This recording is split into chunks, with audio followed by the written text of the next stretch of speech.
Chapter 5:17. When they were 5 kilometers away from the defensive line, the large hand suddenly withdrew.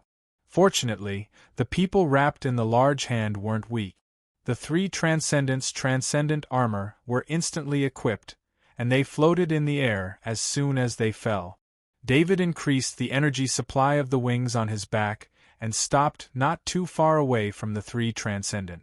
What surprised David was that Baron Du Bois didn't need an eagle mount. After the large hand withdrew, he grabbed Knight Cade with one hand and Knight Miller with the other and hovered in place. David was 100% sure that he didn't see any light flickering on Baron Du Bois' armor. In other words, Baron Du Bois didn't activate the special pattern on the armor. David always thought that Baron Du Bois couldn't fly, but the situation before his eyes made him understand that Baron Du Bois could fly all along. Baron Du Bois grabbed the 2 knights and slowly descended to the ground.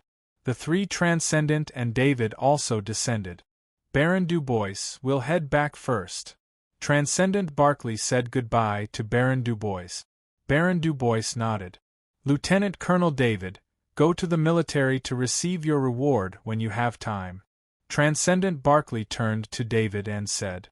Soon after, the 3 Transcendents soared into the air and flew towards the defensive line.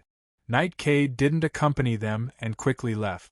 David observed that after the giant hand in the sky put them down, it immediately dissipated in the air, as if its energy had been completely exhausted. The others didn't find this strange at all. Only he was puzzled. David, come back with us. We'll give you your things in the space.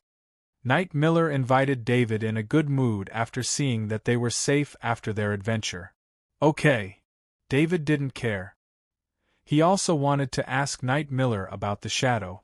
Baron Du Bois looked at David with a very cordial gaze and said with a smile, David, it's good that I brought you this time.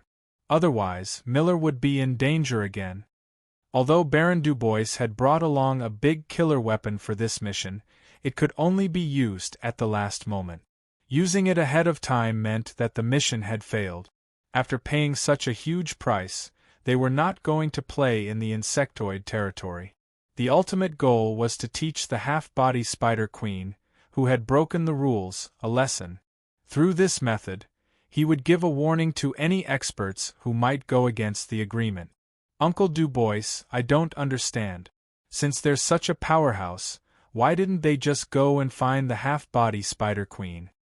David looked around and saw that there was no one within several thousand meters. Powerhouses of that level can't fight at full strength on the Warstar. They only stay on the Warstar to maintain the stability of the Warstar's upper echelons. Once they fight at full strength, the overlapping space of the 3 universes might collapse. The consequences of this collapse are unpredictable. Baron Du Bois didn't hide anything from David. Since David had experienced the confrontation between 2 powerhouses, he had the right to know about this matter.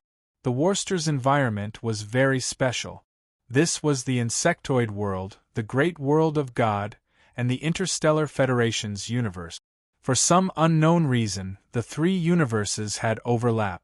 The Warstar just happened to be in this overlapping area, which formed this special planet. On the Warstar where the 3 universes overlapped, krypton crystals were produced at an extremely fast rate, and they appeared in large quantities. This caused the original battlefield to become a resource center. High-level insectoids needed krypton crystals to improve themselves. The great world of God and the Interstellar Federation treated krypton crystals as the foundation of their civilizations. On this point, the 3 universes had reached a consensus, and the war had developed from the invasion of civilizations to the current struggle for resources. Of course, the various civilizations were forced to stop their invasion. The insectoids were all war machines, but in the face of the combined resistance of the great world of God and the Interstellar Federation, it was very difficult for them to carry out a civilization invasion. The great world of God and the Interstellar Federation had to face the most powerful insectoids, so both sides had to work together. Moreover, the 2 universes had fought in the past, so they both understood the difficulty of invading the other's universe. The great world of God had a single powerhouse that could contend against the top insectoids, but the great world of God had fewer combatants. The Interstellar Federation had a large number of combatants, but they lacked top-class combatants. Fortunately, the Interstellar Federation had spaceships and destructive weapons that could threaten top-class combatants. In space, they could make any powerhouse fearful. Over the past 10,000 years, the insectoids had tried many times to invade Warstar from outer space, but they had all been stopped by the Interstellar Federation's spaceships. David listened to Baron Du Bois explain the history of Warstar. Much of this history was different from the history in the Interstellar Federation's textbook. This was easy to understand. History was written by different people, so the content written would naturally be different. When he was in school, he had always believed that Kaji was extremely powerful and that the Transcendent was the strongest individual. However, the truth was that the Transcendent would find it difficult to even defeat a level 3 insectoid, let alone a level 4 one, and above that was a level 5 insectoid. In particular, the appearance of that phantom today had refreshed David's understanding. The phantom was an energy clone of a top-class powerhouse from the great world of God. Because Warstar could not use his full strength, and because energy clones moved faster, the top-class powerhouse on Warstar usually only needed to use energy clones. It was the same for the half-body Spider Queen. Otherwise, it wouldn't have been able to arrive so quickly with its own movement ability. Unless one had spatial abilities, any physical existence would have a limit to their speed in the atmosphere. After arriving at Baron Du Bois's castle, Knight Millet went inside and took out a leather pouch. The leather pouch was very small, about the size of a wallet, but there were some special patterns on it. One could tell at a glance that it was not an ordinary item. Knight Millet handed the leather pouch to David and said, "David, this is your spoils of war." David was stunned and took the leather pouch. "This is a spatial pouch. Millet's family prepared it for him when he was young. After he awakened his bloodline, this spatial pouch became useless." Baron Du Bois explained with a smile. "This is too precious." David hurriedly pushed the spatial pouch back to Knight Millet. When David heard that this was a spatial pouch, he immediately understood how precious this item was. It could be given to a child who had not awakened his bloodline, which meant that this was a spatial item that could be used by ordinary people. Let alone the spatial items from the great world of God that required a bloodline to open, even the spatial bracers from the Federation required the Transcendent's power to open. A spatial pouch that could be used by a child would be extremely precious no matter where it was placed. Although David didn't know how powerful Knight Miller's family was, when he thought about how powerful Baron Du Bois was and how the Knights of the Divine World, he respected him because of his relationship with Baron Du Bois, he could imagine how powerful Knight Miller's family was. How could a gift from such a family to an important heir be an ordinary item? More importantly, David saw how well this spatial pouch was kept. He knew that this spatial pouch had a special meaning to Knight Millet. "David, you are treating me like an outsider. You have saved me more than once. If I don't repay you, how can I see you in the future?" Knight Millet said as he pushed the spatial pouch back. "David, take it. You don't have to be too polite with Millet. Just take care of him in the future," Baron Du Bois said with a smile. David was not used to this kind of push and pull. He held the spatial pouch in his hand, but he didn't know how to open it. If this spatial pouch was opened normally, it would only be a pocket that could hold a small amount of money. There was no space for it. Use your mind and leave a mark on this pattern. In the future, only your mind can open this spatial pouch. Every time you open it, you just need to activate it here. Knight Millet saw David accept the spatial pouch, so he smiled and came to his side to teach him how to use it. When David heard Knight Millet's words, he couldn't help but glance at Knight Millet. He had heard clearly that this spatial pouch was a gift from Knight Millet before his bloodline was awakened. He didn't use his mind to try it at first because he didn't expect the night millet spirit to be so strong when he was young. Normally, some spiritual talents would only be fully revealed when one reached adulthood. It was too rare for one to be able to use one's mind when they were young. For example, David's spirit only increased rapidly after he had a shadow attendant. David Millet has a bloodline. Even if it wasn't awakened when he was young, his spirit was far beyond ordinary people. Baron Dubois saw through David's thoughts and explained with a smile. David's heart was filled with curiosity about bloodlines. What kind of power was it that could enhance a human's body to such a level? Kaji of the Interstellar Federation could fight against rank 2 insectoids, while Transcendent could fight against rank 3 insectoids. This was because of the exoskeleton armor and the transcendent armor. For a knight of the great world of God, they were a bit weaker without armor, but this weakness was relative. It wasn't that many times weaker. For example, Kaji's exoskeleton armor increased Kaji's strength by 10 times. If he didn't wear the armor, he wouldn't be able to hurt an insectoid of the same rank even if he held a weapon. There were even powerhouses like Baron Dubois, who could kill rank 4 insectoids with the power of bloodlines. There was also a powerhouse who could only appear as a shadow, but he could threaten the rank 5 insectoid half-body Spider Queen and make her watch them leave. Think about it, the Transcendent of the Interstellar Federation could only fight against Knight Millet after a lifetime of training.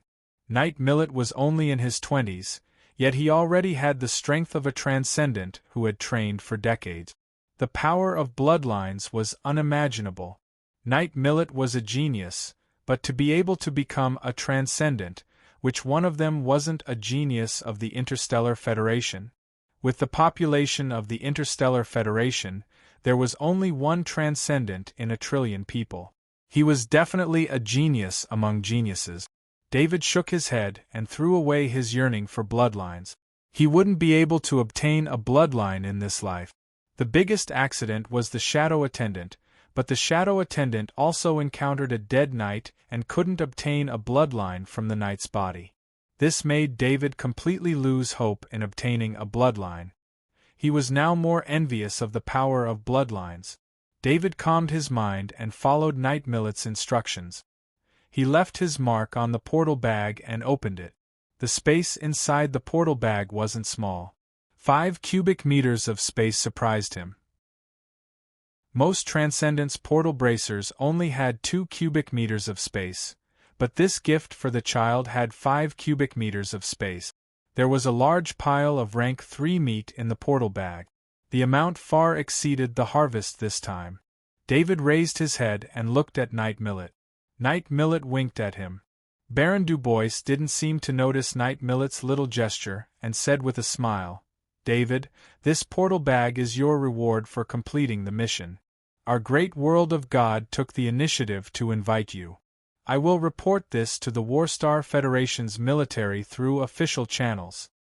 David already knew that the exchange of goods between the great world of God and the Federation had to go through the monthly trade fair. Any other exchanges were illegal. It was fine if he wasn't discovered, but once he was, it was very likely that trouble would arise. This was especially true for some rare Great World of God items. This portal bag was one of them. David thanked him. "Thank you, Uncle Dubois." Baron Dubois waved his hand and said, "David, let's have lunch together. I'll help you ask if the axe blade is completed. It should be completed after so many days." "Yes," David agreed. Baron Dubois walked out of the hall. There was still some time before lunch, and he still needed to deal with some matters. Only Knight Millet and David were left in the hall. The atmosphere suddenly became relaxed. David waved the portal bag in his hand and said, "Millet, there's so much rank 3 meat in the portal bag. It's enough for me to consume for a year." Knight Millet said indifferently, "I've long passed the body refining stage. I've never used the quota given to me by my family. It just takes up space. Since you need it, I'll give it to you." David knew that it wouldn't be that simple. Level 3 enhanced meat was never easy to obtain. Even Knight Millet would need a long time to accumulate so much level 3 enhanced meat. Although David could obtain rank 3 meat through the military, the amount was limited. He could only obtain a certain amount in a certain period of time. In fact, this amount of level 3 strengthened meat was only available because they had killed a large number of level 3 insectoids recently. David patted the portal bag and said with a smile, "I'll take this. I really do need it. If you need anything from the Federation in the future, just let me know." Chapter 5:18. This barbecue isn't good. It's not as good as David's. Knight Millet grumbled as he cut the steak like a gentleman. "Young master, if you need, I'll ask the family for a new chef." The butler bowed to the side hastily said.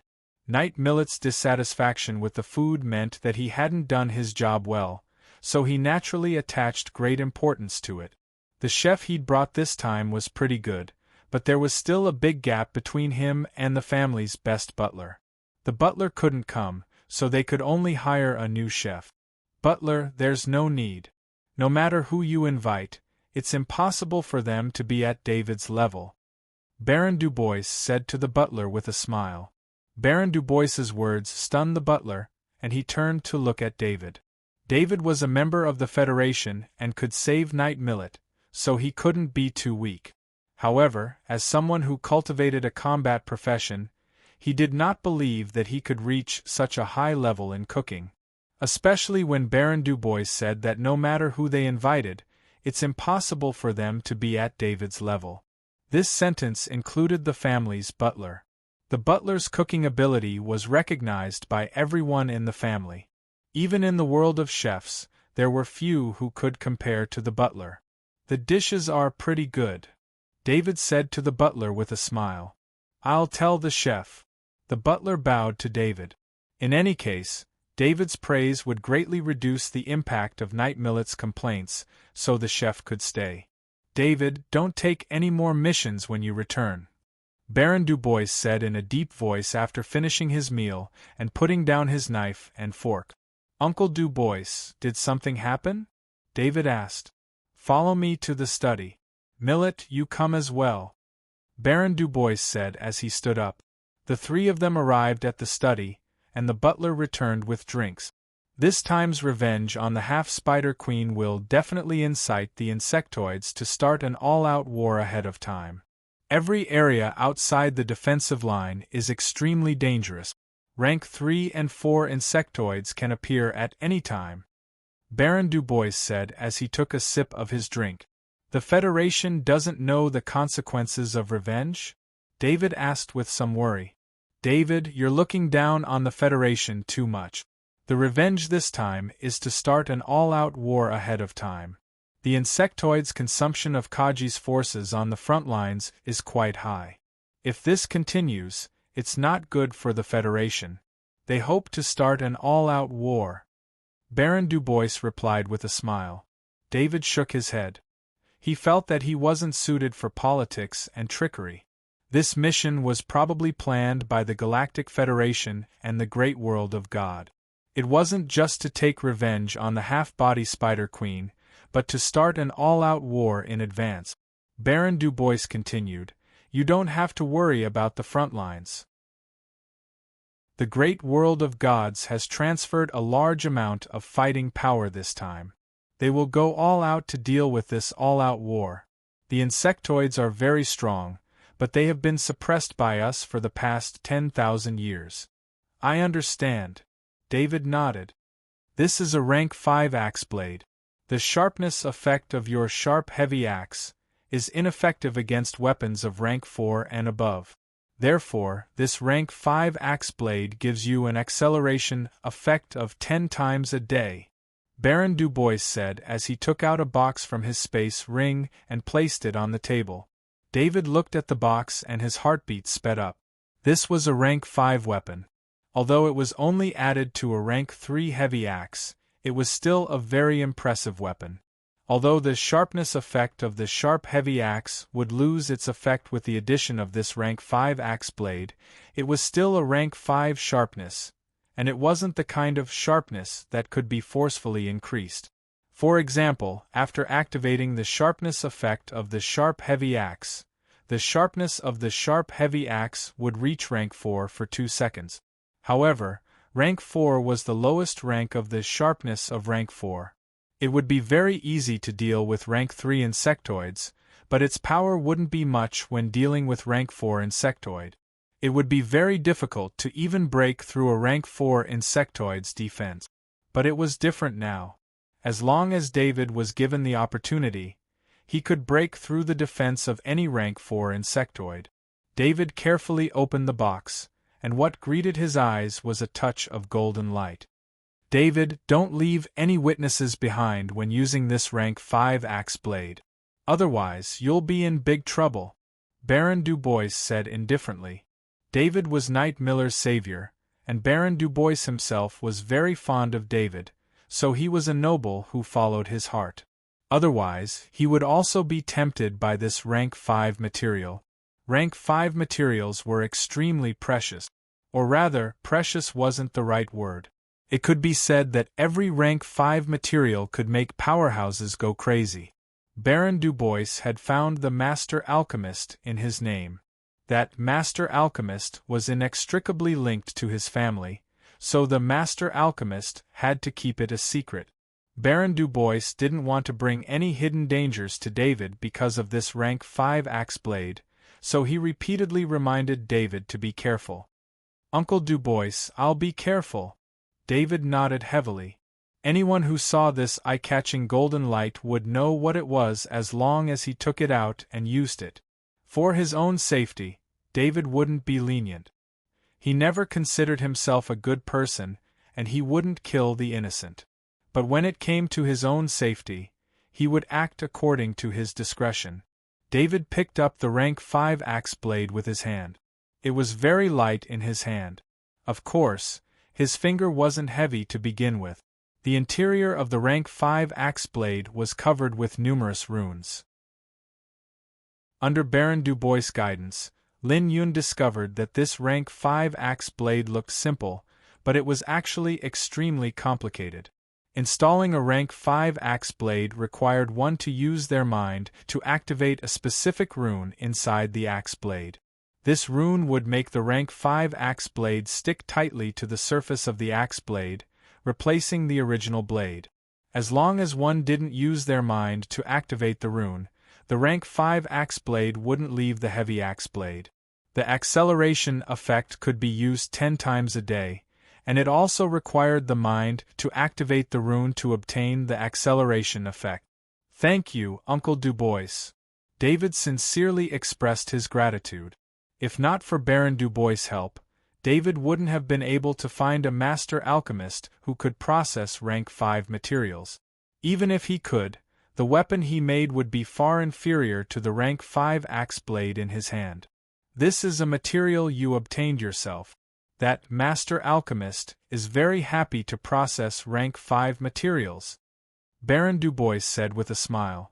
Baron Du Bois couldn't help but think of the scene of that master alchemist seeing a rank 5 material for the first time.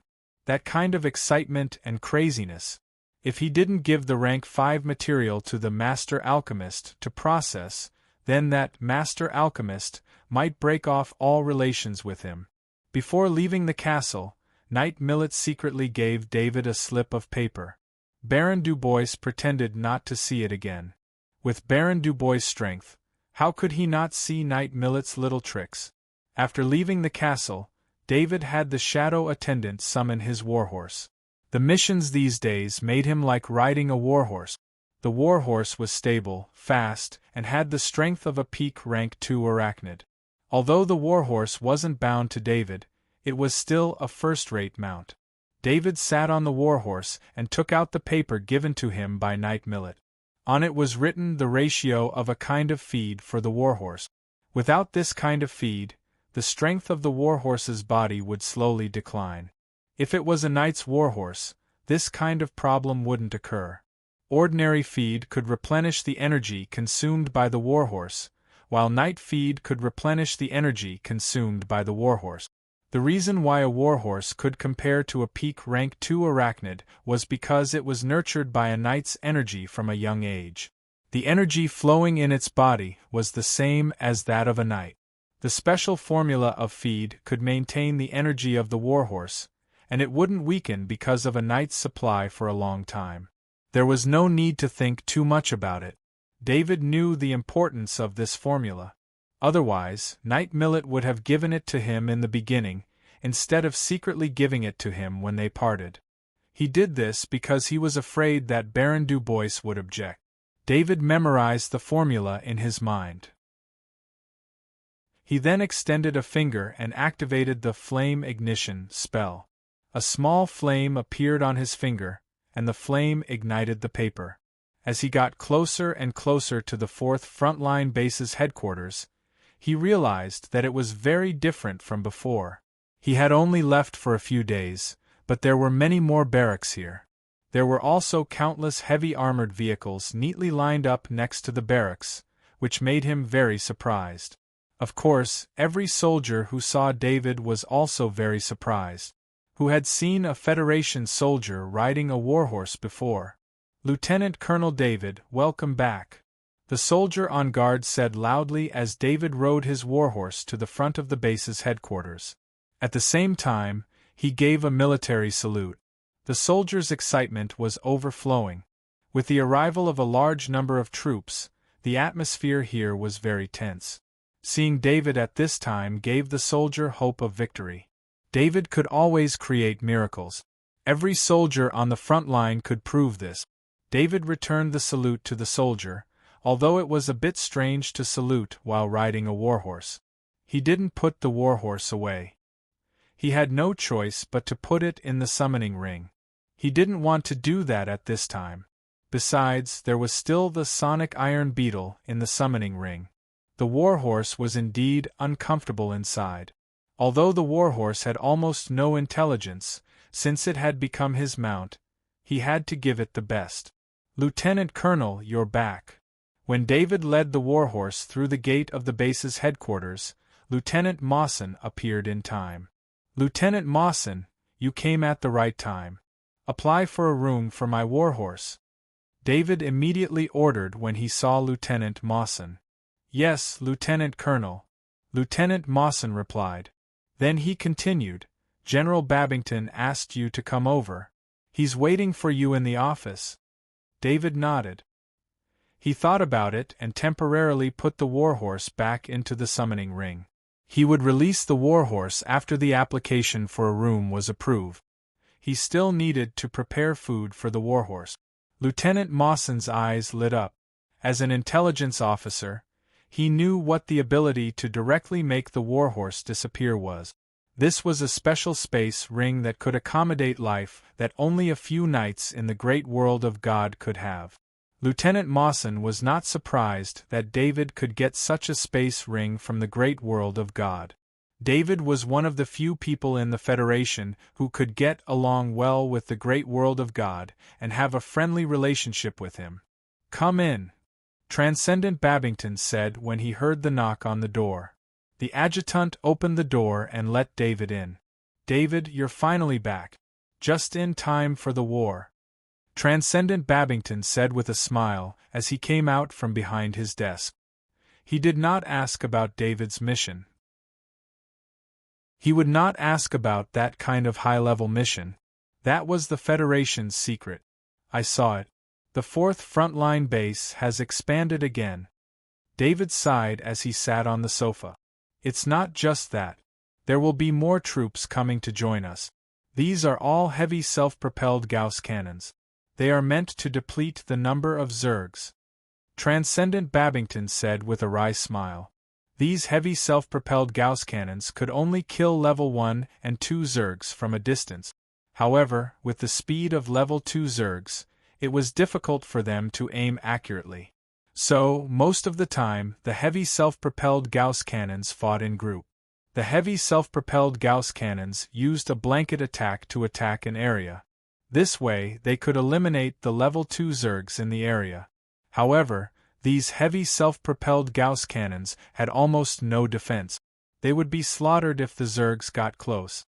The defense of the heavy self-propelled Gauss cannons was almost non-existent to the Zergs. "Are we going to use the Gauss cannons to deplete the Zergs?" David asked. He did not understand.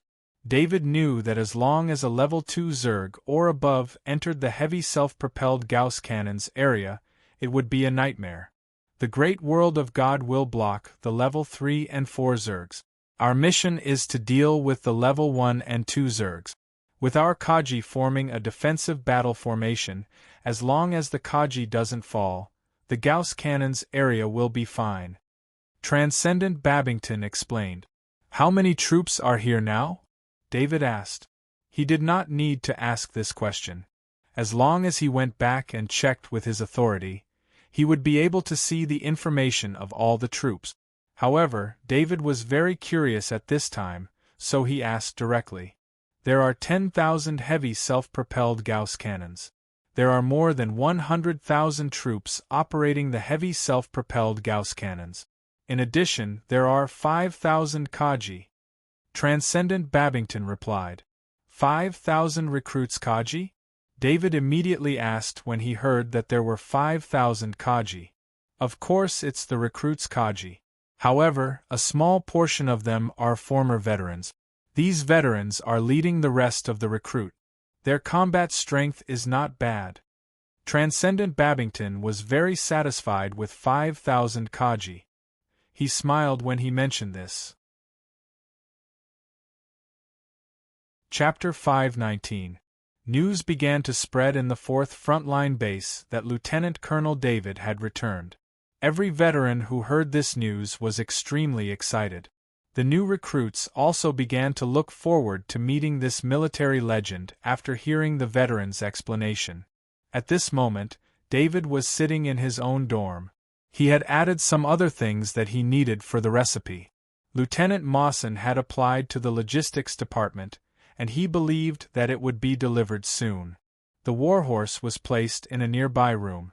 It was originally an empty room, and it was a single room that only field officers could enjoy.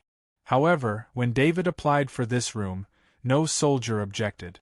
Whether it was David's influence in the 4th Frontline Base or the warhorse from the great world of God, he could enjoy this kind of treatment. David called the shadow attendant over and pressed a hand on the shadow attendant.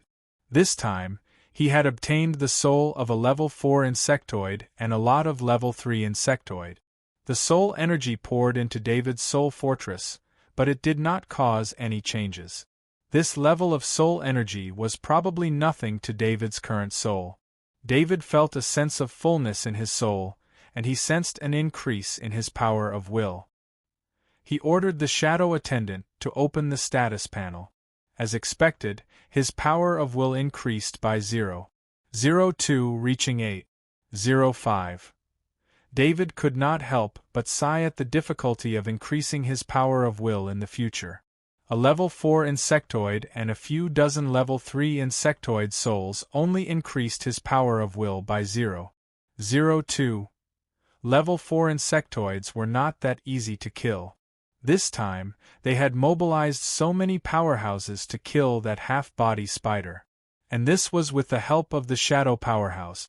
David put these thoughts aside and ordered the shadow attendant to list out the knowledge orbs he had obtained this time. To be honest, among the soul energy that David had absorbed this time, other than the repetitive insectoids, there were 2 types of insectoids that he had never encountered before, such as the electric scorpion and the half-body spider. He did not expect to be able to use their innate ability at the moment. One of the 2 Zergs played with electricity, while the other played with spider silk. Both of them were too specialized. However, he still checked the knowledge balls he had obtained. There were only 3 types of new knowledge balls. Lightning transformation. Talent requires lightning energy to support. There were a lot of white balls of knowledge, and it could be seen that they were provided by the lightning scorpion. David lost interest when he saw that it required the support of lightning energy. Where would he get the lightning energy to support the ability to transform into lightning? This ability was indeed very strong. After the lightning sky scorpion transformed into lightning, it was almost impossible to attack it. The effect of being immune to attacks made David very envious. David looked at the next white ball of knowledge.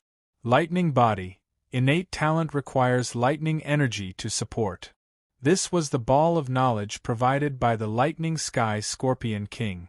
Looking at the description of lightning body, talent requires lightning energy to support, David realized that this was an evolved version of lightning body. Lightning body had a time limit. It needed to return to its original form after a period of time, and then enter the state of lightning body again. Lightning body was different. This talent allowed the user to remain in a state of lightning. In this state, it could be said to be extremely safe. Moreover, under the effect of the lightning body talent, the user had an extremely strong control over lightning. Unfortunately, no matter how good the talent was, it was useless if it couldn't be learned. David focused his attention on the last white ball of knowledge. This was the knowledge ball given by the level 4 arachnid, half-body spider. Corpse control. Innate talent requires corpses. This was out of David's expectations. He originally thought that the strongest ability of the half-body spider would be its own ability as a spider, but the strongest innate ability of this half-body spider was the corpse control. This half-body spider was indeed different from the other half-body spiders. As a direct descendant of the level 5 half-body spider queen, it enjoyed treatment that most zergs didn't have. In a situation where there was almost no danger and there were enough resources, the half-body spider's control of the corpse control talent surpassed its natural ability to control spider silk. Although the corpse control talent made people uncomfortable, David didn't care. He didn't have much resistance to this ability. As long as it was useful, he would learn it. He controlled the shadow attendant to move the corpse control ball of knowledge into his body. An illusion appeared in front of his eyes. In the illusion, he was surrounded by countless corpses. There were humans and insectoids among the corpses. The insectoids he possessed started from the weakest insectoid corpses and continued to draw complex patterns. These patterns flew into the corpses under the influence of his mind energy. The corpses stood up from the ground one by one. After all the corpses in the area were controlled, David woke up from the illusion. The corpse control talent was very strong, but it required an extremely strong spirit. Although David's spirit was stronger than most transcendent, in terms of corpse control, he could only control 3 corpses that were weaker than his spirit. The resurrected corpses would lose their natural abilities and only have their physical strength left. David let out a long breath. Although the corpse control skill had a lot of restrictions, as long as he could control the corpses, he would have 3 more helpers. If the corpses were weaker than his constitution or strength, they wouldn't be of any help. However, if the corpses were weaker than his spirit, he would have a lot of options. As long as he chose the right ones, David could even use the corpse control skill to turn some rank 3 zergs into puppets. Of course, the best choice would be a human corpse, but powerful corpses like that were hard to come by. David couldn't kill people for corpses. David thought to himself, let's see what happens in the future. The next morning, David woke up and took out the smaller thunder crystal. He drank the earth vein tree leaf soup and ate a portion of rank 3 strengthened meat. Then, he started to practice the spirit forging metal body technique. While he was practicing the spirit forging metal body technique, the thunder crystal in front of his chest continued to release a faint strange energy. He could feel his body being strengthened. This kind of strengthening couldn't be seen from the status panel. It was more like a new foundation, making his body more stable. The thunder crystal was like a guide. It channeled all the energy from the earth vein tree leaf soup and the rank 3 strengthened meat into his foundation, which in turn affected David's growth. However, David didn't hesitate at all. He knew that a foundation was very important, and he wouldn't let go of this opportunity to strengthen it. David's constitution had been raised by a large amount of resources. Although he had been practicing very high-level body techniques, he hadn't been practicing for very long. Although his growth had been rapid, compared to people who had been slowly improving for decades, his foundation was still a bit unstable. He didn't have the cultivation method of the great world of God, so he couldn't use a cultivation method to make up for this flaw. The Thunder Crystal had given him a chance to make up for it. In fact, Baron Du Bois had long since seen through the flaws in David's cultivation. But due to the difference in their cultivation methods, he was unable to give David any guidance. He could only make up for David's cultivation through the help of resources. After only half an hour of cultivation, David felt that the Thunder Crystal in front of his chest had decreased a bit. This Thunder Crystal would be used up in a month at most. With a thought, the shadow attendant put away the smaller Thunder Crystal and replaced it with the Thunder Crystal of the Lightning Sky Scorpion King. David was still practicing the spirit-forging metal body technique, but this time, he felt different. A strange energy that was several times stronger than before entered his body, increasing the effect of his foundation by several times. After another half an hour of cultivation, the effect of his last half an hour of cultivation was at least 2 times better than the first half. David used his mind to observe the Thunder Crystal of the Lightning Sky Scorpion King. The Thunder Crystal had also been consumed during the cultivation, but it was still slowly absorbing the energy in the air to replenish its own energy. David's heart was moved. He took out a piece of Krypton crystal and placed it next to the Thunder Crystal. He could feel that the Thunder Crystal was absorbing energy at a much faster rate. He then took out the Thunder Crystal of the ordinary Lightning Sky Scorpion, but he found that it didn't absorb any energy at all. The energy it had consumed was completely gone. David held the Thunder Crystal of the Lightning Sky Scorpion King and couldn't help but mutter, "I owe him a big favor." Probably only Baron Du Bois, Knight Miller, and Knight Cade, the 3 people from the great world of God, knew about this. It was very likely that only Baron Du Bois knew about this. This kind of treasure could be passed down. A Thunder Crystal that could be used repeatedly was equivalent to a top-level cultivation resource that could never be used up. Although it was used to build one's foundation, its value was still unimaginable. David didn't know that the great world of God had all kinds of similar resources. Especially Baron Du Bois' family, they didn't lack this kind of resource at all. The biggest difference between the great world of God and the Interstellar Federation was the number of people who cultivated. Only a small portion of the great world of God had bloodline cultivators, and all the cultivation resources in the world were provided to these people. On the other hand, the Interstellar Federation allowed everyone to cultivate. As long as one's constitution and strength met the requirements, they could cultivate. Moreover, even if one's constitution and strength didn't meet the requirements, they could use the strengthening potion to force themselves to become Kaji.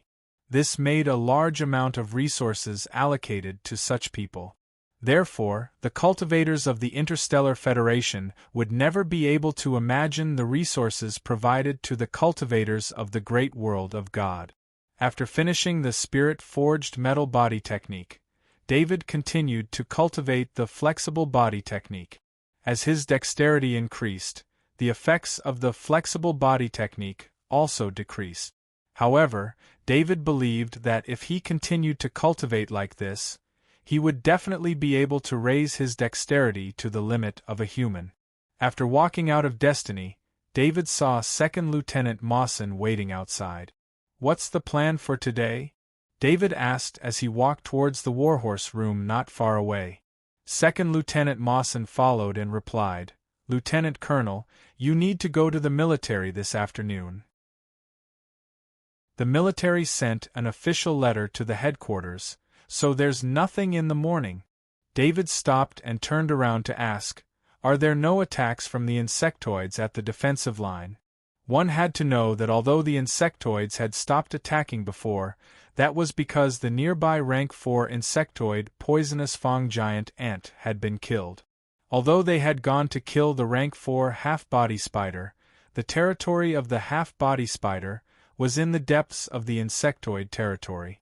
It had nothing to do with this place, Second Lieutenant Mawson replied. There were no more attacks from the insectoids yesterday. The results of the drone investigation showed that a large number of insectoids are gathering, but there are no signs of an attack. David nodded. Baron Dubois' guess was probably correct. The insectoids might have been affected by the half-body spider queen, and would start an all-out war ahead of time. Otherwise, such a strange situation wouldn't have occurred. One had to know that the insectoids had fought countless wars in the past 10,000 years. Each time, there would be a corresponding record that had been thoroughly researched by various parties. David went to the warhorse room and ordered, "Then have the wings of death prepared in the afternoon. You can go do your own things in the morning." "Yes, Lieutenant Colonel." Second Lieutenant Mawson saluted and left. David used his wristband to open the door and entered the room. This was a single room, but since the bed and table were all removed, the space wasn't small. The warhorse was standing in the room at this moment. This warhorse clearly had a problem with its intelligence. It didn't show any reaction to David's entry. A warhorse that was forcefully stripped from a knight would normally have this kind of problem. If it didn't get rid of its feelings for the knight, it would be very hard for the warhorse to accept other people's orders. The warhorse stood there silently. Beside it was a pile of supplies that Second Lieutenant Mawson had brought from the logistics department. David went up and began to mix the warhorse's feed. Out of the instinct of a sniper master, he didn't even need a meter. He only needed to grab with his hand to get the exact amount he wanted. He first mixed the warhorse's feed and placed it in a basin in front of the warhorse.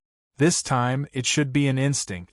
The warhorse's feed had the energy that the warhorse needed, so the warhorse took the initiative to lower its head and eat. David didn't stop and continued to mix more warhorse's feed. He used up all the materials here and put the excess feed into an empty spatial wristband. He went to the warhorse's side and used his mind to sense the warhorse's condition. As it ate, the warhorse's condition improved. It was clearly more spirited. David called out Little White. Little White looked at the warhorse curiously. This creature was too powerful for Little White, but it had the aura of its master. This made Little White very excited. Chapter 520. For the entire morning, David did nothing but stay with the warhorse. It was a rare opportunity for him to play with Little White and the warhorse.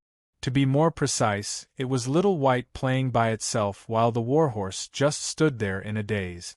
Only when Lieutenant Mawson came to remind David that it was time for lunch did David call the warhorse back into his ring, and Little White returned to David's wrist. After lunch, Lieutenant Mawson piloted the Wings of Death and accompanied David to the military with 6 of David's subordinates.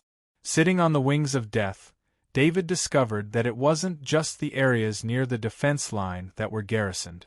There were even more soldiers stationed in the rear. Countless military camps occupied almost the entire area, and large transport ships were constantly transporting supplies in the sky. Warstar could only transport supplies from outside for a certain amount of time each day, so in order to maintain the expenditure of so many soldiers, the large transport ships were using every moment without regard for cost. The atmosphere of war permeated the entire Warstar, and David didn't know how many soldiers would survive after this war. This was not something he could ask. No matter how powerful he was only one person, and he could barely fight against a rank 3 insectoid. No matter how strong the insectoids were, he could only avoid them. The closer they got to the military, the more barracks there were. 100 kilometers away from the military, many small warships were hovering in the sky. The Warstar's environment was special, and large warships were of little use. This was because many energy weapons could not be used, and their engines were greatly drained, making them less nimble and faster than smaller warships. The only shipborne weapon that could be used on the Warstar was the Gaussian cannon. This was a single-shot shipborne weapon that was similar to a sniper rifle, and each small warship could be equipped with several dozen of them. Once there were enough small warships, they could suppress the insectoid. However, in the Warstar's environment, small warships could not fight against flying insectoids, and in a single battle, small warships would suffer astonishing losses. Thus, under normal circumstances, warships would not be allowed to participate in battles on the Warstar, but once an all-out war began, the military would no longer worry about losses. Ever since the Wings of Death entered the range of 100 kilometers from the military, it had received multiple requests for identification. In the end, when they were 5 kilometers away from the military headquarters, they were asked to stop the Wings of Death assault ship at a helipad 5 kilometers away. They were not allowed to get any closer. David also understood that this was a time of war, and everything was being carried out in accordance with the rules of war. The military was the command center of the Federation Army on the planet, so strict security checks were necessary. Lieutenant Colonel David, nice to meet you again. It was still the adjutant of General Adams who came to greet David. He smiled and gave a military salute to David. Hello, please come and pick me up. David returned a military salute. General Adams wants me to tell you that the badge awarding ceremony this time is very simple. The war situation changed too quickly, so there's no way to give you a grand award ceremony, the adjutant said as he guided David onto the hover car. I understand, David replied with a smile. The hover car headed toward the military headquarters. This hover car clearly had special access, as it directly entered the military's garage. The adjutant then led David to the door of a conference room. Sir, the adjutant said loudly at the door. Come in. General Adams's voice came from inside. Lieutenant Colonel David, this way please, the adjutant said as he opened the door for David. David walked into the conference room and saw General Adams and 3 other generals. They were all lieutenant generals and above. Even if David did not know them, he knew that they were probably people with real power in the military. Beside the 4 generals were 3 transcendent who had gone on adventures with David over the past few days. They were smiling at him. These 3 transcendent were Transcendent Barclay, Transcendent Brown, and Transcendent Fenwick. They had heard that today was David's badge awarding day, so they had also applied to attend the award ceremony. Sniper Kaji, Heavy Axe Grandmaster, Lieutenant Colonel David. Due to your outstanding military achievements, I represent the Federal High Command to award you the highest military award in the military, the Nation Knight Medal, General Adams said in a deep voice as he waited for David to come closer.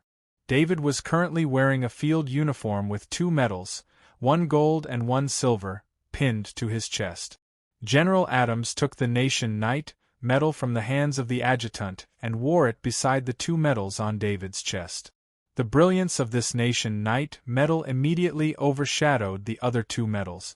I hope you can make more contributions to the Federation in the future. General Adams took 2 steps back and smiled at David. Serve the Federation, David loudly replied. The surrounding generals and Transcendent clapped their hands in congratulations. David, this award ceremony is a little rushed. I hope you can understand. I still have some matters to discuss with the generals, so I'll be leaving first. General Adams apologized to David. I understand. Please go about your business, David replied with a salute. General Adams and the other generals had to manage a large number of troops on Warstar, so they were usually very busy. Now that there were so many new troops, it was easy to imagine just how busy they were. David did not believe that today's award ceremony would be very simple. The appearance of 4 generals and 3 top-class transcendents was enough to show just how important this matter was to the military. After the four generals left, Transcendent Barkley smiled and went up to congratulate him. Grandmaster David, you are the youngest recipient of the Nation Knight Medal. Congratulations! Transcendent Barkley, if you are willing, it should be very easy for you to obtain the Nation Knight Medal, David said with a smile. What David said wasn't wrong at all. Barkley's contributions to the Federation were extremely great. With Barkley's military exploits, he could receive the Nation Knight Medal at any time. However, under normal circumstances, after these Transcendents obtained the corresponding battle merits, they would exchange the battle merits for corresponding resources and not for glory. For a Transcendent, just the status of Transcendent was the greatest honor. No matter where they were, everyone had to show respect to a Transcendent. The glory of the Nation Knight Medal was still a little lacking compared to the glory of the Transcendent. Grandmaster David, with the speed of your growth, it is only a matter of time before you become a Transcendent. However, obtaining the Nation Knight Medal before that is also a great honor in life. Transcendent Brown said with a smile. Thank you for the compliment, David said modestly. Grandmaster David, there is something I would like to ask you. Transcendent Barkley looked around and said. There were only the three Transcendent Barkley and David in the room. The adjutant major had tactfully left the meeting room a long time ago. Please speak. David saw Transcendent Barkley's solemn expression and was stunned. He did not understand what was going on. The military wants to set up a rapid support team. The team will be made up of the 10 most powerful Transcendent. I hope you can join this team. We need your ability. Transcendent Barkley requested. Transcendent Barkley, I know my ability. I am best at sniping. I can only display my ability at the 4th frontline base. David shook his head and refused. Although Transcendent Barkley's invitation was definitely out of goodwill, David had too many secrets. There were too many restrictions for him to act with a Transcendent whom he was not familiar with. Especially in a state of war where he did not dare to display his ability, he could not guarantee his own safety. Since the rapid support team was set up, they would have to go wherever there was danger. This increased the danger. David knew his own limit. Although he was slightly stronger than a normal Transcendent, his combat ability was nothing without special means. The three Transcendent in front of him could easily defeat him in a face-to-face situation. David was thinking about how to get through this kind of war safely. Transcendent Barkley was very disappointed. The rapid support team was naturally led by him. After going on missions with him, he had a deeper understanding of David's ability. With David around, whether it was his perception of danger or long-range support, he could play a very important role. However, he could not force David to agree. He could only give up if he did not want to. Grandmaster David, if there are any special circumstances, I still hope that you can provide assistance. Transcendent Barkley made a final request. No problem. David could not refuse again. He nodded in response. The awards ceremony ended quickly. David stayed at the military headquarters for less than half an hour before leaving. When they came to the Wings of Death assault ship again, 2nd Lieutenant Mawson and the 6 Kaji saw the Hero Medal on David's chest. Salute! 2nd Lieutenant Mawson stood up straight and saluted David. The 6 Kaji saluted David as well. Their eyes were burning as they looked at the Hero Medal. This was the difference between a Transcendent and a normal person. The Hero Medal was only a good medal for a Transcendent, but for a normal soldier, it was the highest honor. The Nation Knight Medal was the highest medal a soldier could obtain. Every holder of the Nation Knight Medal would receive the respect of everyone. The corresponding Hero Medal holder also had a lot of benefit. For example, when David wore the Hero Medal, no one could take the initiative to attack him or even insult him. Once someone did so, it would be disrespectful to the Hero Medal and also a provocation to the military headquarters. Of course, if the benefits were big enough, The hero medal was not a protective talisman. The hero medal holder had priority in any area that needed to buy a ticket to pass through. The hero medal holder had a monthly subsidy. This was useless to David, but it was also the Federation's support for the hero medal.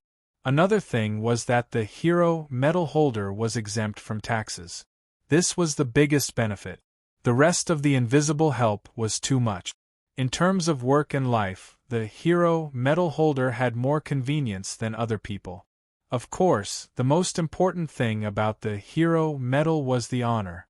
This honor had been promoted by the Federation for countless years and had been deeply ingrained in the hearts of every Federation person. David returned the salute to Second Lieutenant Emosen and the 6 Kaji. Second Lieutenant Emosen already knew, so although he could control his excitement, the 6 Kaji would occasionally look at the hero medal on David's chest. David shook his head and changed out of his colonel military uniform. On Warstar, even if it was an area controlled by the Federation, he still needed to be careful. He couldn't even participate in battle while wearing the uniform. After changing into the exoskeleton armor, David equipped all his weapons before allowing Second Lieutenant Emosen to pilot the Wings of Death assault ship back. Just when the Wings of Death assault ship was a few dozen kilometers away from the headquarters, a sound rang out. It was a shrill howl. This sound was very strange, as if it was ringing in everyone's ears. David even saw the shadow of the level 5 half-body Spider Queen in his mind. He had a feeling that the owner of this sound was the half-body Spider Queen. Fight! Following this, a voice spoke in the language of the great world of God. The voice also rang in everyone's ears. At the same time, not only on the Wings of Death assault ship, but everyone in the Warstar frontline area heard the voice. The all-out war has begun. Second Lieutenant Emosen murmured. Second Lieutenant Emosen hadn't experienced the all-out war before, but he had read a lot of relevant information and knew some details of the war.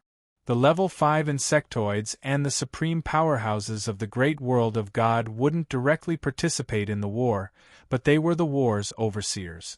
Both sides needed to prevent the other side from having powerhouses that exceeded the agreement. Max engine, let's go back quickly, David immediately ordered. Second Lieutenant Emosen directly pushed the Wings of Death assault ship's engine to the max. The engine let out a roar, and the assault ship suddenly accelerated. Lieutenant Colonel David, report your position? The voice of the Babington Transcendent came from David's identity bracelet. With the arrival of war, everyone's identity bracelet was no longer closed. It was forcibly opened, and according to the relative authority, it was completely open to the commanding personnel. David was now in such a situation. His identity bracelet received a call from the Babington Transcendent without any operation. General Babington, this is my position. I'll go back to the headquarters right away. David replied while sharing his position with the Babington Transcendent. You don't have to go back to the headquarters. Go to the frontline base defense line immediately and support the defense line with Augustine. I'll be in charge of commanding from the rear. The Babington Transcendent ordered. Yes, General Babington. At this time, David could only accept the order. The Wings of Death assault ship passed over the base headquarters and didn't stop. It continued to fly to the defense line 20 kilometers away. At a position 2 kilometers away from the defense line, Second Lieutenant Emosen didn't dare to continue flying forward. In the sky ahead, there were constantly energy pillars from the insectoid. Some spaceships in the sky that didn't have time to dodge were hit, and then exploded and disintegrated in the air. David directly opened the hatch of the Wings of Death assault ship. You guys stop the assault ship and then come find me, David said as he flashed out of the assault ship. He used the short wings on the back of the exoskeleton armor to fly to the defense line. Chapter 521. David dodged a few energy pillars. With his ability to sense danger, These energy pillars did not pose a threat to him at all. Being in the air, he could see even more clearly. 5,000 meters away from the defensive line, a large number of Zergs had gathered. There were even more Zergs gathering there. There were countless holes on the ground 5,000 meters away, and Zergs were pouring out of every hole. The number of Zergs was shocking, and there were a large number of rank 2 Zergs. David could not help but be shocked. He had no confidence that the 4th frontline base could withstand such an Zerg wave. Although David's individual combat power was not bad, he was not the actual commander of the base. In addition, he had not been in the base for a while, so he did not know much about the overall situation of the base. When he flew to the defensive line, David was shocked to find that the 15 walls had been increased to 30. The Gaussian cannons on top of the walls had obviously been strengthened, and the number of cannons had increased by a few times. David saw the Kaji battle formation in front of the walls. He saw the Kaji Transcendent holding a rank 3 shield, and 18 armored knights standing in the Kaji battle formation. David landed beside the Transcendent, and the latter also saw David. "David, you're finally here. Without you, I feel like I don't have enough confidence," Augustine said with a laugh. "In a war like this, individual combat power will not affect much." David knew better than anyone else, so he said softly with a bitter smile, "Don't worry, the army has been preparing for this war for more than 30 years. The resources accumulated over 30 years will not be a problem for us." The Transcendent just remembered that it was David's first time participating in a war like this, and said to David with a smile. Transcendent Augustine did not know about the other areas, but as long as David was there, the level 3 Zergs would not be able to cause too much damage. As long as this was guaranteed, the defense here would not be a problem. The great world of God sent so many knights over. "They're finally taking the initiative," David said to Transcendent Augustine while looking at the 18 knight. Transcendent Augustine glanced at the knight and said, "These knights are here to deal with the level 3 insectoids. There is another elite in the battle fortress. He can cooperate with the knights to deal with the level 4 insectoids." During a large-scale war, once the number of rank 3 insectoids increased, the Federation army would not be able to defend against them. In terms of high-end combat power, the Federation was far inferior to the great world of God. But at the same time, if the number of level 1 and level 2 insectoids multiplied, the great world of God alone would not be able to stop the level 1 and level 2 insectoids if the Federation army did not stop them. "Where's Benton and Garth?" David asked as he looked around. Transcendent Augustine replied, "Benton has joined the Kaji battle formation. He can play an unexpected role there. Garth is also in charge of the Kaji battle formation." After being reminded by Transcendent Augustine, David also noticed the 2 Transcendent. What surprised David was that Transcendent Benton had an exoskeleton armor on top of his Transcendent armor, which hid the green glow of his Transcendent armor. Transcendent Garth did not wear an exoskeleton armor, but he still wore a military uniform to hide the glow of his Transcendent armor. David then looked at Transcendent Augustine. The Transcendent Augustine was wearing the Transcendent armor. Coupled with the green glow of the rank 3 shield in his hand, he was very conspicuous in the battle formation. Transcendent Augustine smashed his rank 3 shield on the ground and said with a smile, "Don't look, they are in charge of fighting. As long as the insectoids in the insectoid tide see the glow of the Transcendent armor, they will attack in a frenzy and stall the Transcendent. They can fight better with camouflage. As for me, I will attract the attention of the insectoid tide." David nodded. He also understood the thoughts of the 3 Transcendent. David pointed at the sniping hole above his head and said, "Augustine, I will be in the sniping position above your head. You will not be in any danger." Transcendent Augustine laughed and replied, "Haha, don't worry about it. Unless I fall, I will not let the insectoids disturb you." David and Transcendent Augustine said goodbye. He quickly arrived at the sniping position and reported his position to Transcendent Babington. This sniping position was set by the base headquarters. It was not up to David to choose. His identity bracelet showed the sniping position.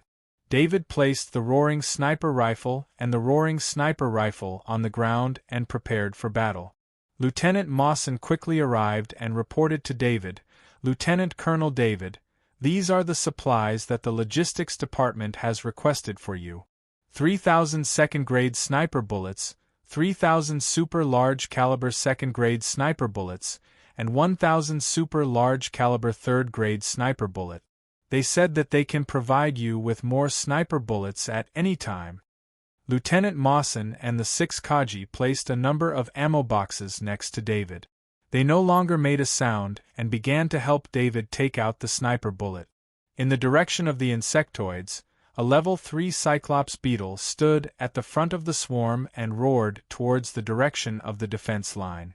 It then turned around and made a provocative sound towards the insectoids. The insectoids began to boil. All kinds of insectoids screeched. Even the defense line, which was 5,000 meters away, could hear the ear-piercing screeches. All the Kaji clenched their weapons tightly. Even the veterans were a little nervous. Most of the Kaji here had not participated in the last full-scale war. After experiencing tens of thousands of insectoid waves, the veterans Kaji could tell that the number of insectoid waves this time was far more than that. In fact, if one looked from the sky, the insectoid wave this time was almost endless. The insectoids' accumulation over the years would be quickly released through this war. Maintain the battle formation. You are only safe in the battle formation, Transcendent Augustine yelled. After Transcendent Augustine's reminder, the Kaji captains also reminded their respective teams. The battle formation that was just affected recovered once again. The entire 4th frontline base returned to silence. Only the cries of the insectoids could be heard from afar. At that moment, Transcendent Augustine felt the air above his head vibrate. He saw a flash of fire from the sniper position above him. The Cyclops beetle was still standing in the same spot. It was not facing the wall but facing the insectoid wave. Its mission was to excite the insectoids and trigger their bloodlust. The Cyclops beetle was obviously successful. With just a few short screeches, it had driven the insectoids into a frenzy. However, the Cyclops beetle had miscalculated one thing. It was standing within 5,000 meters of David in a straight line. This was a safe distance for other Kaji snipers, but David's Howler sniper rifle had a range of 5,000 meters. If the one-eyed giant beetle had not turned around, it might have been able to react in time to the 5-kilometer straight-line attack, but now it had turned around and its back was facing David. The scariest thing about David's sniper was not its penetrative power. Every sniper master used a super large caliber sniper rifle. The difference in power was not much. David's most successful skill was to completely hide his killing intent and presence. Even if he fired a sniper bullet, it would not be noticed by the sniper. Unless the sniper knew that they were being sniped and took notice beforehand, otherwise the sniper bullet would only be noticed when it flew into their alert range. A level 3 insectoid's alert range was 100 meters. For a super large caliber sniper bullet, this distance of 100 meters was just a blink of an eye. It would be difficult for a level 3 insectoid to react in such a short amount of time. Not to mention, the Cyclops beetle's attention was completely focused on encouraging the insectoid. It did not notice itself. The super large caliber level 3 sniper bullet flew over 5,000 meters. Just as the Cyclops beetle felt that something was wrong, the sniper bullet hit the back of its head.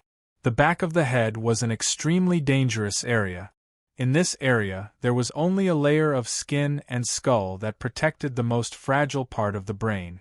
David's sniping was one step ahead. He was already very familiar with the Cyclops beetle. When he aimed, he chose the gap in the Cyclops beetle's skull. This would be very difficult for other Kaji snipers. However, For David, with his strong mental power, these calculations were done in an instant.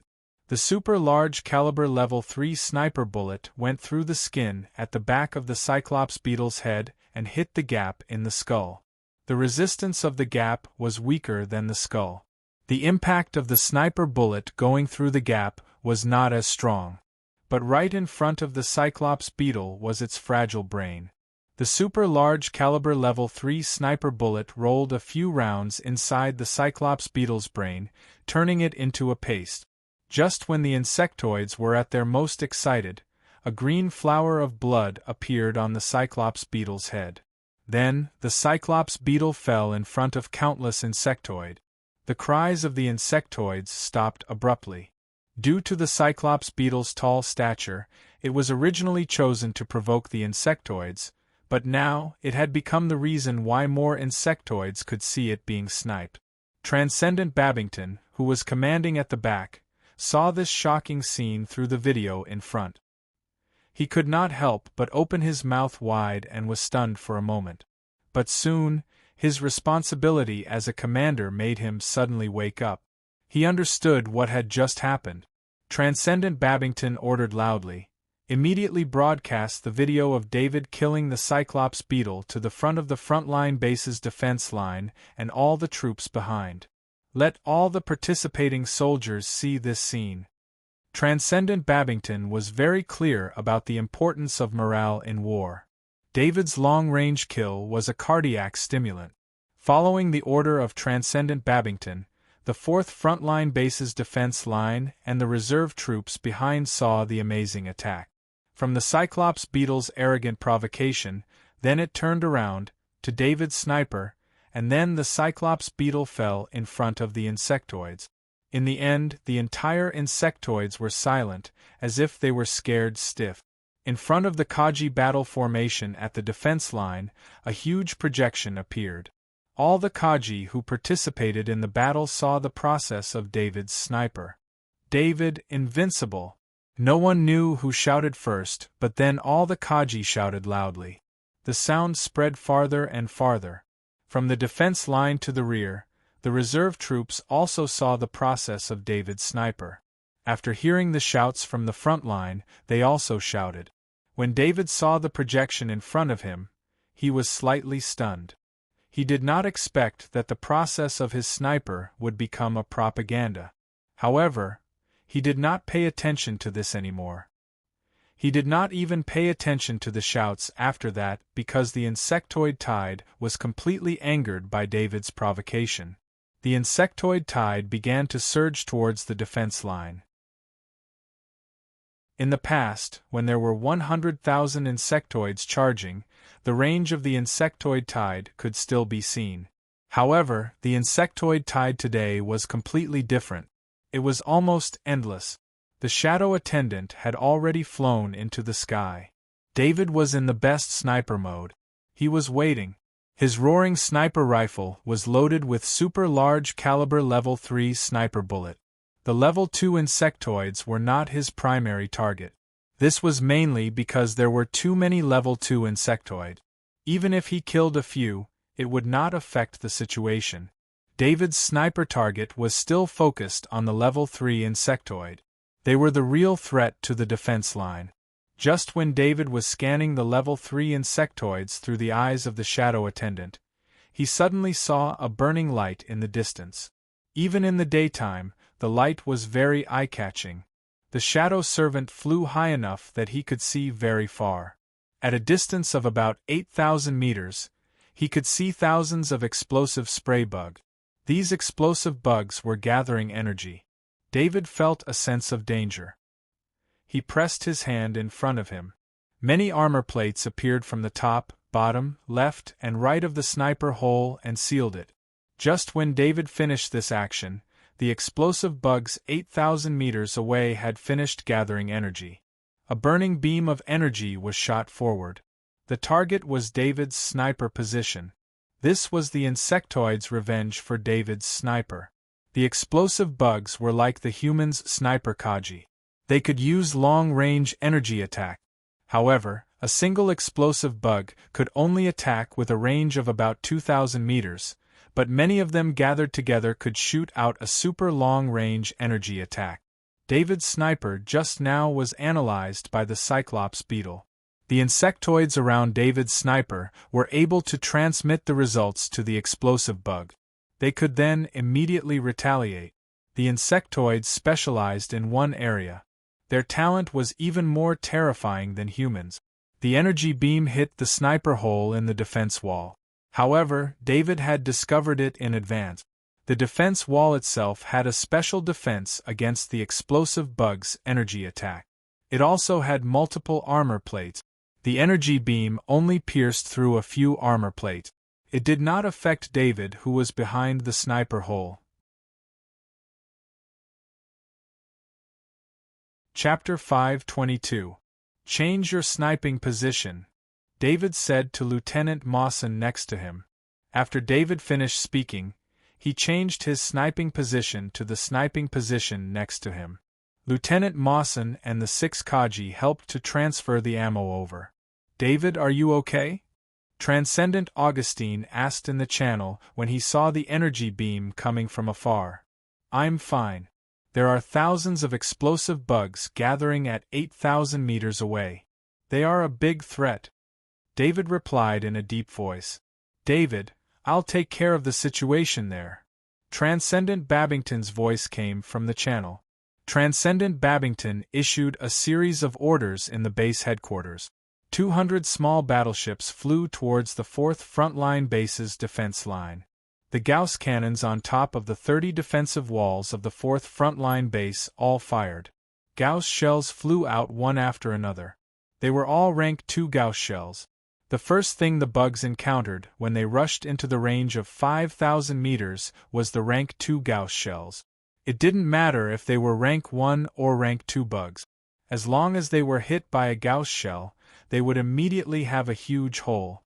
Even with the strong vitality of the bugs, they would still lose their ability to fight if they didn't die on the spot. In the midst of the Zerg tide, losing the ability to fight was an extremely terrifying thing. As long as an Zerg was hit by the Gaussian cannons, when it fell to the ground and struggled, the charging Zerg behind would mercilessly trample on its body. After being trampled on, the Zerg's already injured body would lose all signs of life. David locked onto a phantom millipede. This phantom millipede was moving very quickly in the bug tide. It was quickly approaching the defense line under the cover of the bug tide. The shadow attendant in the sky saw a Gauss shell flying towards the phantom millipede. The target of this Gauss shell wasn't the phantom millipede. The Gauss cannons were actually blocking a range of 3,000 to 5,000 meters. This area was being attacked by all the Gauss cannons indiscriminately. Against the Zerg tide, the Gaussian cannon did not even need to aim.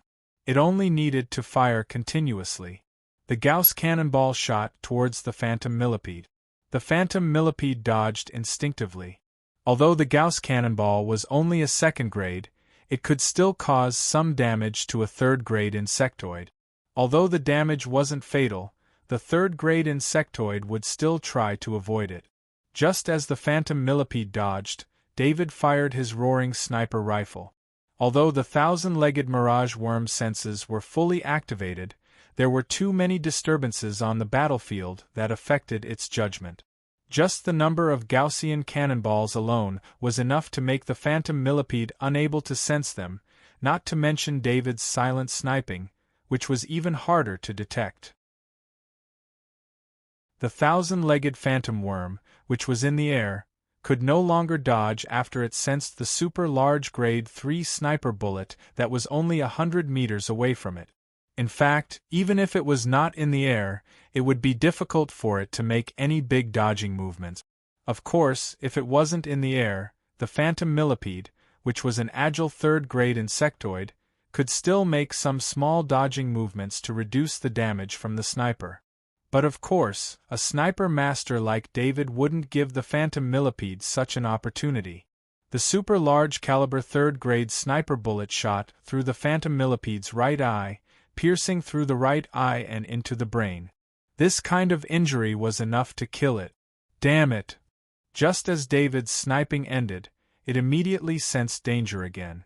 The shadow attendant in the sky once again discovered the explosive Zerg swarm that was 8,000 meters away. It once again gathered its energy and was about to launch an attack. This time, the insectoids had their eyes on David. David showed off too much before the war began, which made the insectoids hate him, the sniper master. The insectoids had the talent for long-range observation. Once David sniped, they would immediately lock onto his position. David once again put down the armor plates in front of him. This time, he didn't wait and immediately changed his sniping position. Although the energy beam didn't hit David again, this kind of attack did affect David's sniping effect. Every time David changed his sniping position, he lost the opportunity to kill the third-grade insectoid. Once the third-grade insectoids got too close, they would lose the opportunity to snipe. All the pressure would be borne by the knight and Kaji. Just as David changed his sniping position, he saw 200 small warships flying in the sky. David helped the fleet clear out the flying insectoid. The fleet's target is the explosive Zerg. Babington Transcendent's command came through the channel. "No problem." David was overjoyed and immediately replied. The shadow attendant in the sky changed its scope of observation from the ground to the sky. The flying insectoids in the swarm also discovered the small warships, and a group of them immediately flew towards the fleet.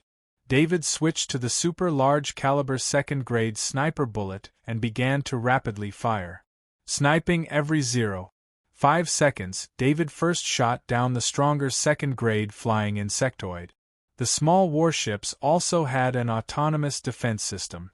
The dense rapid-fire cannons couldn't kill the first and second-grade flying insectoids, but they could repel them. When the small warships were 5,000 meters away from the explosive Zerg swarm, they launched an attack. Hundreds of second-grade Gauss cannons were fired towards the explosive Zerg swarm. The explosive Zerg swarm also changed their target to the small warships that posed a greater threat.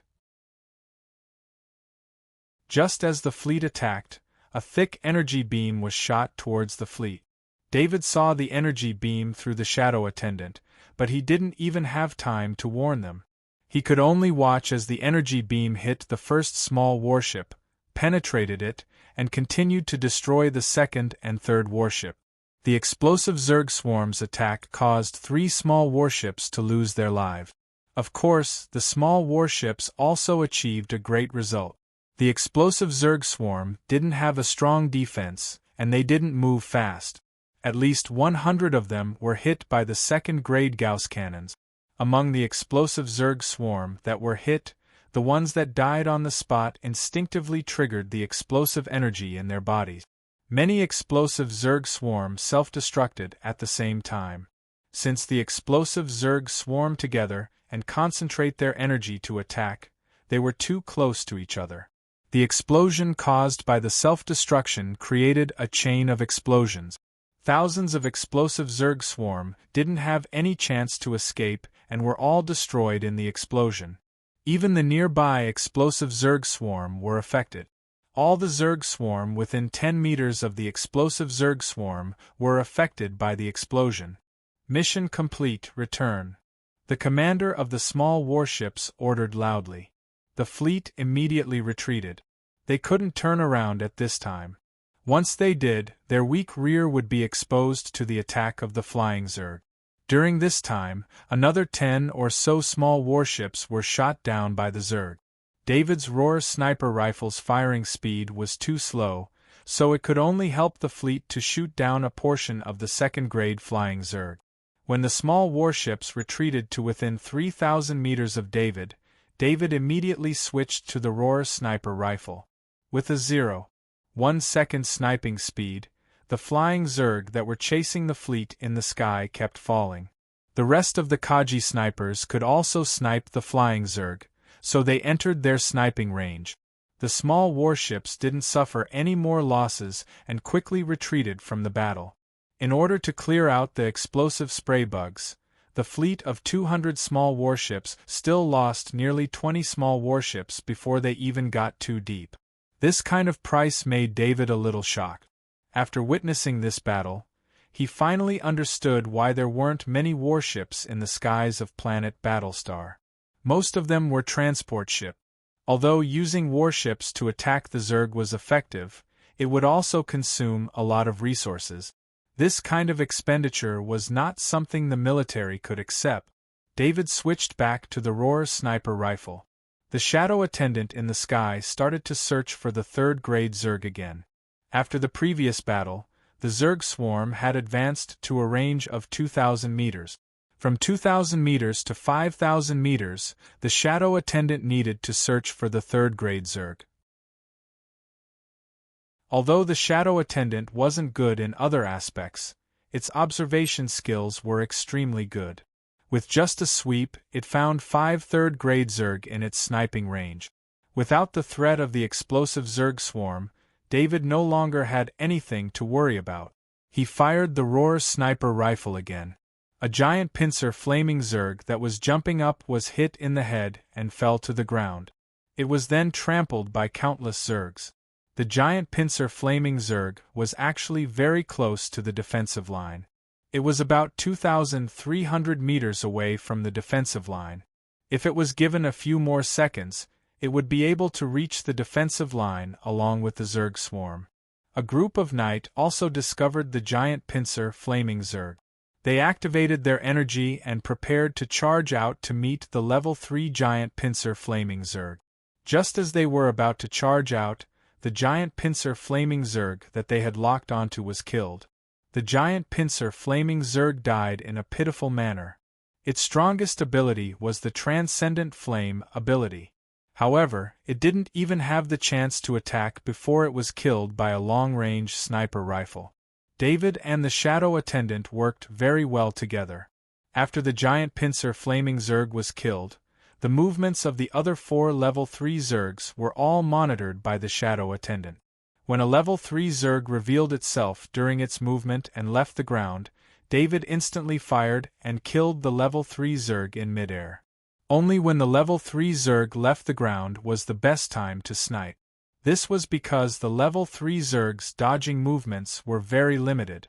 Especially in a battlefield, the accuracy of sniping was very high. The 18 Knights stared blankly at the battlefield. They could sense the presence of level 3 Zergs through the energy in their bodies. However, in a short period of time, the presence of level 3 Zergs disappeared one by one. They didn't think that the level 3 Zergs were hiding their presence. There was only one possibility: the level 3 Zergs were killed. The 18 Knight couldn't help but think of the projection before the battle started. It was the terrifying Sniper Master that had a sniping range of 5,000 meters. I didn't think that Sniper Kaji would have such terrifying combat power, a knight said in a deep voice. Yeah, I didn't think that there would be a Sniper Master here, another knight said. This Sniper Master is Sir David. He is the nephew of Baron Dubois in the Interstellar Federation. He has a very good relationship with Knight Millet. A knight who was previously stationed here explained. So it's this, sir. A knight nodded in response. They were all speaking in the divine language. Kaji, who was nearby, couldn't understand them. No one would have thought that David would be respectfully addressed as sir by this group of knights. After the 5 level 3 Zergs were killed, David didn't even have time to rest before another level 3 Zerg entered his sniping range. The 18 Knights sensed that the level 3 Zerg's presence on the battlefield in front of them quickly dissipated as soon as it entered the range of 4,000 meters. Since Sir David helped us kill the level 3 Zergs, why don't we charge into this wave of Zergs and reduce the pressure on Kaji of the Federation? The captain of this group of knights said loudly. Follow the captain's orders. The rest of the knight didn't have any objections. This time, the great world of God and the Federation were cooperating to defend. They had already been instructed to fully cooperate before coming here. Therefore, these knights didn't have the same negative attitude as before.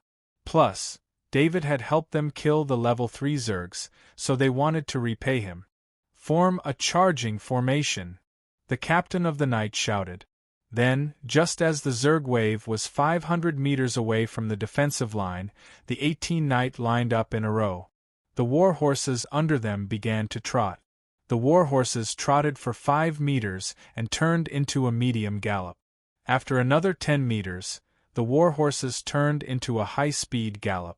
As there were no level 3 Zergs in front of them, all of them had been killed by David, the terrifying sniper master. Therefore, the 18 Knight felt very relaxed. Change to a lance and charge. The captain of the Knight changed to a lance and ordered loudly. A lance was heavy, but it was especially suitable for charging. It was especially powerful when used against weak enemies with a large number of enemies. The 18 Knight increased their speed to the maximum. A white light danced on their bodies and connected them together. At a distance of 300 meters, the 18 Knight clashed with the vanguard of the Zerg wave. The battle formation formed by the Knight was like a razor as it easily crushed the vanguard of the Zerg wave. These level 1 and level 2 Zergs couldn't fight back against the Knight, who had the strength of a level 3 Zerg. Not only were the Zerg's claws unable to break through the Knight's armor, they were also helpless against the warhorse's armor. The huge impact sent the Zergs flying. When the level 2 Zerg's warhorses trampled over the Zergs on the ground, green Zerg blood splattered everywhere they went. Charge! Kill! The Knights' faces were filled with excitement. Not all Knights had the opportunity to come to planet Warstar. Most of the Knights who were transferred here this time were here for the first time. They were very excited about this kind of slaughter. Chapter 523. The 18 Knights' charge was nothing compared to the entire insectoid horde, but it had the effect of disrupting the insectoid horde. In the area that the 18 Knight charged through, other than the insectoids that were hit and killed, the other insectoids nearby had targeted the Knights' formation. The insectoid horde was originally heading in one direction, but because of this, a portion of the insectoids changed their direction. The insectoid horde was not that easy to change direction.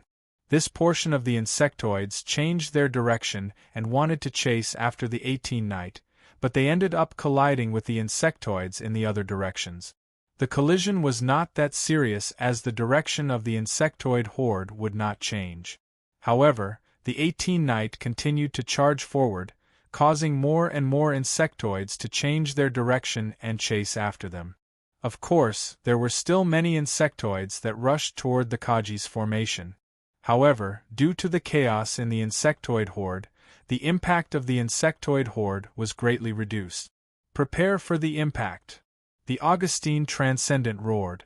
The Augustine Transcendent's formation was made up of the Great Shield Kaji. They were already prepared for the impact. The bottom of their shields were firmly pressed against the ground and their shoulders were behind the shields. The exoskeleton armor, the ground, and the shields formed a triangle. This stable structure maximized their defense. The Great Shield Kaji's exoskeleton armor was specially made. When in this defensive mode, the exoskeleton armor would directly apply all of its power to the ground. The entire exoskeleton armor was like a metal pillar. This was the only way for the Great Shield Kaji to withstand the impact of the insectoid horde.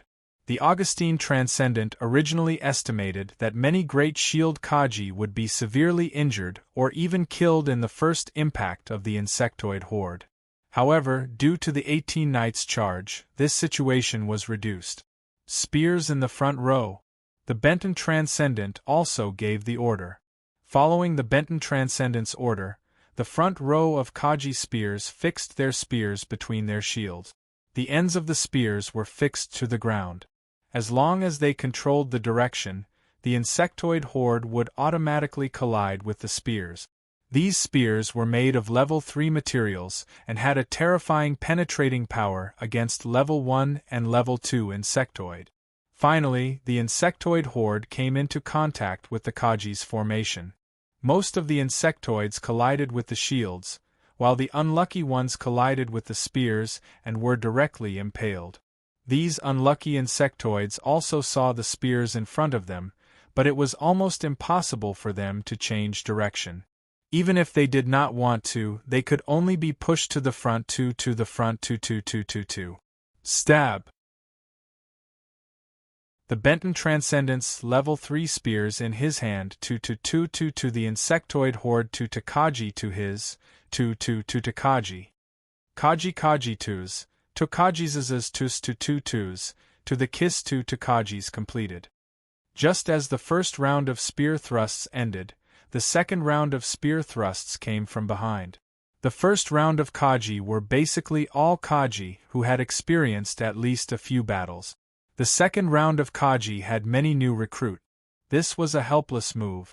This kind of battle would last for a very long time. No matter how strong the Kaji's stamina was, they would not be able to fight for a long time. The new recruits' Kaji and the experienced Kaji needed to coordinate their usage. Fortunately, the Warstar military was already very experienced in this kind of arrangement and knew how to maximize the strength of these Kaji. Great Shield Kaji, Spear Kaji, and the other Kaji were all led by a Transcendent. The Transcendent could suppress any problems that might arise. Transcendent Garth led Warhammer Kaji, Great Axe Kaji, and a small number of Longsword Kaji.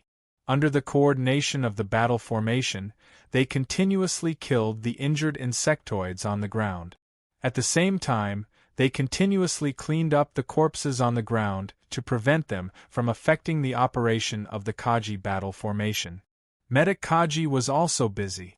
As long as an injured Kaji appeared, they would immediately enter the battle formation and bring the injured Kaji out. Behind the defensive wall, hundreds of genetic repair cabins were lined up. As long as the insectoids' limbs were not broken, they would be able to enter the battlefield again after a short period of treatment. David could see more clearly through the shadow attendant in the air. In a short period of time, dozens of Kaji had fallen to the ground. This was the result of 18 Knights' charge. In addition, he had blocked all the level 3 insectoids 4,000 meters away. David could not imagine how much damage the other lines of defense had suffered. It must be known that every time a full-scale battle with the insectoids ended, a large number of Kaji would be sacrificed. He could not care about other places.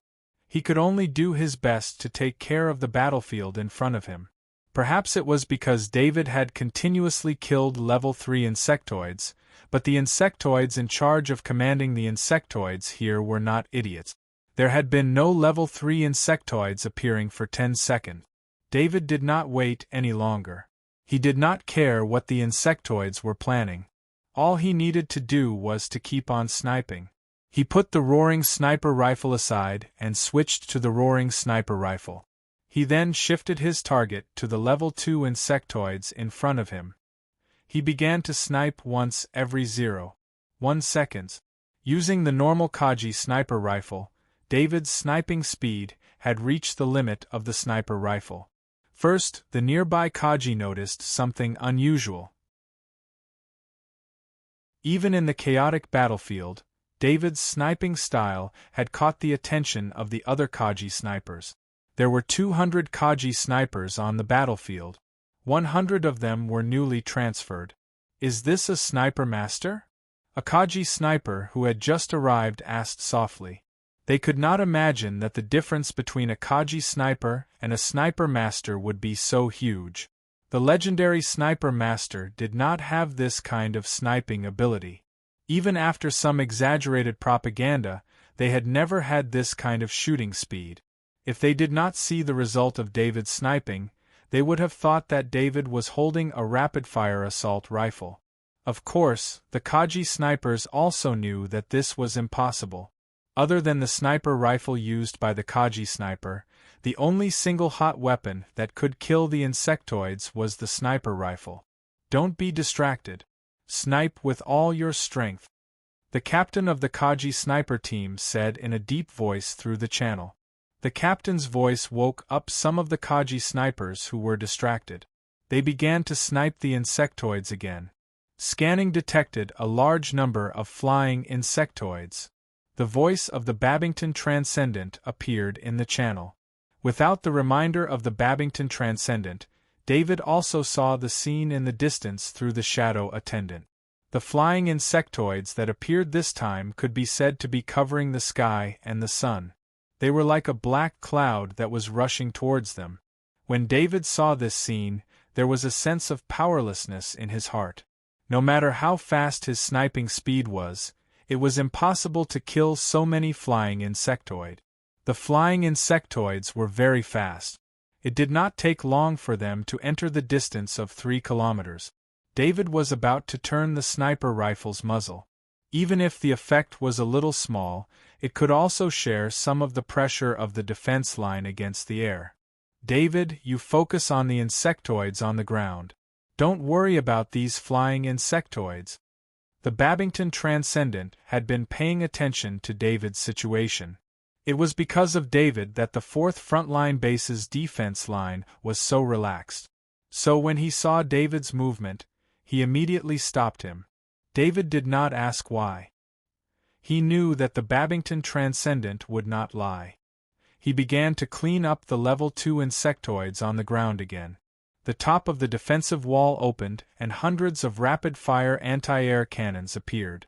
The Shadow Attendant immediately observed the appearance of these rapid-fire anti-air cannons. David could not help but feel strange.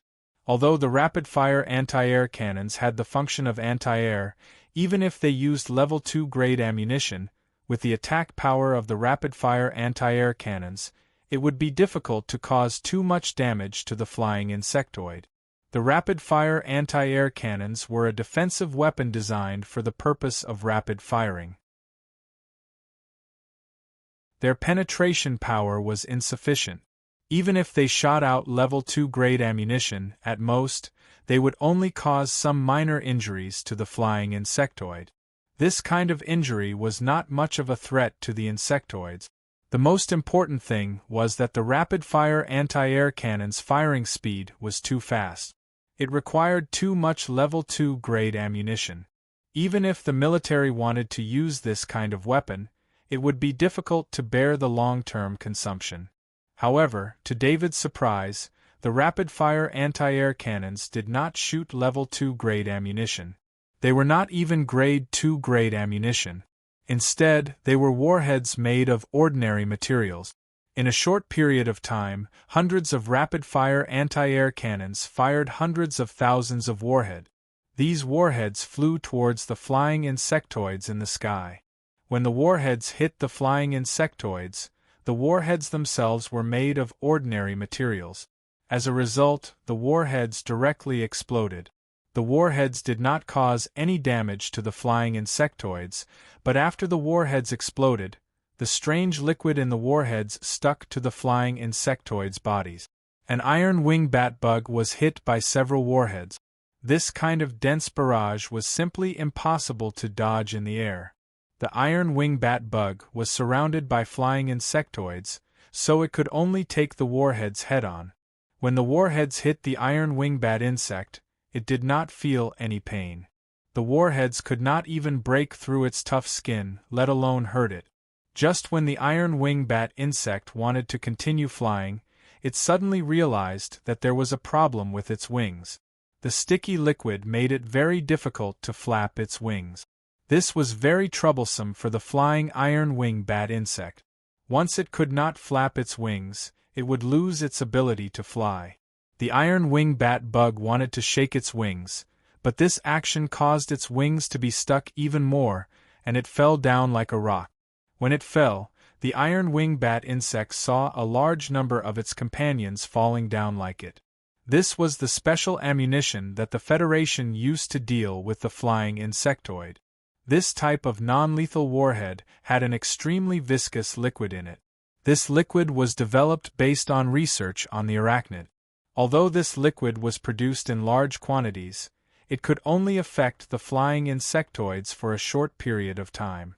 After the flying insectoids fell from the sky, they only needed to clean up for a period of time before they could fly again. However, when this type of special ammunition was used in this kind of war, the effect was huge. The Federation did not need to be stingy with this type of special ammunition. Compared to low-grade ammunition, this type of special ammunition was very cheap. That was why they used air defense rapid-fire cannons to fire it. The iron-wing bat insect that fell from the sky was attacked by the swarm of insectoids before it landed on the ground. After it landed, it was trampled by the swarm of insectoids. It did not even have time to clean up the liquid on its body before it was trampled to death. This was the fate of most of the flying insectoids that fell from the sky. The Federation's special ammunition was too effective. A large number of flying insectoids fell from the sky. A sharp cry came from afar. The flying insectoids in the sky seemed to have received some kind of order. They turned around and flew back. However, during this period of time, the number of flying insectoids that were trampled to death on the ground was more than the number of insectoids that were killed by Kaji and the others on the ground. The 18 Knight were still charging in the swarm of insectoids. They did not charge in the opposite direction. Instead, they turned around and charged in the direction they came from. They knew very well that in the swarm of insectoids, only within 5,000 meters of the defensive line was safe. Without the obstruction of the level 3 insectoids, they could charge freely. However, if they went beyond this distance and were blocked by the level 3 insectoids, they would lose the advantage of charging and would most likely be killed by the swarm of insectoid. Although the 18 Knight were powerful, they still needed to keep charging in order to not be trapped by the swarm of insectoids. David had been multitasking. He worked with the Shadow Attendant to kill the level 2 insectoids every 0.1 seconds. On the other hand, he needed to observe the situation 5,000 meters away through the Shadow Attendant to find the level 3 insectoid. The 18 Knight charged back and forth along the defensive line at a distance of 500 meters. After that, they returned to Kaji's formation. Although the charging time of the 18 Knights was not long, their consumption was not small at all. In order to maintain the speed of the warhorses, the Knights had to transfer the energy in their bodies to the warhorses to support the consumption of the warhorses. In the previous charge, the Knight needed to maintain the energy supply for the warhorses. On the other hand, they also needed to attack the insectoids in front of them. They needed to rest. The Kaji's formation was derived from the Knight's formation in the great world of God. In addition to the alliance between the two worlds, the Knight's retreat into the Kaji's formation did not affect the operation of the Kaji's formation. The 18 Knight easily retreated from the Kaji's formation to the backup Kaji's formation. They quickly fed themselves and their warhorses potions to recover their energy. We blocked it. Augustine Transcendent used a level 3 shield to knock away a level 2 insectoid that was charging at them. Seeing the current situation, he let out a sigh of relief and thought to himself. The 4th frontline base was only the first line of defense. There were other lines of defense behind them. However, if it was possible, Augustine Transcendent would not choose to retreat to the other lines of defense. The 4th frontline base had been defending this defensive line for decades and had never lost it. Augustine didn't want to lose it in his hands. Augustine Transcendent was extremely proud. They had used the Kaji's formation to block the insectoid wave. This was the most ideal situation they had analyzed before the battle.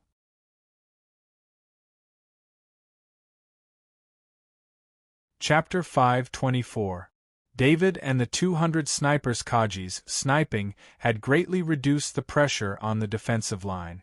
Although the number of level 2 Zergs was large, the number of level 2 Zergs that could rush to Kaji's battle formation was limited.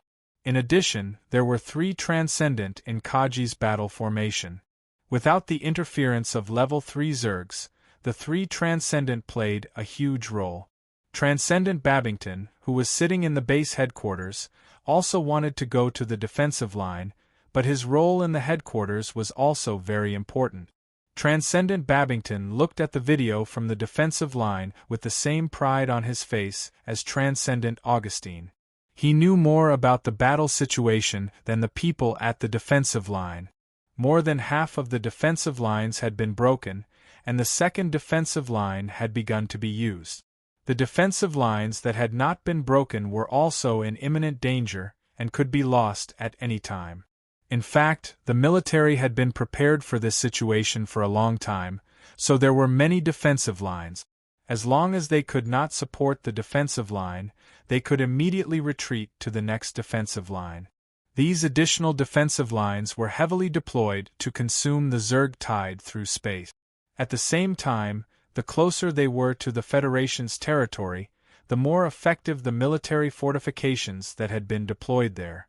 Transcendent Babington heard that there were constant requests for reinforcements in the military channel. Several Transcendent rescue teams were not enough for distribution. He smiled faintly and wondered if he should change some of the previous battle plans. Originally, the 4th Frontline Base's battle plan was the same as the other bases, to consume the Zerg tide by retreating again and again, but they did not expect the Zerg tide to be resisted by them. In fact, it was not only Transcendent Babington who did not expect it. Almost everyone did not expect that David could really block the level 3 Zergs when the Zerg tide came. In the previous Zerg tide attacks, there were at most 3 level 3 Zergs at each time. In that case, David could kill all of them. Although it was amazing, it was not unimaginable. However, no one could guarantee the number of level 3 Zergs that would appear in this Zerg tide, so no one really believed that David could prevent the level 3 Zergs from participating in the attack on the defensive line. It was under this misjudgment that Babington Transcendent made the wrong plan. Order the self-propelled Gaussian artillery unit to move forward and enter the first line of defense. Transcendent Babington did not hesitate and issued the order through the channel. The Babington Transcendent didn't use the backup Kaji at the 2nd and 3rd lines of defense. They were the guarantee that the insect tide wouldn't break into the interior quickly, so they couldn't be used. However, the self-propelled Gaussian cannons could be used. 10,000 of them were enough to increase the offensive power of the first line of defense by a large margin. Following the order of the Babington Transcendent, 10,000 heavy self-propelled Gaussian cannons were immediately activated and marched toward the defensive line. David put down the Roer sniper rifle. The barrel of this sniper rifle was already red from long periods of high-speed sniping. If the barrel wasn't made of high-quality materials, it would have been scrapped long ago. However, even if it was made of high-grade materials, David had no choice but to stop sniping. David switched to the Roer sniper rifle. Although its power increased, its firing speed immediately decreased. Second Lieutenant Mawson took the Roer sniper rifle, took out a gun barrel from the box at the side, and quickly replaced it. David was surprised when he saw Lieutenant Mawson's actions. He didn't think that Lieutenant Mawson would be so considerate. It's a pity that I couldn't apply for the barrel of the roaring sniper rifle. I only applied for the barrel of the roaring sniper rifle. This time I've brought 5 barrels. It's enough for you to use. Second Lieutenant Mawson explained to David. David nodded. The Roer sniper rifle was the sniper master's personal sniper rifle, and because the Roer sniper rifle was rarely used on Warstar, the one he had was the only one, so it was understandable that it had very few accessories.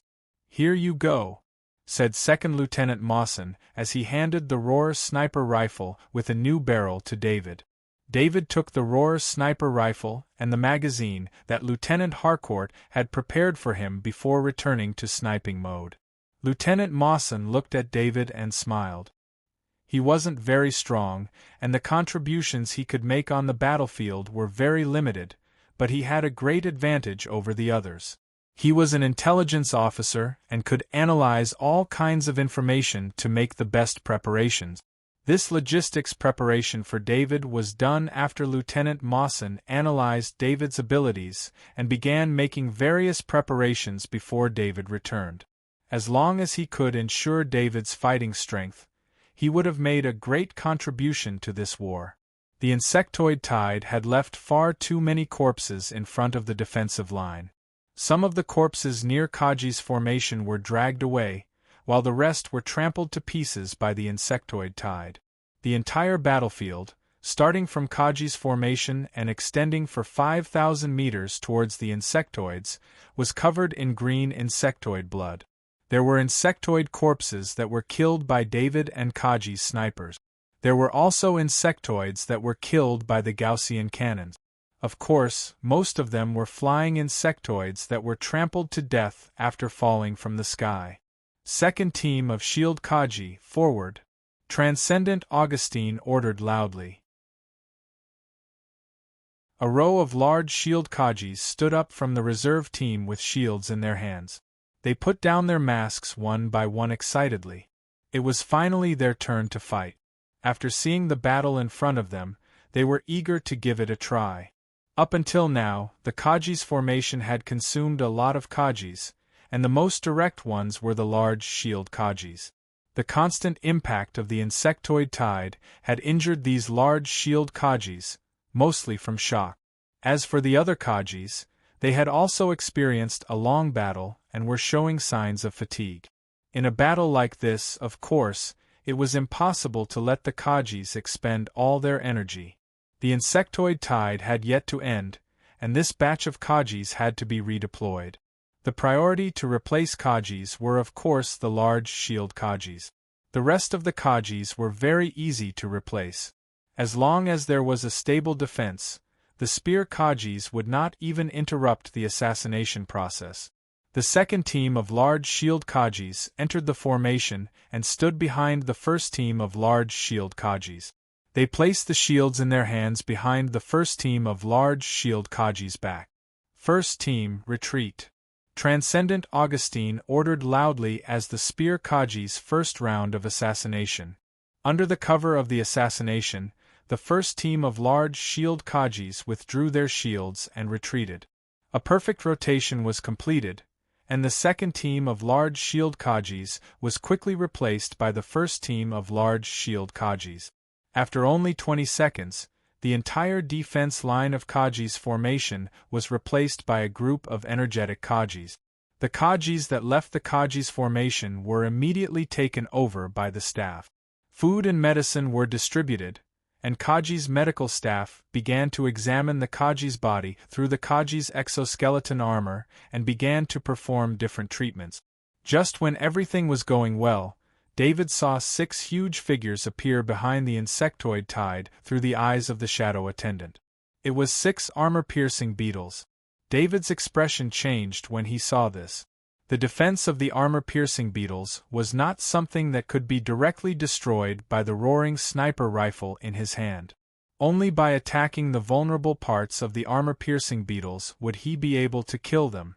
However, according to the Shadow Servant's observation, the 6 armor-piercing beetles were using the most conservative charging method. The armor-piercing beetles lowered their heads, exposing their backs and foreheads, which had the thickest defense. It was not the first time that David had come into contact with an armor-piercing beetle. Of course, he knew how strong the defense of the armor-piercing beetle was. Even if the roaring sniper rifle in his hand hit an armor-piercing beetle, it would not be able to break its shell, let alone injure it. The 18 Knight also sensed the appearance of many level 3 insectoids. They looked into the distance and after a few seconds, they realized that none of the level 3 insectoids had been killed. The knight immediately understood what had happened. The level 3 insectoids with strong defense must have appeared. There were a few types of level 3 insectoids that even a sniper master could not break through. This was not surprising. It's finally our turn to be useful. I thought that we could only kill small insectoids. A knight said with a laugh. It's really boring to fight alongside Master David. Another knight said with a laugh. The successful defense line made these knights very happy. They also urgently needed to show their true value. Although they had charged once before, it was only to show their presence on the battlefield. Facing a group of level 1 and 2 insectoids was nothing to be proud of. David took over all the knight's work. This made the knight who had withdrawn from the battle could only watch the battlefield for a long time. The 18 Knight once again lined up in a row and entered Kaji's battle formation. As the war horses neighed, the knight completed the process of accelerating in Kaji's battle formation. As the war horses leapt up together, the 18 knight rushed into the insectoid horde. The battle was in balance, but after the 18 knight joined, there was a slight pause. The insectoid horde did not have time to replenish, so there was a temporary gap in front of Kaji's battle formation. David observed the movements of the 18 knight through the shadow attendant while he continued to use the roaring sniper rifle to quickly kill level 2 insectoid.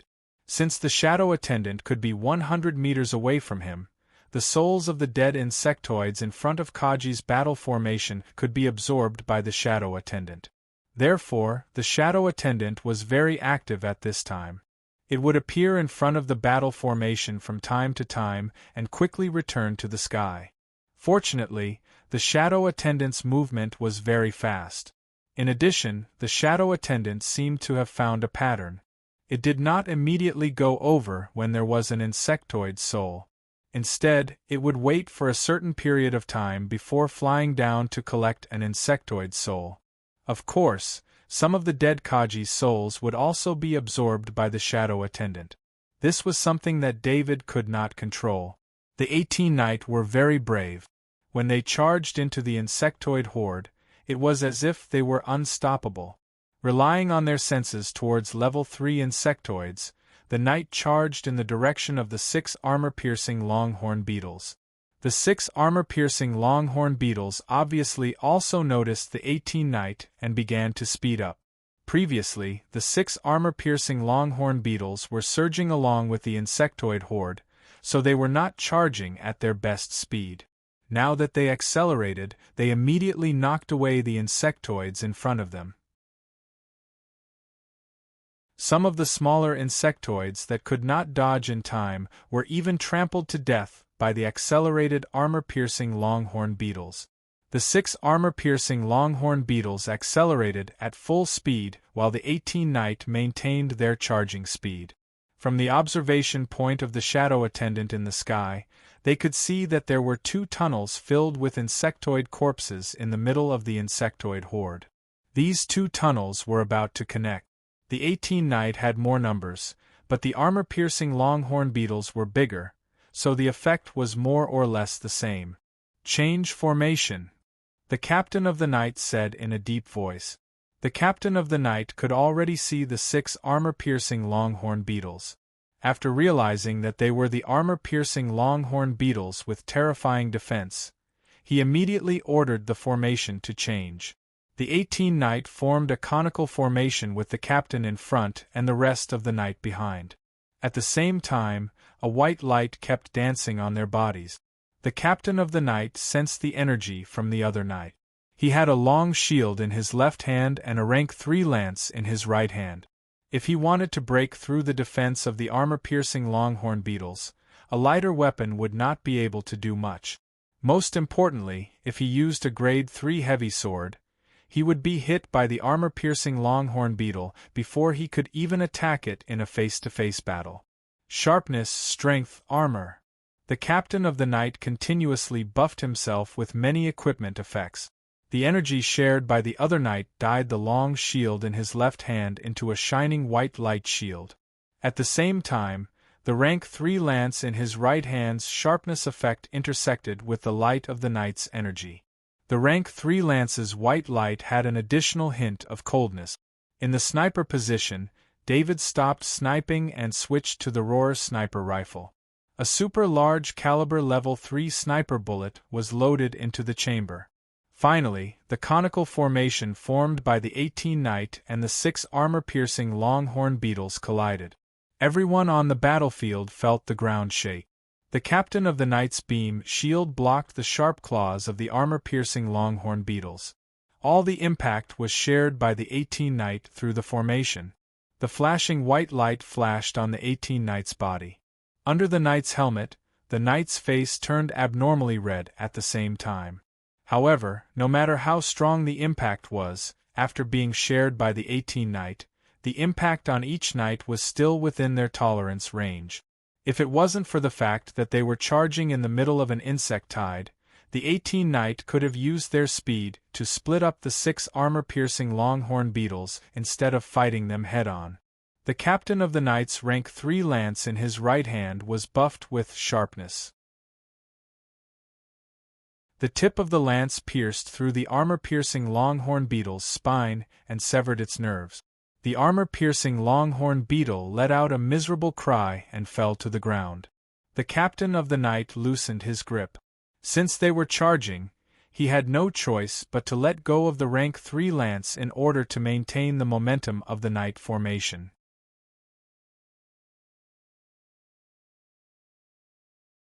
Chapter 525. The 18 Knights formed a cone-shaped Knight formation. The captain of the Knight was the first to collide with an armor-piercing beetle. After that, the captain of the Knight let go of the rank 3 lance on the beetle's back. Then, the captain of the Knight led the 18 Knights and used the cone-shaped battle formation to charge at the armor-piercing beetle that had lost its ability to move. This extremely powerful armor-piercing beetle was forcefully knocked away, and a gap was created in the formation formed by the 6 armor-piercing beetles. The cone-shaped battle formation was like an armor-piercing iron all that pierced through the formation of the armor-piercing beetles. As the captain of the Knight took the lead and charged past the armor-piercing beetle in front of him, the rest of the Knights followed behind him. The 2 Knights on the left and right of the second row held their rank 3 lance and cut open 2 wounds on the armor-piercing beetles that were close to them. Then, the Knights on the left and right of the third row continued to expand their battle result. This time, not only did they add 2 more wounds on the armor-piercing beetles, but they also knocked them away. At the same time, David, who had been waiting for an opportunity, fired his roaring sniper rifle. When the armor-piercing beetles were attracted by the 18 Knights, the super-large caliber rank 3 sniper bullet shot into the wounded armor-piercing beetle on the left. After penetrating the wound, it went straight into the armor-piercing beetle's spine and broke its spine. The armor-piercing beetle let out a cry and was knocked away by the Knight. After that, it fell to the ground and could no longer get up. The Knight formation charged past 6 armor-piercing beetles, causing 2 armor-piercing beetles to fall to the ground and 1 armor-piercing beetle to be injured. Of course, one of the armor-piercing beetles was killed by David, and the 18 Knights knew this very well. The battle formation formed by 18 Knights was much more powerful than the battle formation formed by 6 Knights. They were able to gain the upper hand even when clashing with the strongest armor-piercing beetle of the level 3 insectoid. Although there were 3 times the number of Knights in the Knight formation compared to the Knight formation, the defense of a single armored longhorn bull was stronger than that of a Knight. It was the effect of the Knight battle formation that could achieve such a result. After the cone-shaped battle formation formed by the 18 Knight charged past the armor-piercing beetle, their speed also decreased a lot. They needed some time to speed up again. Otherwise, without speed, they wouldn't be able to exert the charging power of the battle formation. We have Lord David's help. Everyone, try your best to leave wounds on the vital parts of the armor-piercing longhorn beetle. The captain of the Knight shouted as he sped up. Of course, the Knight didn't have any objections. It was a good thing for someone to help them at this time. Although it looked easy, it was actually very dangerous. If the armor-piercing longhorn beetle was a little stronger and the captain of the Knight didn't kill it in one hit, the 18 Knights' charge would have been blocked. The 18 Knight who lost their charging power would be attacked by the insectoids from all directions. With the addition of the 6 level 3 armor-piercing beetles, the situation would be very dangerous. However, the most dangerous moment was over. The remaining 4 armor-piercing beetles were no longer a big threat to them. The 4 armor-piercing beetles were a little hesitant.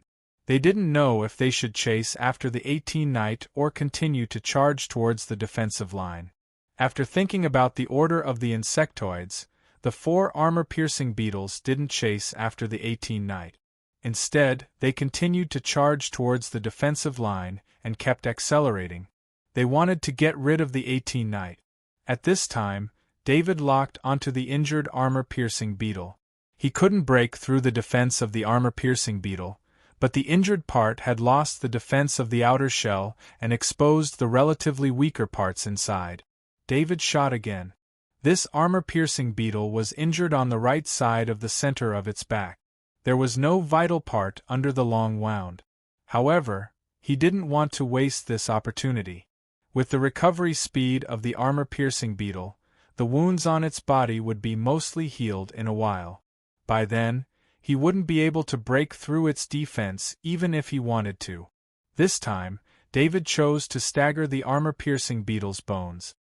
He let the super-large caliber grade 3 sniper bullet avoid the hard bones and directly penetrate the muscles of the armor-piercing beetle's back and enter its internal organs. The armor-piercing beetle's strong back muscles reduced the penetration of the super-large caliber grade 3 sniper bullet by at least half. However, in front of the sniper bullet, only its weak internal organs were left. The rolling sniper bullet tore open a huge wound in the armor-piercing beetle's internal organs. Immediately after, the charging momentum of the armor-piercing beetle suddenly decreased. This kind of injury was a serious injury to a grade 3 insectoid, but it wasn't fatal. However, it still caused the armor-piercing beetle to fall behind. Under the leadership of the captain, the 18 Knight activated the acceleration effect on their equipment. This allowed them to charge faster in the insectoid tide. The Knight formation drew an arc in the air and continued to chase after the armor-piercing beetles. When the captain of the Knight rushed past the armor-piercing beetle that was pierced by his grade 3 lance, he bent down and picked up the grade 3 lance. The first one they encountered was the heavily injured armor-piercing longhorn beetle that had been sniped by David. This armor-piercing longhorn beetle was already heavily injured, and its neck was swept by the Knight Captain's grade 3 lance. Of course, the Knight Captain's attack couldn't cut off the armor-piercing beetle's neck. It only left a deep wound on its neck, but it was still far from completely cutting it off. When the Knight behind them rushed past the armor-piercing beetle, he also swept across the same spot. After passing by 4 Knights, the armor-piercing beetle's head flew off. With the acceleration effect, the 18 Knight's speed was faster than the 3 armor-piercing beetles. A warhorse was also considered a transcendent creature. Although it was a transcendent creature created by the Knight, it still had the transcendent ability of a transcendent creature, which was speed. The biggest use of a warhorse for a Knight was to increase the speed of the Knight.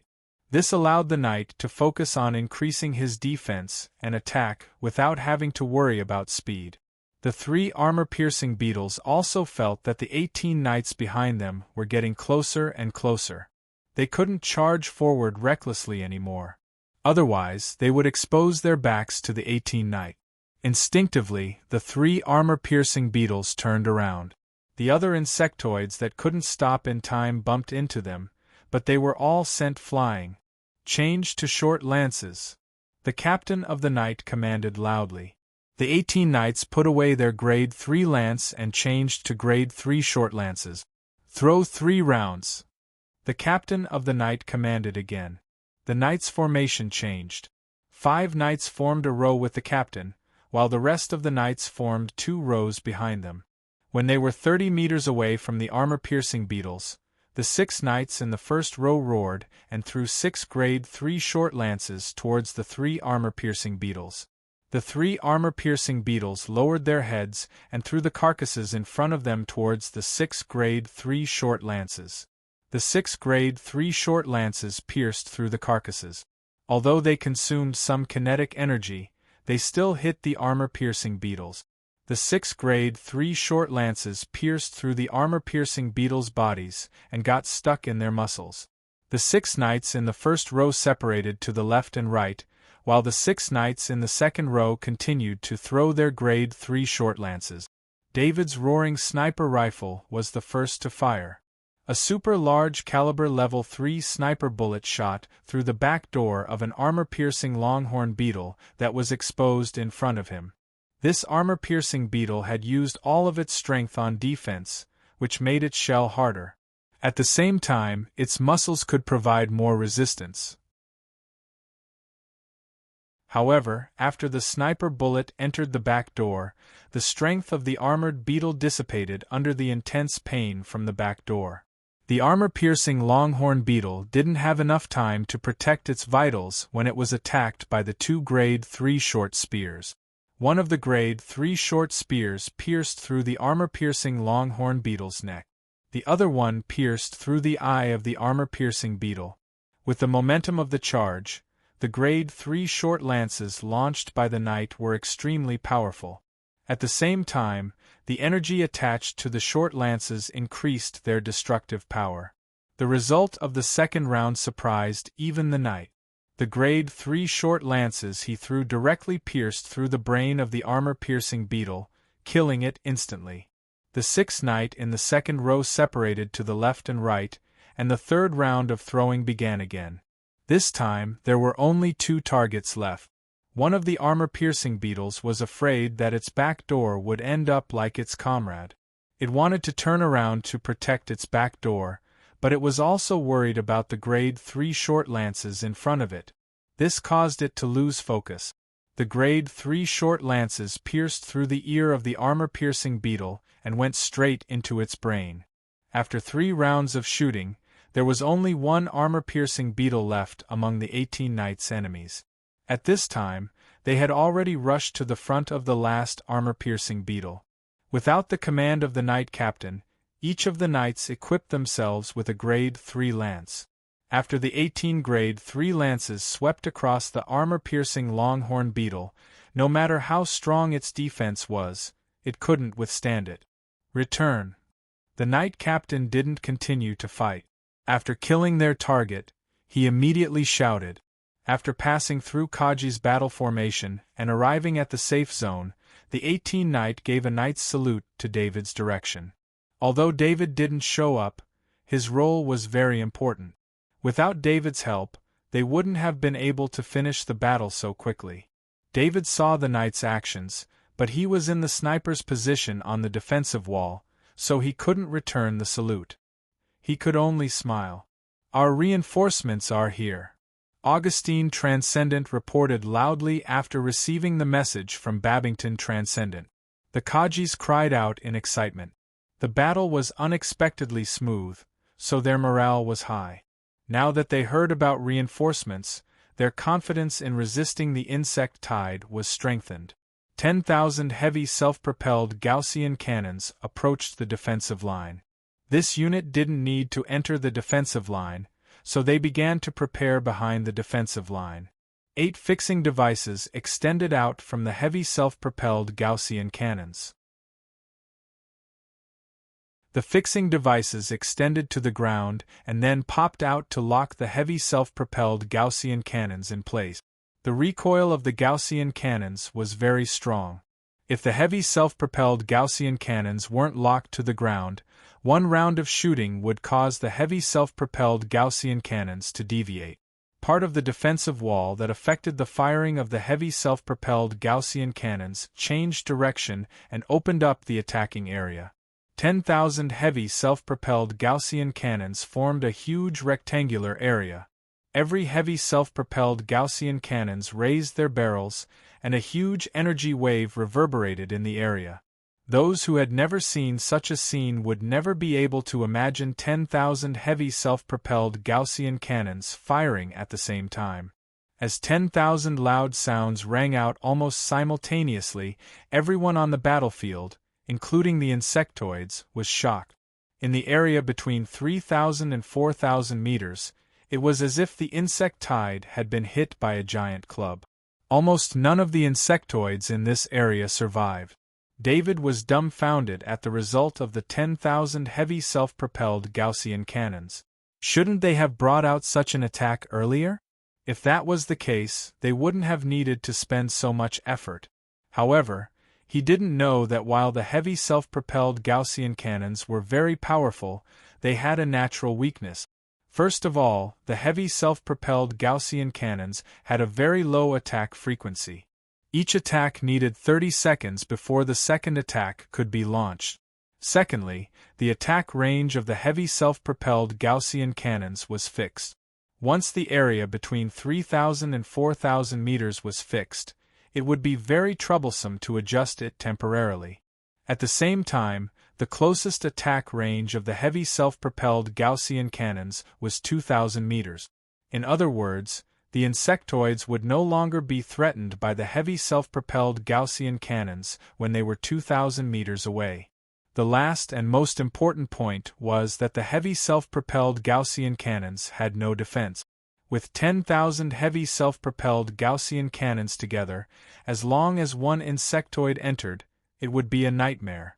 The reason why the Babington Transcendent sent out the heavy self-propelled Gaussian cannons was because they had successfully blocked the insect tide and prevented the level 3 insectoids from getting close to the defensive line. The heavy self-propelled Gaussian cannons were no threat to the level 3 insectoids, and the level 3 and 4 insectoids were the biggest threats in the insect tide. David did not stop sniping, and the Kaji below became even more excited. The pressure on them decreased, and it made them feel more relaxed. 30 seconds later, the second salvo began, and the insect tide was once again separated by 1,000 meters. The battlefield had turned into a meat grinder for the insectoid tide. Countless insectoids were being killed every second, and David's Howler sniper rifle had already been replaced by 3 barrels. However, the 3 Transcendent and the 18 Knight were not as excited as the Kaji. They knew that there would definitely be level 4 insectoids in this battle. It would be a true victory if they could successfully stop the level 4 insectoid. As long as the level 4 insectoids were defeated, the war on this battlefield would end.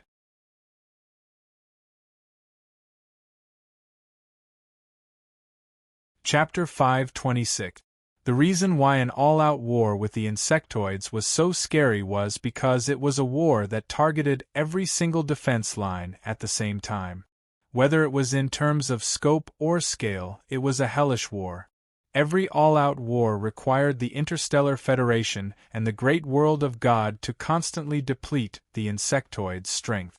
During this process, a large number of combatants from both the Great World of God and the Interstellar Federation would die.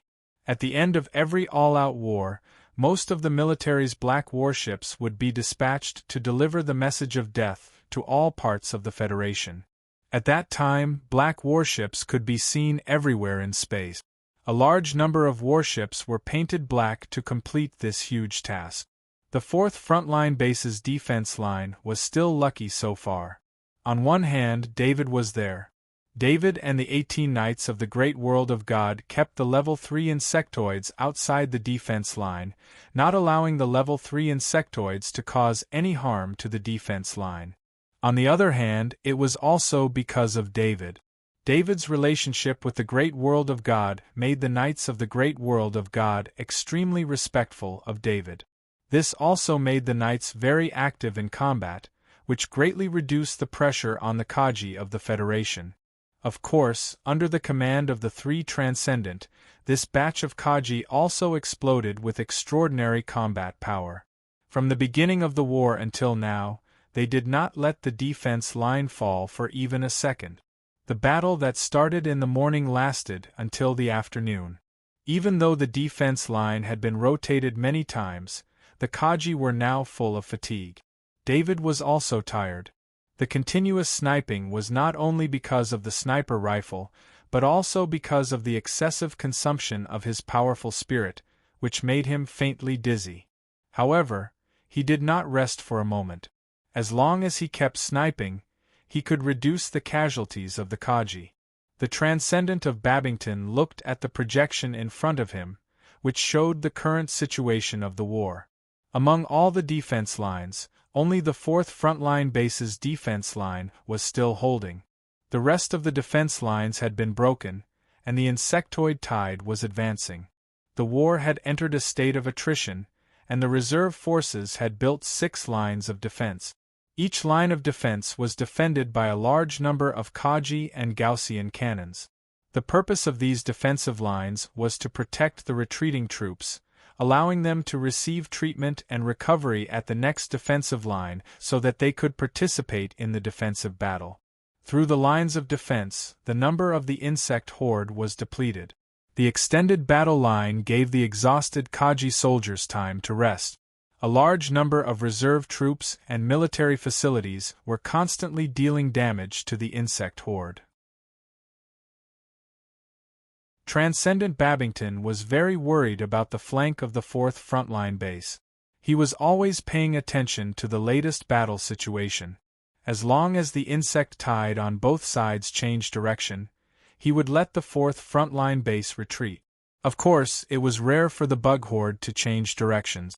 As soon as the bug horde began, the level 1 and 2 bugs would go crazy and only charge forward. It was almost impossible to command them to change directions.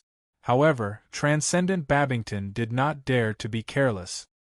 His decision was related to the lives of hundreds of thousands of soldiers. Transcendent Babington saw a video on the projection. It was the 4th line of defense adjacent to the 3rd frontline base. 20 defensive walls had self-destructed at the same time, and the huge explosion blocked the insect horde. In fact, the power of this kind of explosion was limited. The damage to the bugs was not high. Only the level 1 bugs that were too close to the defensive walls would be fatally injured. Most of the bugs would only be affected by the explosion and temporarily stop their charge. The 3rd frontline base that had been rebuilt was not strong. Although some veterans were transferred from other bases, most of them were made up of new recruits. Under the cover of the explosion, the combatants of the 3rd frontline base retreated to the 5th line of defense, which was the defensive line organized by the military. In the sky, a fleet of hundreds of small warships began to attack the insect horde on the ground. Due to the extended battle line, the bug horde could not accurately command the other bugs, especially when they were attacked by the fleet. They could not quickly organize the flying bugs to attack from the rear. When the flying bugs arrived, the fleet had already covered the retreat of the combatants. The flying bugs would be attacked by the special sticky ammunition of the 5th line of defense, suffering a devastating blow. Transcendent Babington shook his head. There were only 2 lines of defense left in the 3rd frontline base. Once they were lost, they would need to send the reserve army of the military into the war. It was recorded in history that in order to resist the insect horde several times, even the military personnel who could fight had participated in the war. After a war, the Warstar military lost more than half of its senior officers. Transcendent Babington looked at the time. There was still more than an hour before nightfall. If the insect horde could not be dealt with before nightfall, the night would bring more trouble. He also did not understand why the bug horde did not engage in a full-scale war at night. Every full-scale war would start in the morning until nightfall, when no more bugs would join the insect horde. Just as Transcendent Babington was worried, he saw a formation of 60 knights in front of the 5th line of defense of the 3rd frontline base. They were attacking the insect horde. The Transcendent Babington let out a long sigh of relief. The Knight Regiment of the Great World of God is on the move. The Knight Regiment was the backbone of the Great World of God. As long as the 60 knights did not encounter a level 4 bug horde, sweeping the battlefield would not be a problem. The Great World of God was also prepared for level 4 bugs. In every line of defense, there was a strong existence that could delay level 4 bug. Their mission was to cooperate with the other knights to delay level 4 bugs until the end of the war. There were not many strong people who could kill level 4 bugs, especially in this kind of war. A large number of strong people were separated and could not be gathered to encircle level 4 bugs. The Transcendent Babington saw the alert from the scanner and immediately reminded through the channel. A level 4 bug horde has appeared. David saw the huge black figure through the shadow attendant. It was a Titan black beetle. The Titan black beetle was an ordinary level 4 insectoid. Aside from its powerful defense and attack, it didn't have any special abilities. Therefore, the threat of the Titan black beetle wasn't that great. Of course, this so-called, not a big threat, was relatively speaking. If there were no strong people arranged by the Great World of God, the Titan black beetle would have broken through the entire line of defense in an instant. At present, on the battlefield, except for the 18 knights, no one could stop the Titan black beetle. The Titan black beetle in a state of total war was a little different from the normal Titan black beetle. Normally, when the Titan black beetle entered the line of defense, it had to be careful of being surrounded and killed by the strong people of the great world of God. Therefore, even if the level 4 bugs were close to the line of defense, they would not dare to stay for long. This was also the reason why only 6 knights were needed to expel the Titan black beetle. When the Titan black beetle appeared, the Cade Knight in the great world of God rushed out on a majestic warhorse. The 18 knights also changed their direction and joined the Cade Knight. Something's not right. David saw that the Titan black beetle did not move towards the knights' battle formation. Instead, it was still rushing towards the line of defense. According to the records of Total War that David had read, the level 4 bugs would not attack the line of defense before defeating the Knight of the Great World of God. This was somewhat similar to the Cade Knight, who had been staying in the battle fortress and had not participated in the previous battle. Before both sides reached a conclusion, they would not attack the other side's remaining forces first. Of course, if the Cade Knight did not appear on this side, the Titan black beetle would naturally crush the line of defense and kill everyone. David's spirit was very high. He could feel the Titan black beetle's malice towards him through space. The Titan black beetle's target is me. David was shocked. He immediately put away his sniper rifle and ordered 2nd Lieutenant Mawson and the rest of the Kaji, "You guys stay here." Without waiting for 2nd Lieutenant Mawson to respond, David directly jumped out of the sniper's hole. Since the Titan black beetle's target was him, he naturally would not stay here and wait for the Titan black beetle to come over. That would allow the Titan black beetle to break through the entire line of defense, and who knew how many of his compatriots here would die. When David flew out of the line of defense wall, he immediately felt the Titan black beetle's gaze lock onto him. At this moment, he was 100% sure that the Titan black beetle was here to find him. The Titan black beetle did not take the initiative to fight the Cade Knight's battle formation led by the Knight. Even if the Cade Knight wanted to go forward to block it, it would be very difficult for him to keep up with the Titan black beetle's speed. David's observation of the battle situation was clearer than anyone else's. The shadow attendant above his head could find the best escape direction for him. He saw the familiar Cade Knight. He did not know why the Cade Knight appeared here, but he knew that the Cade Knight's combat strength was very strong. Leading 18 knights to deal with the Titan black beetle would not be a problem. David found the Cade Knight's location. At the same time, he also calculated the Titan black beetle's speed and found the most reasonable route to meet up with the Cade Knight first. As long as he met up with the Cade Knight, he would be in a safe range. The short wings on the back of the custom-made exoskeleton armor let out a roar. This was the sound of the engine at maximum speed. He also activated his extreme speed, wanting to reach an even higher speed. This Titan black beetle wants to assassinate Mr. David. The Cade Knight also realized that something was wrong. He was sent here to protect David. The Cade Knight knew a bit about the conflict between David and the rank 5 half-body Spider Queen.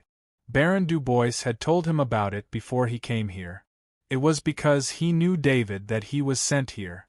Baron Dubois had long since discovered the rank 5 half-body Spider Queen's hatred for David. Being targeted by a rank 5 half-body Spider Queen, especially one that held grudges, was definitely not a good thing. Normally, Baron Dubois would not have to worry. If the half-body Spider Queen came, there would naturally be experts to deal with it. It wasn't impossible for several experts to make it stay. But during an all-out war, the half-body Spider Queen might have powerful insectoids target David, and Baron Dubois had to guard against such a situation. Baron Dubois was clear about David's true strength. As long as it wasn't a rank 4 half-body Spider Queen, David wouldn't have a problem protecting himself. Therefore, the Cade Knight came here to help David resist the rank 4 half-body Spider Queen. The Cade Knight urged his warhorse and led the 18 knights to meet David. This level 4 Zerg, the Titan Black Beetle, is looking for me. I'm leaving the defensive line first, David reported in the channel. Leaving one's post and becoming a deserter in the middle of a war wasn't a small matter. If you were caught, being court-martialed would be a light punishment. David, you have to be careful. I agree. The Babington Transcendent responded almost without thinking. The Babington Transcendent knew that David wouldn't lie. There was no need to lie about this kind of thing. Just by looking at the Titan Black Beetle staring at David and following his movements, the Babington David understood that what David said was true. David obtained the authorization of the Babington Transcendent, and his heart was set. He had no choice but to leave his sniping position before. Now that he had the time, he would immediately report. Only with authorization would it be legal to act. Don't look at David's previous brilliant achievements. As long as he escaped from the battlefield without authorization, the lightest consequence would be imprisonment. It was even possible that he would be executed directly. Cade Knight, many thanks. David's previous analysis didn't count as the Cade Knight taking the initiative to come over. Now that the Cade Knight took the initiative to greet him, he quickly met up with the Cade Knight. Mr. David, it seems that the half-body Spider Queen is still very stingy. The Cade Knight also felt relieved and said with a laugh. David couldn't help but shake his head with a wry smile. If it wasn't a last resort, he wouldn't want to become enemies with a level 5 Zerg. He couldn't even deal with a level 4 Zerg, let alone a level 5 Zerg. The Titan Black Beetle rushed over with a roar. The Cade Knight didn't hesitate. He waved the heavy sword in his hand, and the 18 knights scattered in an instant. The Cade Knight slashed out with his heavy sword. The Titan Black Beetle wanted to attack David, but David had already retreated behind the Cade Knight. If the Titan Black Beetle wanted to attack him, it had to go through the Cade Knight. The Cade Knight was also very angry. This Titan Black Beetle obviously didn't put him in its eyes. It still dared to be distracted at a time like this. The heavy sword in his hand clashed with the Titan Black Beetle's forelimb. He and the warhorse beneath him could not help but take a few steps back. The Titan Black Beetle's body swayed slightly, but it managed to stop its charge. It was also at this moment that the 18 knights who were scattered in the surroundings gathered around the Titan Black Beetle and surrounded it. Due to the appearance of the Titan Black Beetle, no Zerg dared to come close. The might of a level 4 Zerg made the Zerg within 500 meters circle around it. There was only the Cade Knight and the 18 knights in the battle formation, and the Titan Black Beetle surrounded by the battle formation. If it wasn't for David, the Titan Black Beetle wouldn't have been so careless as to be surrounded by the Knights' battle formation. This Titan Black Beetle only wanted to complete the task given by the half-body Spider Queen.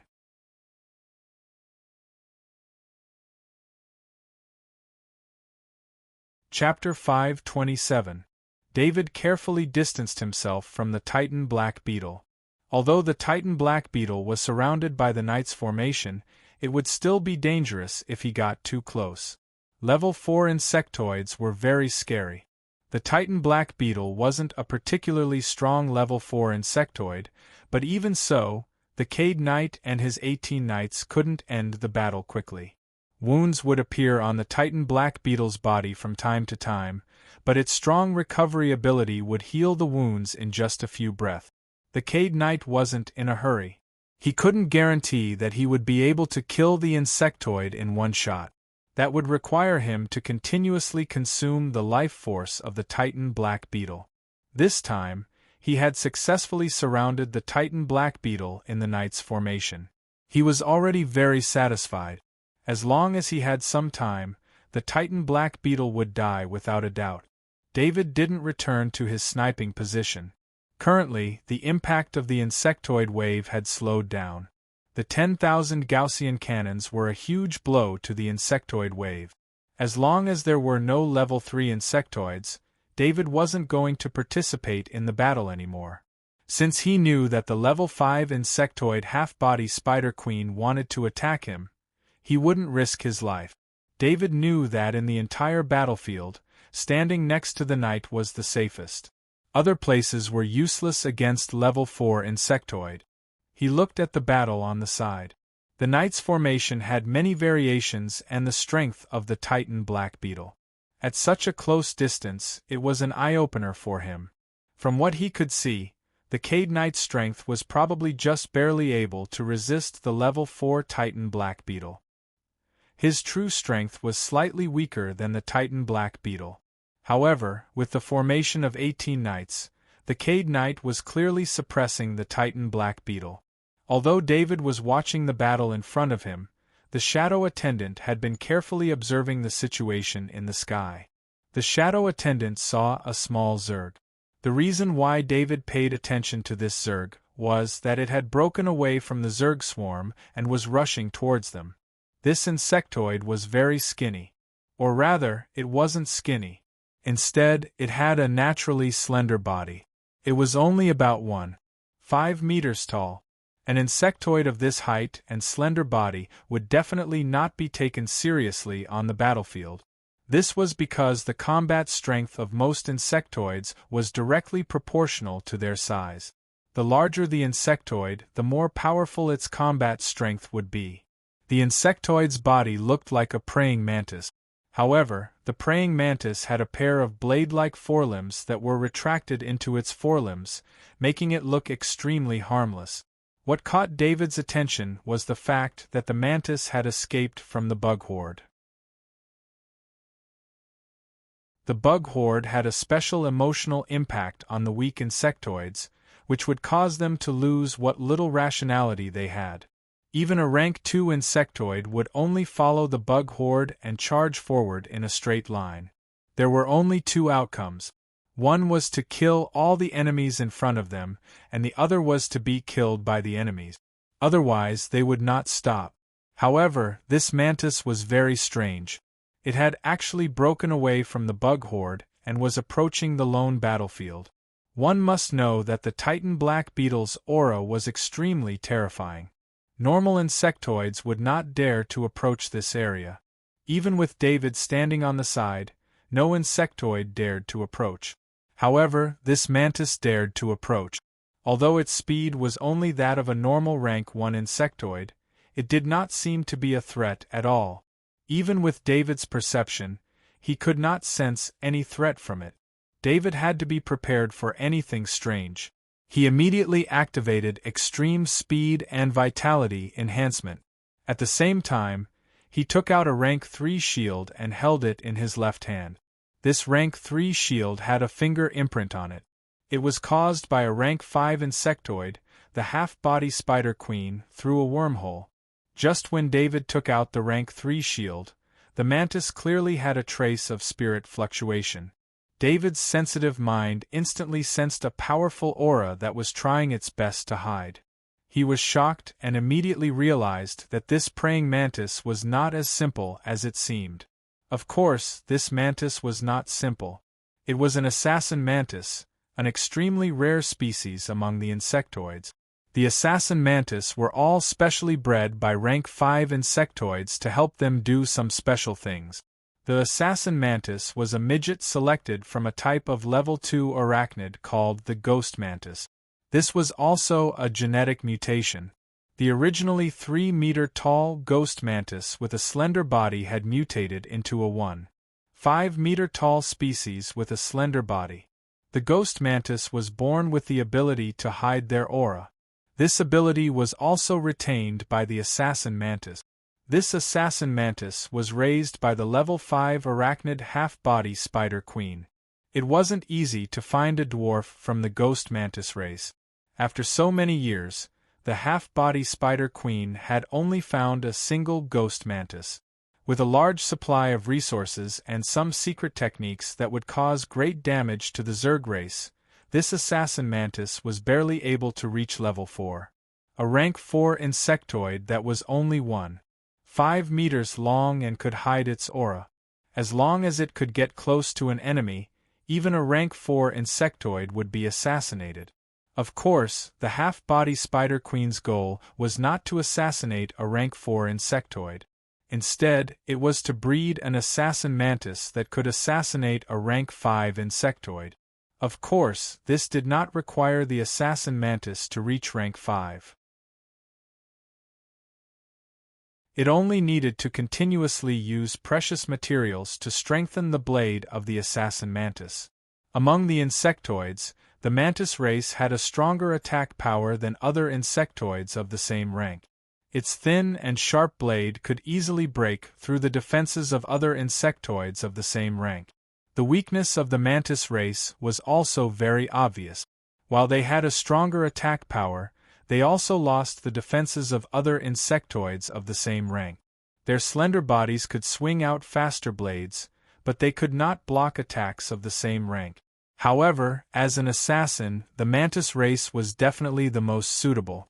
The half-body Spider Queen wanted to breed an assassin that could assassinate rank 5 insectoid. If it wasn't for the great hatred she had for David, the half-body Spider Queen would not have sent out this assassin mantis as a secret weapon. When the assassin mantis saw the fingerprint on David's rank 3 shield, it felt the aura left behind by its owner. This was why it could not hide its aura and made David vigilant. However, the assassin mantis quickly recovered. It leaked very little of its aura, so the Knight and Titan Black Beetle did not notice anything amiss. The mouth under David's helmet opened, and a high-frequency sound wave was emitted, attacking the assassin mantis. David's figure quickly retreated. His actions also made the Knight of Cade realize that something was wrong. The Knight of Cade took the time to look at David and saw a short mantis rushing towards David. The Knight of Cade wanted to help, but the Titan Black Beetle went berserk. It did not care about its own defense and sent out a few powerful attacks, forcing the Knight of Cade to deal with it with all his strength. David's high-frequency sound wave did not have any effect. The power of the high-frequency sound wave was barely enough to deal with a rank 3 insectoid. It was even more useless against the rank 4 insectoid assassin mantis. The assassin mantis realized that it was exposed and did not hide anymore. Its speed suddenly increased, and a tearing sound came from the air as it rushed towards David. Run! David did not have any thoughts at this time. The shadow attendant above could see clearly that the Knight of Cade was entangled by the Titan Black Beetle and could not help him. The only thing he could do was to save himself. David ran away at full speed. He did not dare to go back to Kaji's battle formation. He did not even dare to approach the defensive line. Since the Zerg was able to ignore his high-frequency sound wave talent, he was sure that this short mantis must be a level 4. What kind of concept was a rank 4 insectoid? It was something that only Baron Dubois could deal with alone. David did not have the slightest chance of facing such an existence head-on. Even the Knight of Cade would need the help of other knights to deal with a rank 4 insectoid.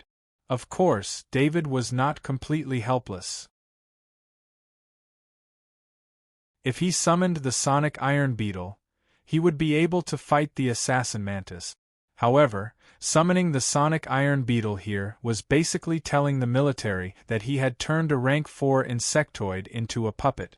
David did not need to think too much about the consequences. He would definitely become a research subject for the military. No matter how much wealth he had, how great his reputation was, and how much he had the Knight of the Nation medal, all of these were useless in front of the Real Federation. If David wanted to be locked up in the Research Institute and become a research subject, he could summon the Sonic Iron Beetle. However, he did not dare to do so. David had just run 100 meters when he felt the wind behind him. He felt bitter. A rank 4 insectoid was much faster than him. His danger sense told him that there was a fatal danger behind him. He immediately pulled out the space energy from the Transcendent Stiletto and activated the Space Dash. His body disappeared from the spot. The offensive innate ability, Space Dash, was used by him to escape. This was the first time David used the Space Dash in a real battle. It was completely different from what he had imagined. However, he did not care about it at this moment. David activated the space dash. His space dash could only move him 10 meters forward. To the rank 4 insectoid assassin mantis, these 10 meters did not make much of a difference. However, David did not use the space dash towards the ground. Instead, he used the space dash towards the ground. It was important to note that the space dash was not his only talent. When he used the space dash talent, he also activated the underground sneaking talent. The effect of using two talents at the same time was that David's body disappeared from the battlefield. The assassin mantis was stunned for a moment. Then, it began to search the area. This was the edge of the insectoid swarm. Some insectoids rushed over. The assassin mantis suddenly revealed its aura completely. The insectoid's crazed will was instantly awakened. They immediately turned around and left this area. The Nightcade scanned this area with his spirit. He realized that David had mysteriously disappeared. He could not help but feel relieved. As long as David's life was not in danger, he could focus on the battle with the Titan Black Beetle again. David, who was underground, used the shadow attendant on top of his head to check the assassin mantis's movements. After searching for a while, the assassin mantis did not find David. It did not even sense David's aura. It quickly changed its method and hid its own aura again. After that, the insectoids around him were no longer suppressed by the rank 4 insectoid's aura. The area above David's head was once again covered by the insectoids. The assassin mantis shrunk its body and lowered its body to hide in the insectoid swarm. It did not believe that any creature could completely disappear in an instant. Even its master could not do that. If David could do that, there would be no need for him to escape. Therefore, the assassin mantis decided to stay here and wait for David to appear. David, who was underground, used the shadow attendant to look at the assassin mantis's figure. The assassin mantis did not expect that its concealment was so obvious in David's eyes.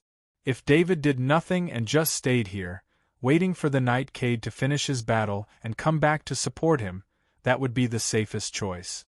However, when David thought of a rank 4 insectoid assassin mantis with the ability to hide targeting him, he felt a chill down his spine. The assassin mantis's ability allowed it to enter David's safe zone at any time. Normally, without the Nightcade by his side, he could be assassinated by the assassin mantis at any time. As someone who often used assassinations to deal with enemies, David knew that there was no such thing as being a thief for 1,000 days.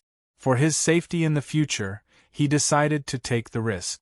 Of course, if he was not confident, he would not dare to take the risk. David summoned the Shadow Servant to the ground, and the Shadow Servant took out a Class 5 axe blade from its interspatial ring. It then attached the Class 5 axe blade to the Class 3 heavy axe, sharp heavy axe. As the shadow attendant returned to the sky, it became David's eyes in the air. David sneaked under the assassin mantis's body. When he was 30 centimeters away from the assassin mantis, he stopped. At this distance, he activated the Spirit Slayer heavy axe technique and locked onto the assassin mantis's body with a thread of the will. Because of the Sniper Master's ability to hide his presence, the assassin mantis did not notice David's actions. Instead, it maintained a crouching position on the ground. The assassin mantis's position could hide its body and not be affected by the insectoid tide. It could also sense any abnormalities outside the insectoid tide through the vibration of the ground to prevent David from suddenly appearing.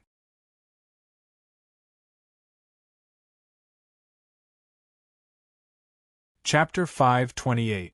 David calculated the duration of his underground move. When he arrived below the assassin mantis, he still had 5 seconds of underground move time. Actually, these 5 seconds were enough for him to launch an attack, but he did not do so. From the observation of the shadow attendant in the sky, it could be seen that the assassin mantis was very alert. Although it was lying on the ground, its body was ready to explode at any time. If David launched a surprise attack at this time, it was very likely that he would be attacked by the assassin mantis. David gave up this opportunity. The underground move ability's duration had passed, but he still did not move. He was trapped underground just like that. In fact, with 30 centimeters of ground, he could attack at any time.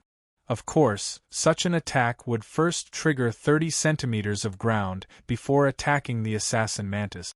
Unless it was absolutely necessary, he would not do this. Time slowly passed, and the killing on the battlefield continued. There were already 3 level 3 insectoids on the battlefield. The 3 Transcendent led the Kaji to fight the level 3 insectoids, so there would not be any trouble for a while. Up until now, every Kaji participating in the battle, regardless of whether they were veterans or rookies, had already gotten used to life and death battles. They launched attacks without any regard for their own safety, leaving wounds on the level 3 insectoid. They were not scared by the level 3 insectoids at all. On the other side, the battle between the Cade Knight and the Titan Black Beetle was nearing its end.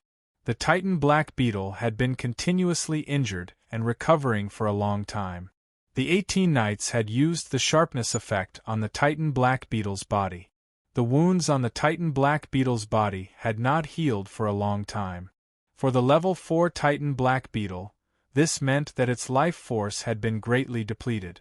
The following injuries would greatly reduce its life force. Of course, the 18 Knights had also paid a price. The 5 Knights had now retreated to the side. If it were not for the life force sharing of the Warhorse and the Knight formation sharing the damage, the 5 Knights would have suffered more than just serious injuries. Defeating the Titan Black Beetle and wanting to kill it were 2 different things. The Titan Black Beetle was extremely terrifying when it went all out. Through the Shadow Attendant, David could clearly see that the Knight would surround and kill the Titan Black Beetle in 2 minutes. David wasn't the only one who noticed this. The assassin mantis, who was still lying on the ground, noticed this as well. The assassin mantis was a little hesitant. It had accepted the assassination order, so it had to complete the mission. However, if it continued to wait here, the moment the Titan Black Beetle died, the Knight would come over. The Shadow Attendant noticed Mantis Assassin's hesitation, and it was at that moment that the 5-minute cooldown for underground move ended. David didn't wait any longer. He activated Extreme Speed, Vitality Enhancement, Strength Shock, Strength Enhancement, Strength Overlap, and Poison Engraving on his sharp axe. He didn't know if the level 4 poison pattern would work on the level 4 Assassin Mantis Assassin, but it was one of his strongest moves. He used all of them. He was worried that he wouldn't be able to unleash the full power of the level 5 axe, so he decided to use the Charged Strike. Once he unleashed the power-storing strike, he would lose all of his combat power. This was the last attack he would use to cut off his means of retreat. Facing the level 4 Assassin Mantis Assassin, David would use his most powerful attack. He didn't even care if it would work. He even activated the Spirit Pierce. The spirit arrow that had been nurtured for a long time was guided out by him and was ready to be fired. The underground move was activated. As David's body moved, the soil and stones around him automatically separated.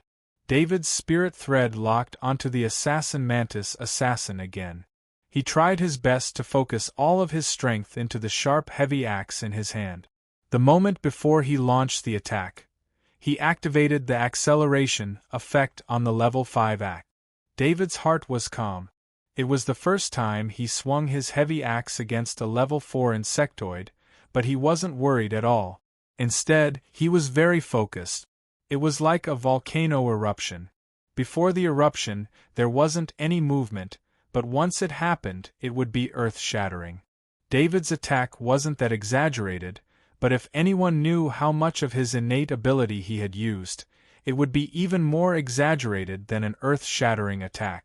When he was underground, he swung his sharp heavy axe, and the soil and stones underground automatically separated. The spirit thread doubled the attack speed of the sharp heavy axe, and the extreme speed and acceleration increased the attack speed again. At a distance of 30 centimeters, this kind of speed was almost nothing. The attack itself was soundless.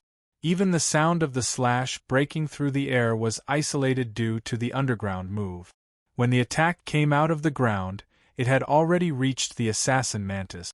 The target of David's attack was created through the observation of the shadow servant and the mental thread generated by the spirit's severing heavy axe technique. The target of his attack was the assassin's heart. Because it was close to the ground, the assassin mantis assassin probably thought that the ground was the safest.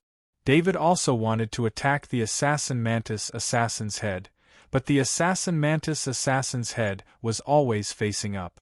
If David wanted to attack, he would have to increase the attack range of the sharp heavy axe.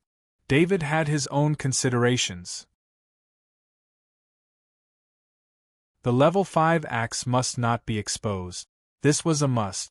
Although this was a battlefield, and almost no one would notice the ground in the middle of the Zerg tide, if David increased the attack range, the level 5 axe's gold color would be exposed, and it would be very likely for others to notice. Because the level 5 axe's gold color was too easy to notice. This kind of gold color would attract the attention of any creature. It was an instinctive feeling towards level 5 materials. The sharp heavy axe cut into the assassin mantis assassin's chest, and almost without any resistance, the heart was cut in half. David overestimated the assassin mantis assassin's defense. In fact, the assassin mantis assassin's defense was the weakest among the level 4 Zergs. The assassin mantis assassin's posture after its heart was attacked, and if it wanted to counterattack, it would need to raise its body and then attack with its blade. The shadow attendant had been waiting by the side. When David's attack ended and his body became extremely weak, the shadow attendant put away its level 5 axe. The only thing David could do was to use his level 3 shield to protect himself. The assassin mantis raised its body. Even if its heart was fatally injured, it could still deliver the final blow with the vitality of a level 4 insectoid. But when the assassin mantis tried to do so, David activated Force Shock and Force Overlap. Most importantly, the level 4 poison was directly used on the assassin mantis heart. All of these made the assassin mantis body that had just lifted up go limp again and fall to the ground. Having lost the chance to land the final blow, the assassin mantis's life force was also drained away. Once its heart was cut open, its life force immediately dissipated. David injected a bottle of eternal holy water into his body. The feeling of weakness in his body quickly disappeared. He sensed that the shadow attendant had absorbed a powerful soul and felt comfortable. The worry in his heart also disappeared. This level 4 insectoid had died by his hand. He had actually assassinated a level 4 insectoid. After the excitement, David could not help but feel a lingering fear. This was a level 4 insectoid. The level 3 shield in front of him could not withstand a single blow from a level 4 insectoid. The same could be said of the exoskeleton armor on his body. David shook his head hard. The battle was already over, but he started to worry. He had used too many of his abilities this time. This level 4 insectoid's body could not be exposed. With a thought, the shadow attendant put the assassin mantis body into the dimensional bracer on David's wrist. Fortunately, the assassin mantis body was not big. It was 1.5 meters tall and extremely thin. Otherwise, even a level 3 insectoid would not be able to be put into a dimensional bracer, let alone a level 4 insectoid's body. After doing all this, David did not immediately leave the ground. He controlled the shadow attendant to fly into the sky and observe the situation around him. He realized that what happened just now did not attract anyone's attention. No one had noticed that a level 4 insectoid had just died here. The battle on the Cade Knight's side was about to end. The Cade Knight was continuously attacking the Titan Black Beetle. After this round of attacks, the Titan black beetle would not be able to survive. When the eternal holy water took effect, David's strength was fully recovered. He suddenly rushed out from the ground and waved the sharp heavy axe in his hand towards the three transcendent. David's way of fighting was very simple. He first used his high-frequency sound wave ability to send out a high-frequency sound wave that affected all the insectoids within 100 meters of him. The level 1 insectoids immediately lost their ability to move, while the level 2 insectoids were temporarily stunned. David waved his sharp heavy axe and killed his way forward. He did not even need to think about his fighting skills. All he needed to do was to use his sharp heavy axe. "Augustine, I'm coming to help you." Using this method of movement, David quickly arrived at Augustine's side and shouted loudly, "Ha, I knew you would be fine. Let's take care of this guy together." The Transcendent laughed loudly and said. When Transcendent Augustine heard that David was being chased by a level 4 insectoid, he was extremely worried. After all, it was a level 4 insectoid. After that, the Knight of the Great World of God came to David's aid. After that, there was no news of David, which made him very worried. He did not know that David was being chased by another level 4 insectoid. Otherwise, he would not just be worried. The spear Kaji beside the Transcendent was sacrificed the most. This was because the Transcendent did not have much attack power and could only defend. This made the level 3 insectoids less worried about attacking the spear Kaji. David was very familiar with the Kaji battle formation. He flashed into the Kaji battle formation and became a part of the Kaji battle formation. The other Kaji also automatically changed their battle formation and accepted David. David followed the few spear Kaji a few steps forward and entered the range of attacking the level 3 insectoid. Immediately, his will thread appeared and locked onto the level 3 insectoid. Die! Following David's shout, a green light flashed and the level 3 insectoid's head flew. The level 3 insectoid that killed dozens of spear Kaji was decapitated by David's axe the moment it came into contact with David. Transcendent Augustine looked at David helplessly. At this moment, he felt that David was the Transcendent and he was more like the Kaji. After David killed the level 3 insectoid, he immediately rushed to the position of another level 3 insectoid. "Benton, you're injured?" David saw the red blood on the Transcendent Benton and asked. "I'm not injured. This is the blood of the Kaji who blocked the attack for me." Benton Transcendent's voice was a little hoarse. As he spoke, he continuously stabbed with his spear and caused a few wounds on the level 3 insectoid's body. However, this level 3 insectoid was more of a defensive type. Although it was injured, it was not fatal. David immediately activated the sharpness effect and flashed to the side of the level 3 insectoid. Following the guidance of the sharpness heavy axe, he decapitated the level 3 insectoid once again. Medic Kaji, quickly save him. Benton Transcendent did not speak to David. Instead, he turned around and shouted loudly. Benton Transcendent was spear Kaji. His defense was already lacking. In the face of a level 3 insectoid, if it were not for the many Kaji blocking the attack for him, he would have been seriously injured. David could feel the sadness and anger of Benton Transcendent. Without hesitation, he turned around and killed the last level 3 insectoid. He did not greet Garth Transcendent. Instead, he used the fastest method to approach the level 3 insectoid and kill it. David also realized that he was more suited to fighting level 3 insectoids in a battle formation. This was because in a battle formation, level 3 insectoids would not even notice him. Of course, this was related to his ability to hide his presence. The level 3 insectoid had to deal with Garth Transcendent and Kaji's attack. Therefore, when David attacked, the level 3 insectoid did not even have time to react. The death of the 3 level 3 insectoids made the Kaji very relieved. Even louder cheers could be heard. On the other side, the Cade Knight had finally killed the Titan Black Beetle. The scene of the Titan black beetle's huge body falling was very spectacular. It was seen by many Kaji, which led to the cheers. Normally, there would only be one level 4 insectoid at a line of defense. Once this level 4 insectoid was killed, it meant that the insectoid wave at that line of defense was about to end. An insectoid wave of this scale needed to be controlled by a level 4 insectoid. The Titan black beetle was the commander to attack this line of defense. The death of the Titan black beetle caused the insectoids in the insectoid wave to wake up. Once the originally fearless and crazy insectoids woke up, they realized that their comrades who rushed to the front of the Kaji battle formation would be killed by countless spears. Furthermore, with the violent sound of cannons, a large area of insectoids would be killed. This scene made the insectoids wake up in fear. The insectoid wave no longer rushed forward. Instead, they scattered and fled in different directions.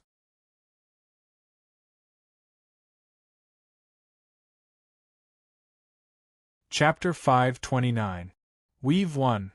One of the soldiers cheered in surprise. As this voice rang out, even more soldiers began to cheer. From the morning until the sky began to darken, this battle lasted for an entire day. Even if they were constantly rotating, the Kaji were already exhausted. Many of the Kaji were relieved when they saw the insect horde collapsing. They immediately sat down on the ground covered in blood. Medic Kaji, quickly treat the wounded. Transcendent Augustine was also very excited, but he still shouted. His voice was supported by the power of the Transcendent. Some of the medic Kaji, who were also excited by the victory, were awakened and quickly began to treat the wounded. All shield Kaji continued to defend. Transcendent Augustine continued to order. Although the battle here was over, no one knew if the escaped insectoids would return. The left and right sides of the defense line had been completely destroyed by the insectoid. The insect horde was still ongoing.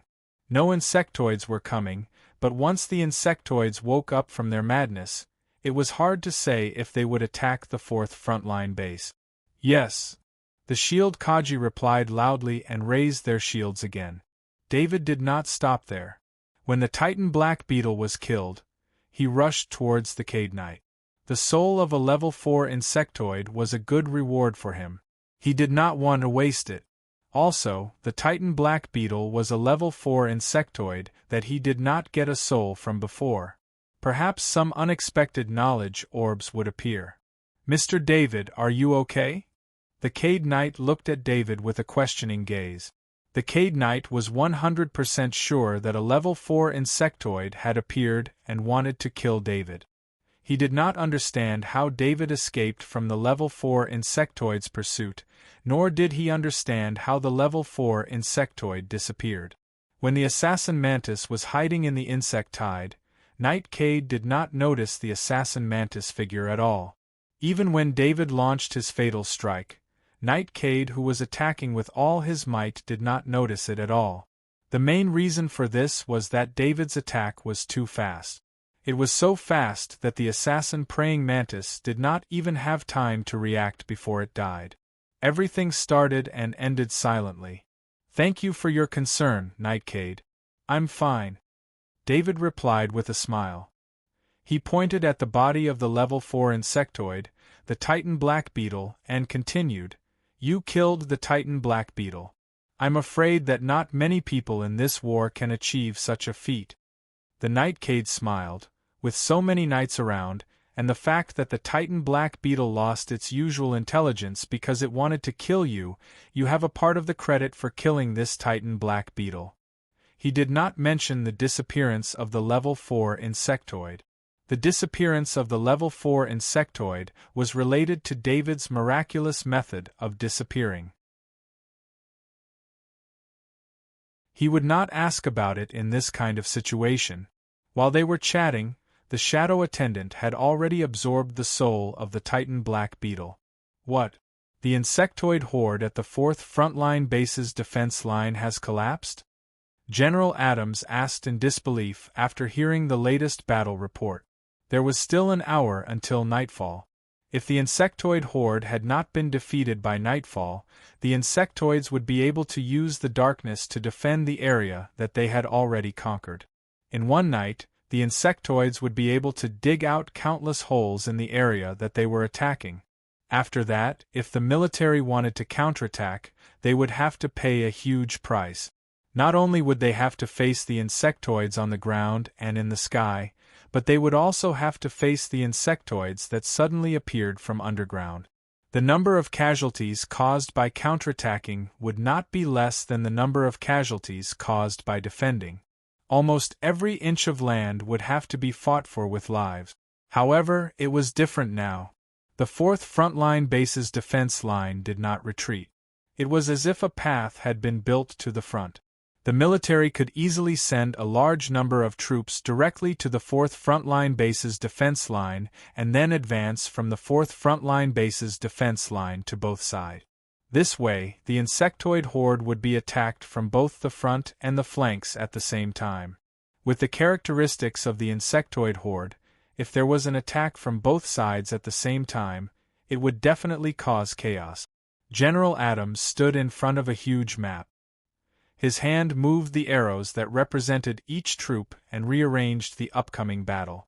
All the soldiers in the GCH were calculating the relevant data around General Adams' new plan.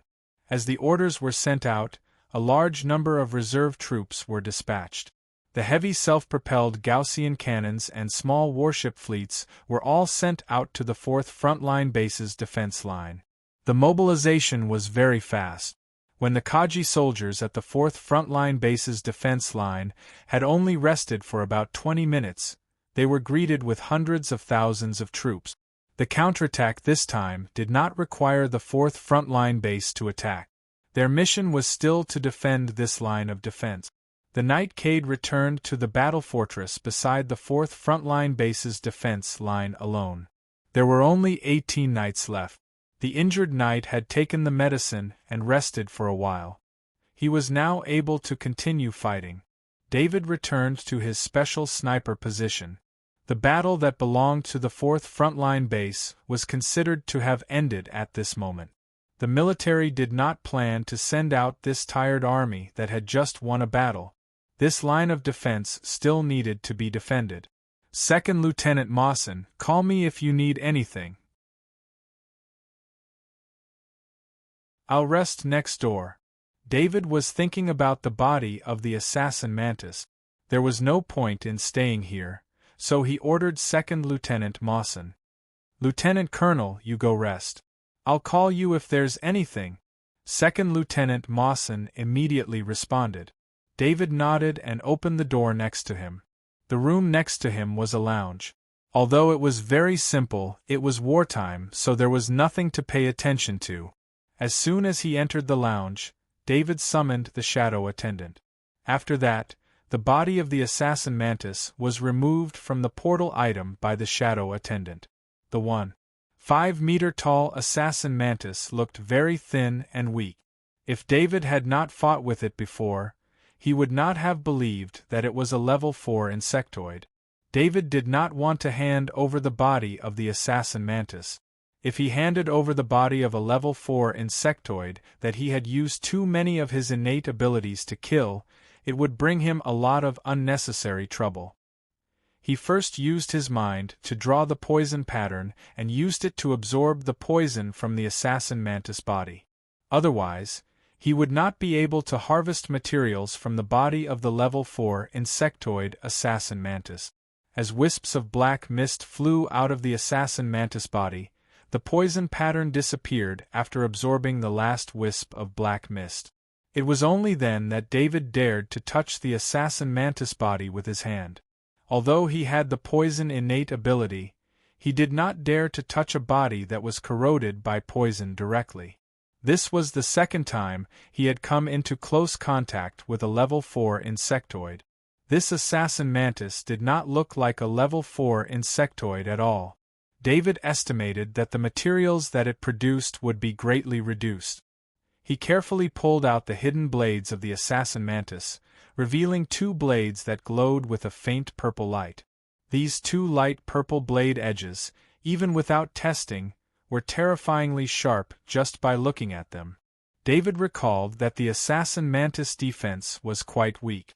Although he used a level 5 axe, he could still feel the weakness of the assassin mantis defense. According to the general characteristics of the insectoids, if there was a huge weakness in one area, then there would be a huge advantage in another area. These two light purple blade edges should be the advantage of the assassin mantis.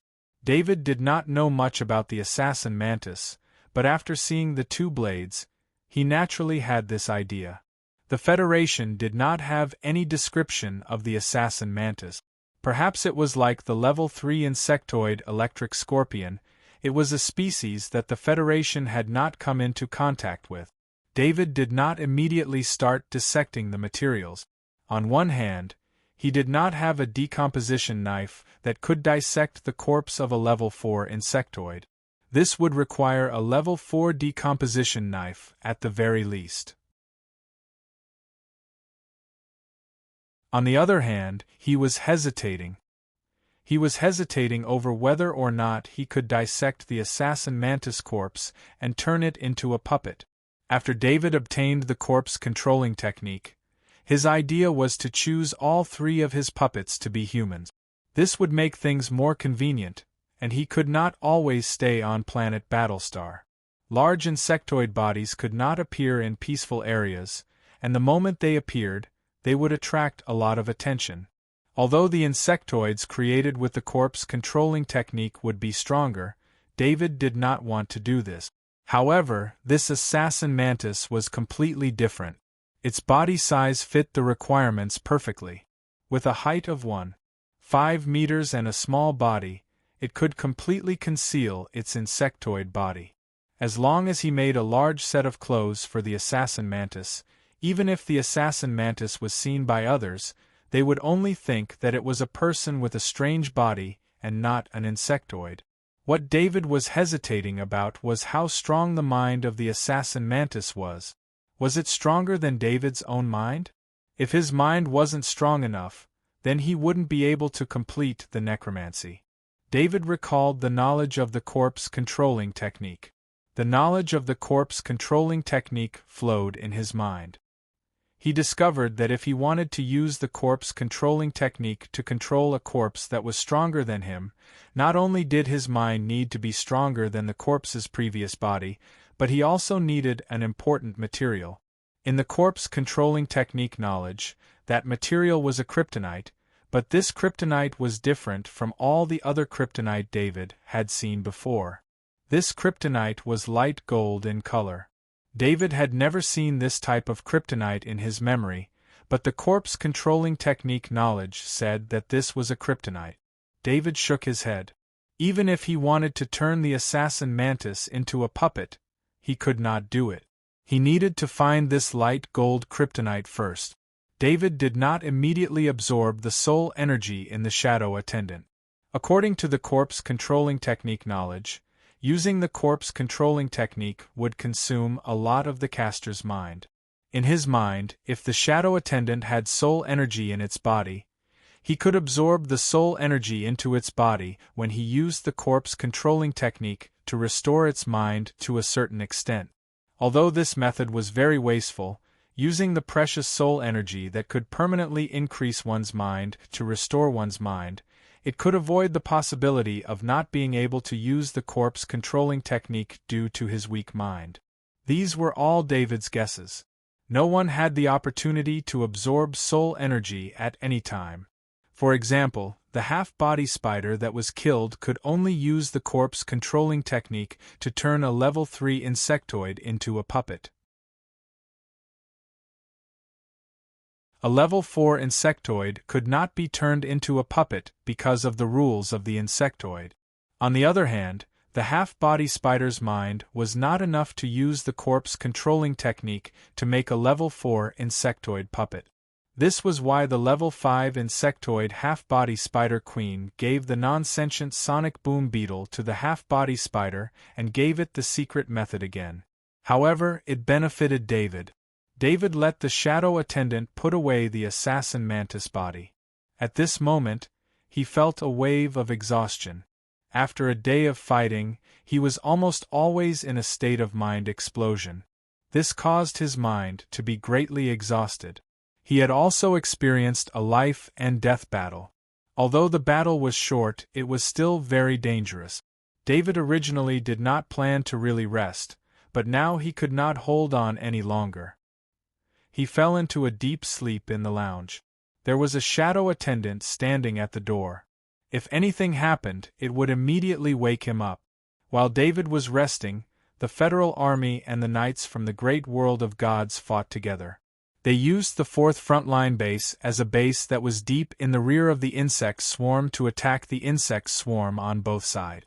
At the same time, the 3rd and 5th frontline bases on both sides also began to counterattack. The insectoid tide was attacked from both sides. After a long battle of attrition, they were finally defeated. The army gathered more combatants and continued to attack in other directions. The battle did not stop for the entire night. The entire battlefield was constantly lit up by flares. When David woke up from his sleep, he looked at his identity bracelet and found that it was already 6 o'clock the next day. This was the time he trained every day. No matter how tired he was, his biological clock would wake him up at this time. Second Lieutenant Mawson did not wake him up, which meant that there was nothing happening outside. David was a bit worried. He let the shadow attendant fly out of the wall and into the air. There was no battle outside. This made David feel a lot more at ease. However, he didn't leave immediately. Instead, he took out the earthvein tree leaf soup and level 3 strengthened meat from his portal bag and ate them. Then, he began to cultivate the spirit forging metal body technique and the soft body technique. Ever since he used the lightning crystal to train, he had begun to rebuild his foundation.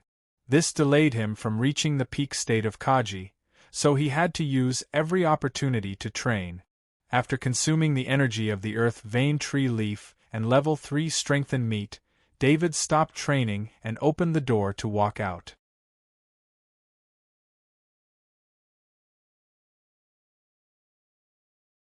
Chapter 530. Lieutenant Colonel. The moment David stepped out of the room, he saw Second Lieutenant Mawson standing outside. The moment he saw David come out, Second Lieutenant Mawson immediately greeted him. "Second Lieutenant Mawson, are you all right?" David could not help but ask when he saw the obvious joy on Second Lieutenant Mawson's face. "We won." Second Lieutenant Mawson suppressed his excitement as he reported. "Didn't we win yesterday?" David did not understand where Second Lieutenant Mawson's excitement was coming from. He knew about this as well. "No. Last night, we joined forces with the great world of God and used our 4th frontline base as a cornerstone to attack both sides in a single night. Good news came this morning. The insectoid tide has been completely routed." Second Lieutenant Mawson hurriedly explained. "Does that mean the war is over?" David finally understood. He let out a long sigh and asked. This was an all-out war between the insectoid. If this war had not ended last night, it would have dragged on for many days. The Federation and the Divine Lands would need a very long time to slowly reclaim all the territories they had conquered.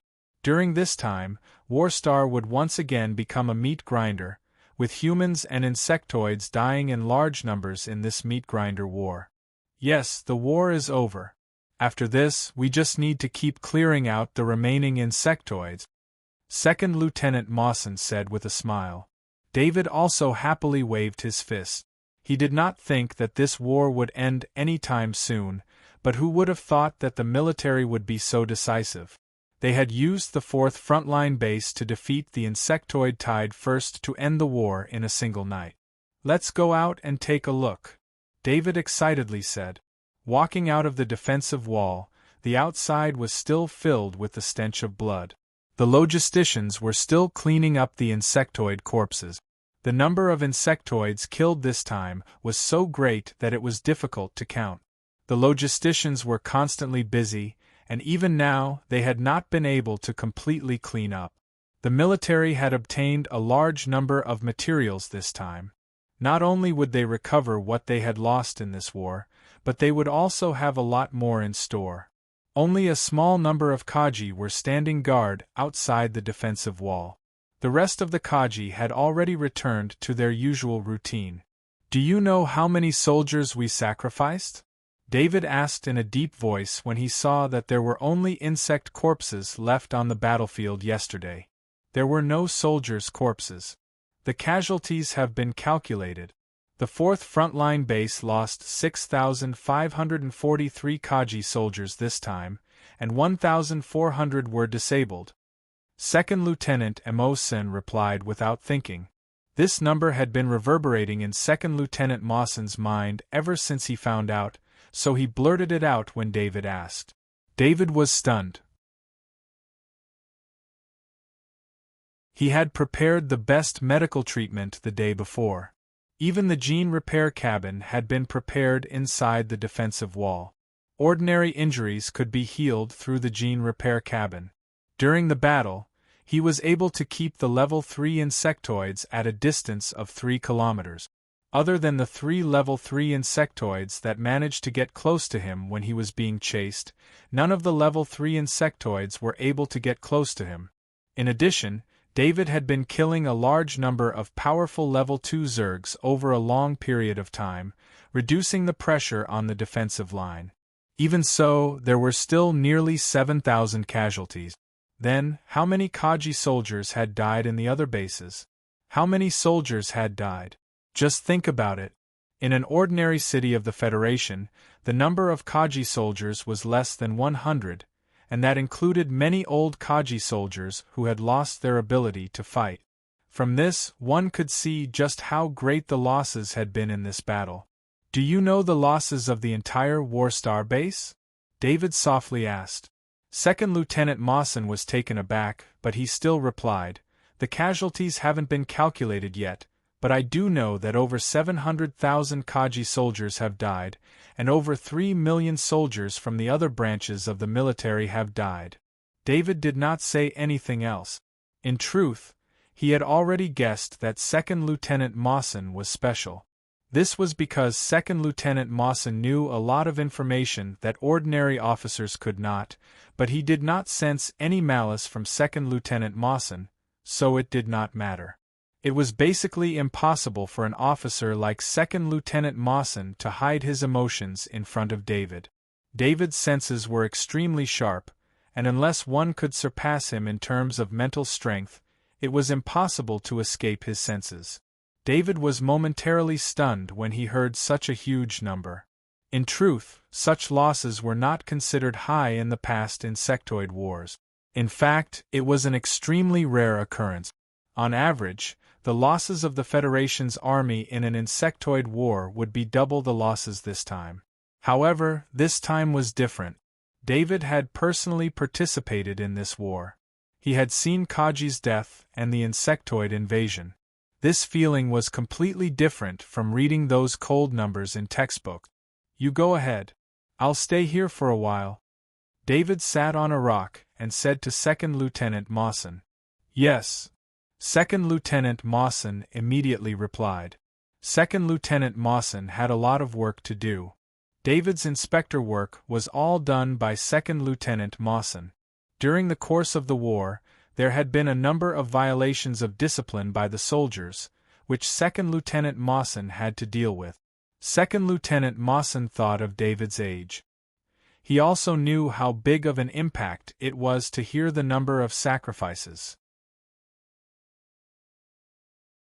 For someone of David's age, it was normal for him to be unable to accept it for a while. David sat on a rock and watched the logistics personnel at work. He saw that apart from the green blood on the ground, there was also red blood mixed in. It was all blood left behind by humans. After sitting for a while, David calmed down a little. He stood up and saw Transcendent Augustine standing behind him. "Augustine, when did you get here?" David asked in surprise. His mind was completely empty just now. Transcendent Augustine was not dangerous, so the shadow attendant did not remind him. This was why he did not notice Augustine Transcendent standing behind him. I've been here for a while.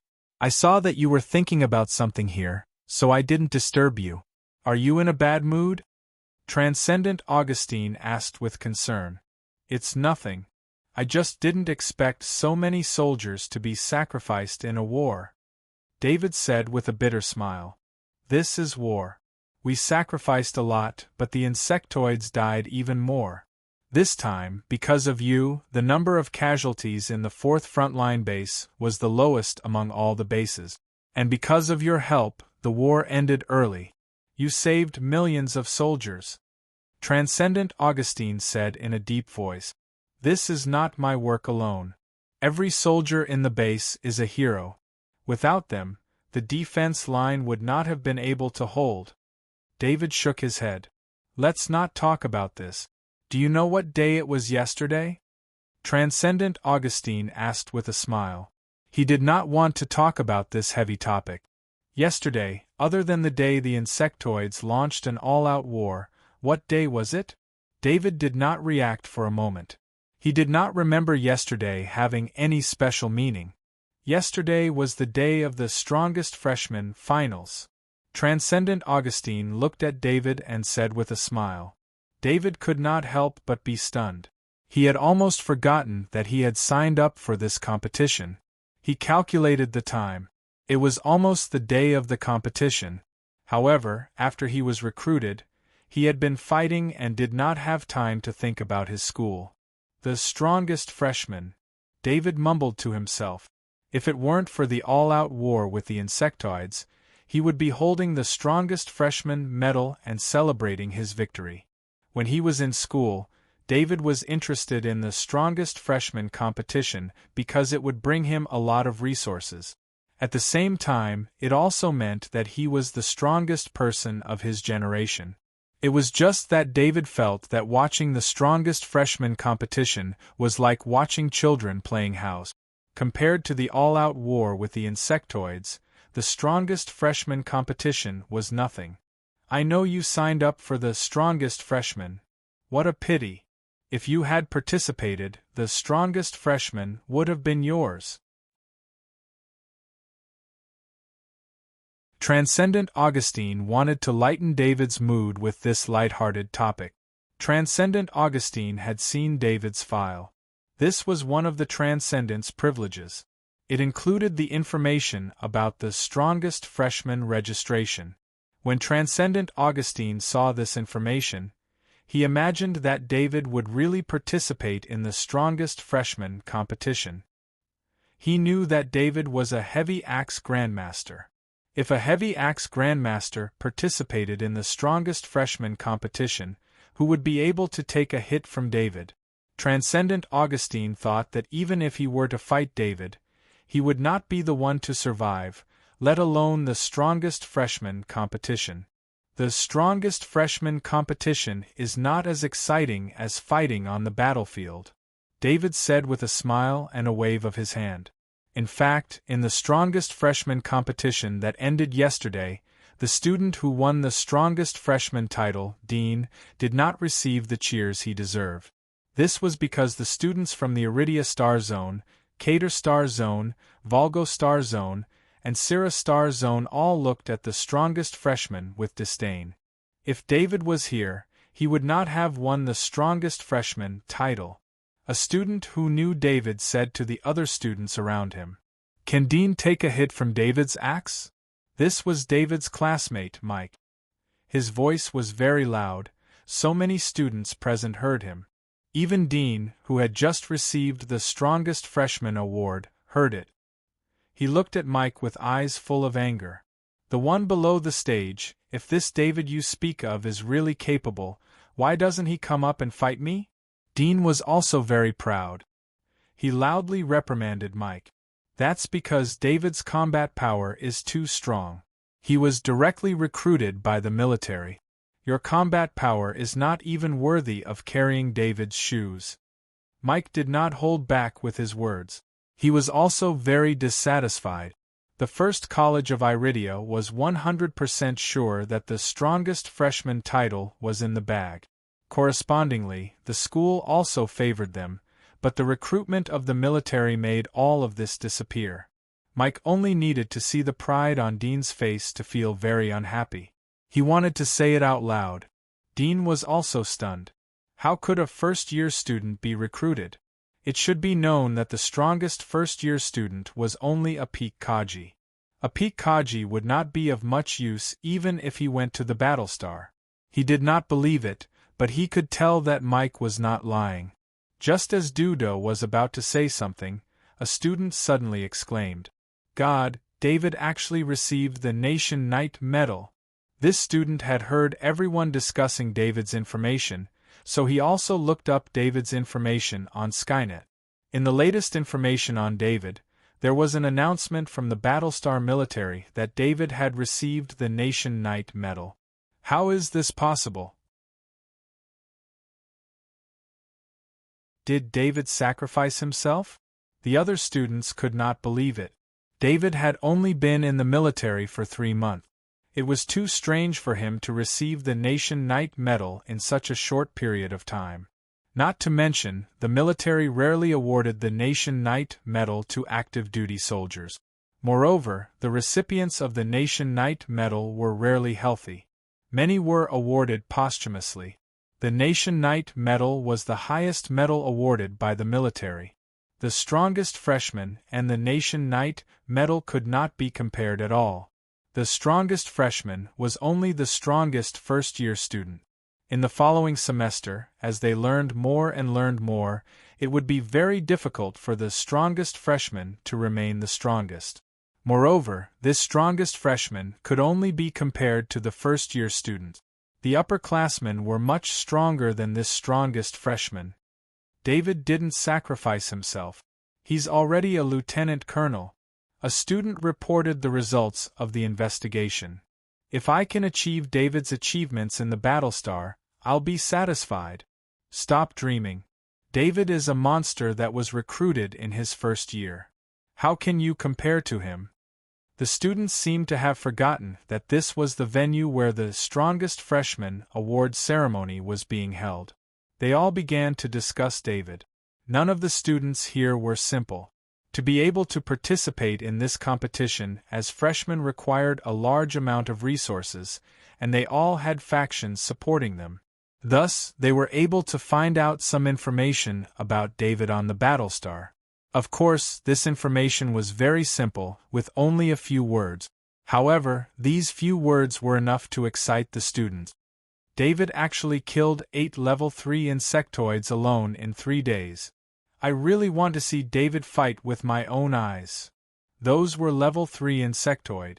There are very few people in the Transcendent who can kill level 3 insectoids alone. David is also a sniper master. As this information was brought up, more and more gasps followed. Dodd stood on the stage, holding the strongest freshman medal in his hand.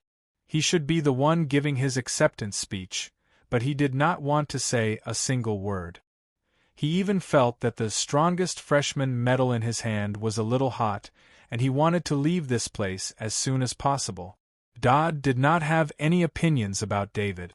After he heard about David, all he had was admiration for this monster of the same level.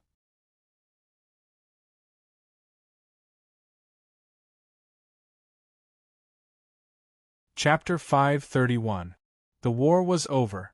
Because the insectoid tide had greatly depleted the insectoid population, based on past experience, the activity of the insectoids would be greatly reduced for at least 3 years.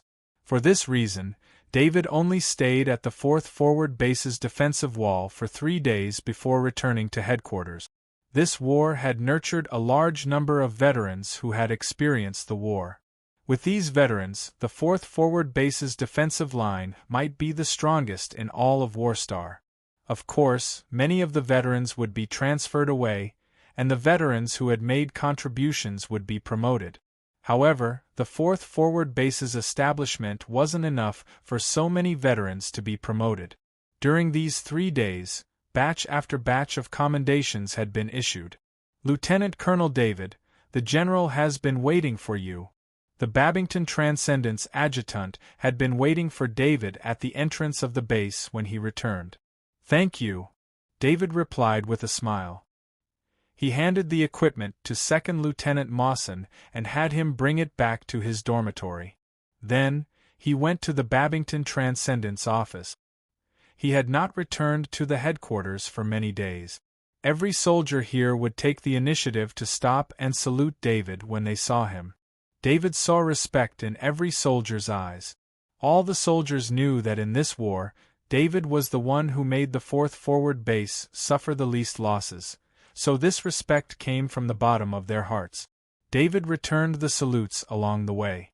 By the time he arrived at the Babington Transcendence office, he had saluted at least 30 times.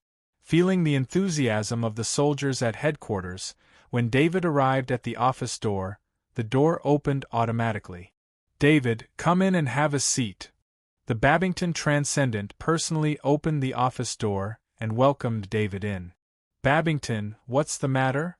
David's gaze fell on the brocade box on the table, and he couldn't help but ask.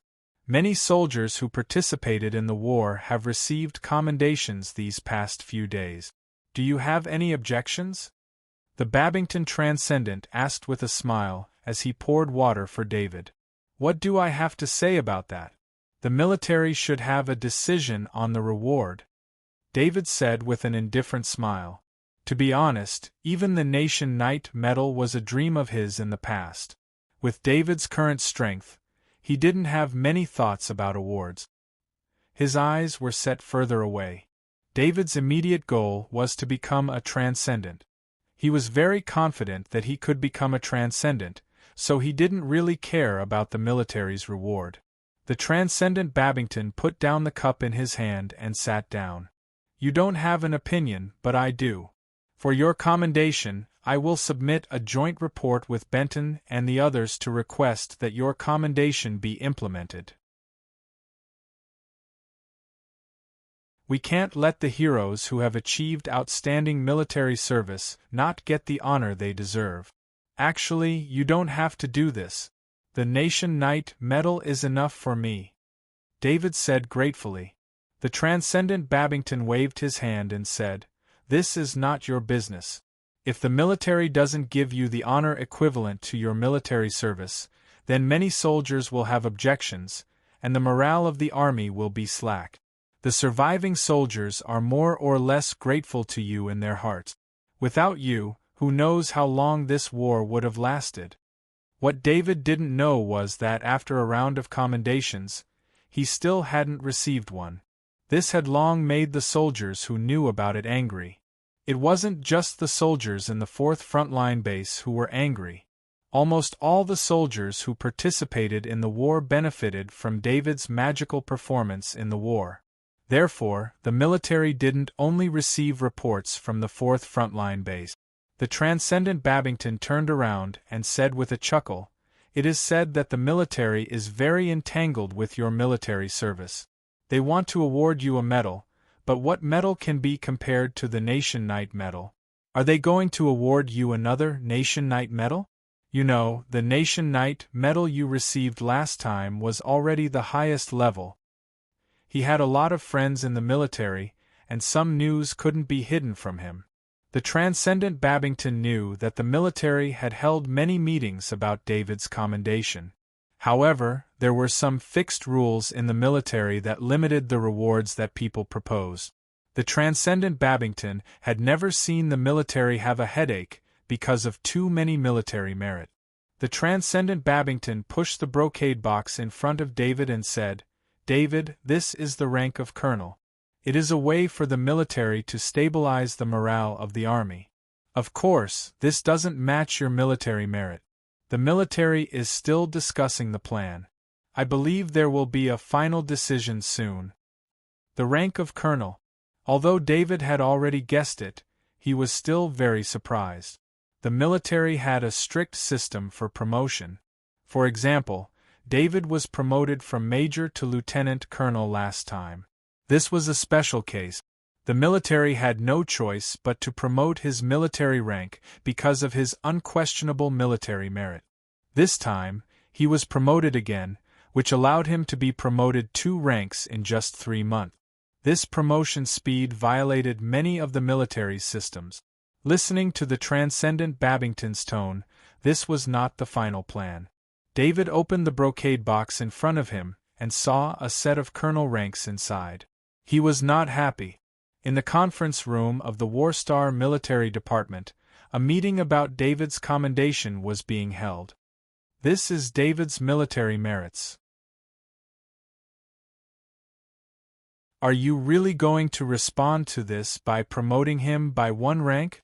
General Adams asked in a deep voice as he pointed to the long list of data on the projection. Every one of David's military merits appeared clearly on the projection. This was the result of the scanning device on the defensive wall, as well as the data reported by the 4th Frontline Base. The sniping results alone were enough to shock all the soldiers in the conference room. After a war, let alone a soldier with such a record, even the Transcendent couldn't compare with David. David's military merits alone were comparable to the total military merits of the previous army, and the effect he had had was even more incomparable. David had prevented the rank 3 insectoids from getting close to the defensive line. This was the key to the defense of the 4th Frontline Base, and no one could refute this point. The defense of the 4th Frontline Base was the key to the military's counterattack, allowing the military to smoothly end the war and reduce the losses of millions of soldiers. No matter how one looked at it, this kind of military merit couldn't be counted as a promotion. General, David's promotion is unprecedented. He entered the military and was promoted to major because of his previous military merits, and he became colonel in just 3 months.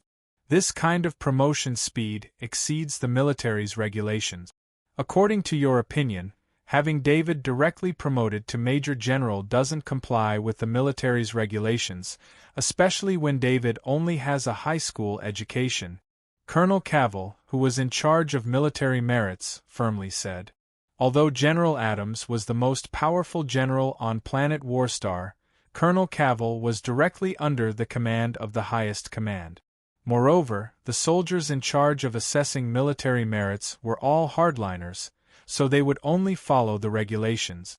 In the past, David's promotion was only within the rank of colonel, so Colonel Cavill could still tolerate it, but now that General Adams had proposed that David be promoted to general, things were completely different. There were many generals in the Federation.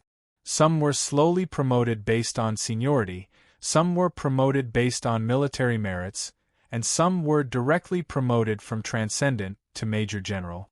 However, among these generals, the ones who were promoted based on military merits were the backbone of the generals, and the majority of the generals with real power in the military were such generals. If David was promoted in this way, he would have to be given an actual position. How old was David right now?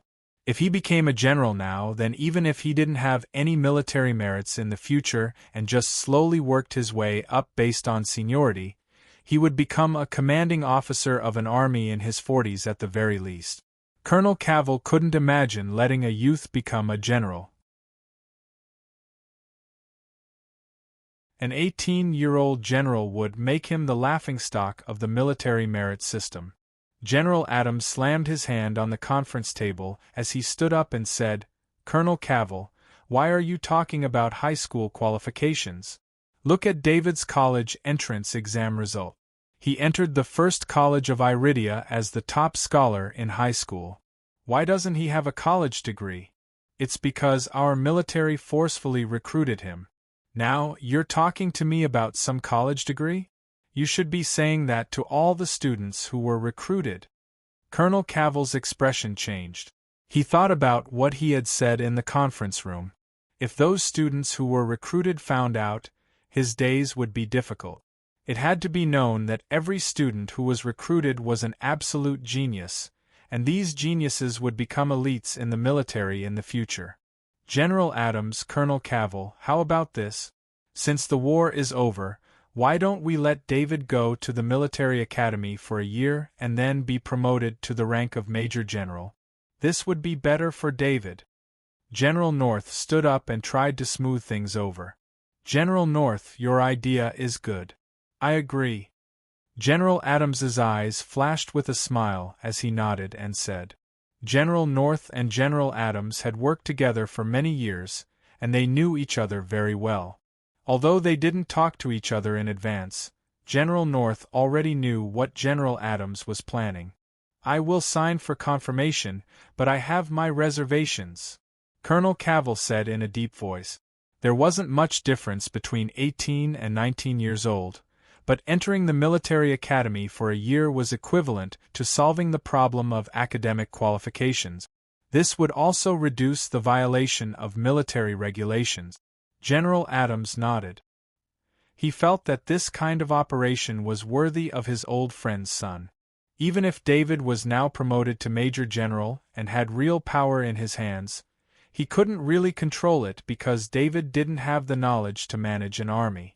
Things were different after entering the military academy.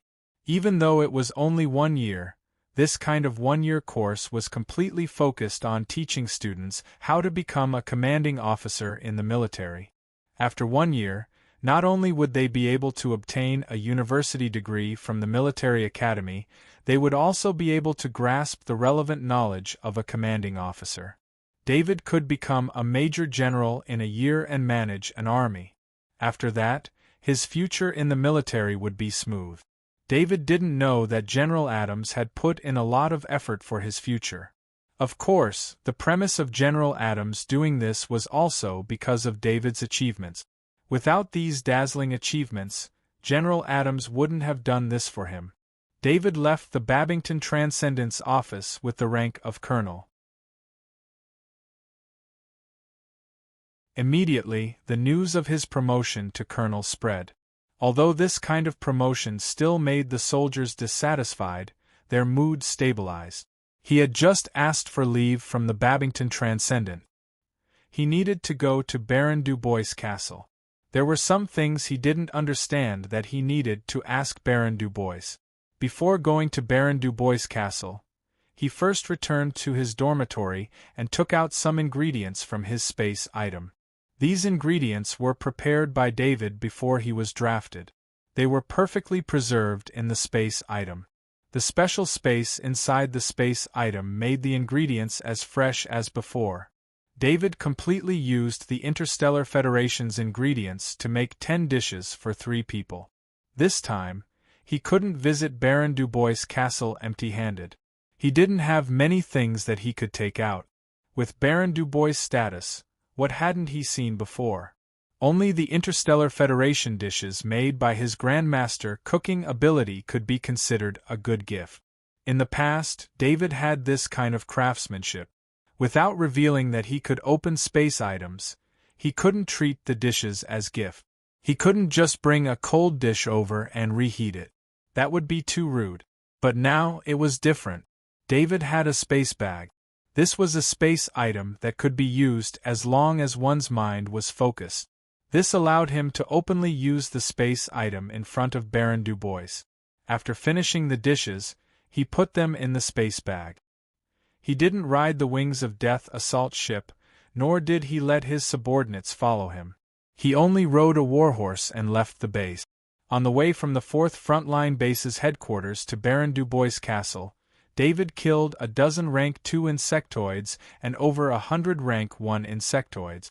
This was the aftermath of the war. In the future, the main mission of the military would be to clean up the insectoid. This cleaning process would take a very long time, especially for the Rank 2 insectoid. If there were too many of them, some intelligent Rank 2 insectoids would hide and take the initiative to attack when there were fewer of them. Not everyone was like David, easily killing all the insectoids they encountered. Even the Peak Kaji would have to be careful when facing Rank 2 insectoid. Moreover, the scattered insectoids would leave larvae all over the area, and these larvae would continue to grow. They would endlessly pose a threat to the humans in the area. When David first came to planet Battlestar, he encountered the insectoids in the wild. That was over 30 years after the last insectoid war. One could imagine how terrifying the insectoid's reproductive ability was. As long as an insectoid appeared in an area, it would be very difficult to clean up all the insectoid. Perhaps all the insectoids on the surface had been wiped out, but there would still be larvae and eggs underground. Many larvae had the ability to hide, and with the shielding effect of the underground, the larvae had the opportunity to grow. However, this was also a good thing. This kind of environment would allow the Kaji to have the opportunity to kill insectoids and obtain spoils of war, allowing them to grow faster. The military wouldn't take back these spoils of war, so they were the personal gains of the Kaji. For a long time, the Kaji would be able to obtain more resources. Opportunities and dangers coexisted. The stronger the Kaji, the more benefits they would be able to obtain. Perhaps one of these Kaji would be a transcendent.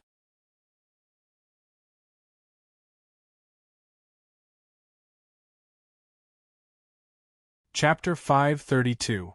When David arrived in front of the castle on his warhorse, Baron Dubois' subordinates had already opened the gate for him. The knight was very familiar with David. Soon, a knight went in to report. Of course, he wouldn't let David wait at the door. David got off the horse and walked into the castle. The horse was taken by the knight, and there were people who would take care of it. "David, you're here." Before David walked out of the hall, he saw Knight Millet running towards him happily. "What happened to you?" David saw Knight Millet's appearance and couldn't help but ask. Knight Millet looked a bit miserable. His left hand was fixed, and his running posture was a bit awkward. It was obvious that his injury hadn't healed yet. The healing potions of the great world of God were very good. If Knight Millet was like this, one could imagine how serious his injury was. "Don't mention it. I was hit by a level 4 Zerg. I almost died," Knight Millet said with lingering fear. David didn't know if Knight Millet was lucky or unlucky. If he was lucky to have met a level 4 Zerg and survived, of course, he was extremely lucky. If David didn't have so many talents, he would have become one of the many soldiers who died in battle. Knight Millet was unlucky because he always met level 4 Zergs. "Aren't you with Uncle Dubois? How did you meet a level 4 Zerg?" David asked curiously. "This." Knight Millet obviously didn't want to explain. He changed the topic and said, "Uncle is waiting for you. Hurry up." David looked at Knight Millet and didn't ask more. In fact, Knight Millet was injured by himself. Baron Dubois fought with a level 4 Zerg and seriously injured it. The level 4 Zerg turned around and fled. Knight Millet was hot-headed and rushed forward to stop the level 4 Zerg. The result was, of course, predictable. He was sent flying by a single attack from a class 4 insectoid. Fortunately, at that time, the level 4 Zerg only wanted to escape and didn't attack with full force. Otherwise, Knight Miller wouldn't be able to jump around like he was now. David and the Knight Miller came to the front of the hall and saw the butler standing there respectfully. "Housekeeper, I brought some dishes over. Today's lunch will be served with the dishes I brought." David stopped and said to the housekeeper. "Yes, young Master David." The butler bowed and replied. "What? You brought a dish? Did you make it yourself?" Knight Millet asked with sparkling eyes. He still remembered the dishes he had eaten during the mission. Those dishes were cooked by David under simple conditions. Now, the dishes cooked by David were so delicious that just thinking about it made him salivate. "Young Master Miller, pay attention to your etiquette," the butler reminded from the side. David was a little surprised by the butler's attitude, but Knight Millet immediately restrained his arrogant attitude. "David, leave the dish to me. I'll send it to the kitchen. Otherwise, if it's exposed to the outside for too long, the taste will change," Knight Millet said with a serious expression, but his eyes kept rolling, which made David have an impulse to laugh. "Okay, I'll leave it to you." David immediately transferred the dish to Knight Millet's space ring. "Uncle is in the study. You can go directly. I'll go to the kitchen first." Knight Millet scanned the dish with his spirit and couldn't wait to go to the kitchen. The butler bowed to David and quickly chased after him. He didn't want to lose face in front of David if there were any problems with the dish. David walked into the hall and went to the study with ease. Baron Du Bois was looking at something. When he raised his head and saw David, he smiled and pointed to a chair to the side. David walked into the study and sat down, waiting for Baron Du Bois to finish his business. After a while, Baron Du Bois put down the paper in his hand and walked to David's side to sit down. David, Nightcade praised you endlessly. You played an important role in this battle. Baron Du Bois said to David with a smile. It was Nightcade who saved me. That Titan Black Beetle's target was me.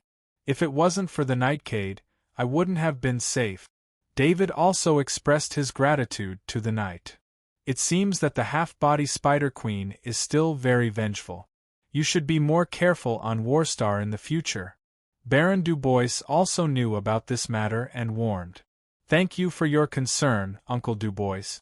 I will. David nodded. Of course he had to be careful when being targeted by the half-body Spider Queen.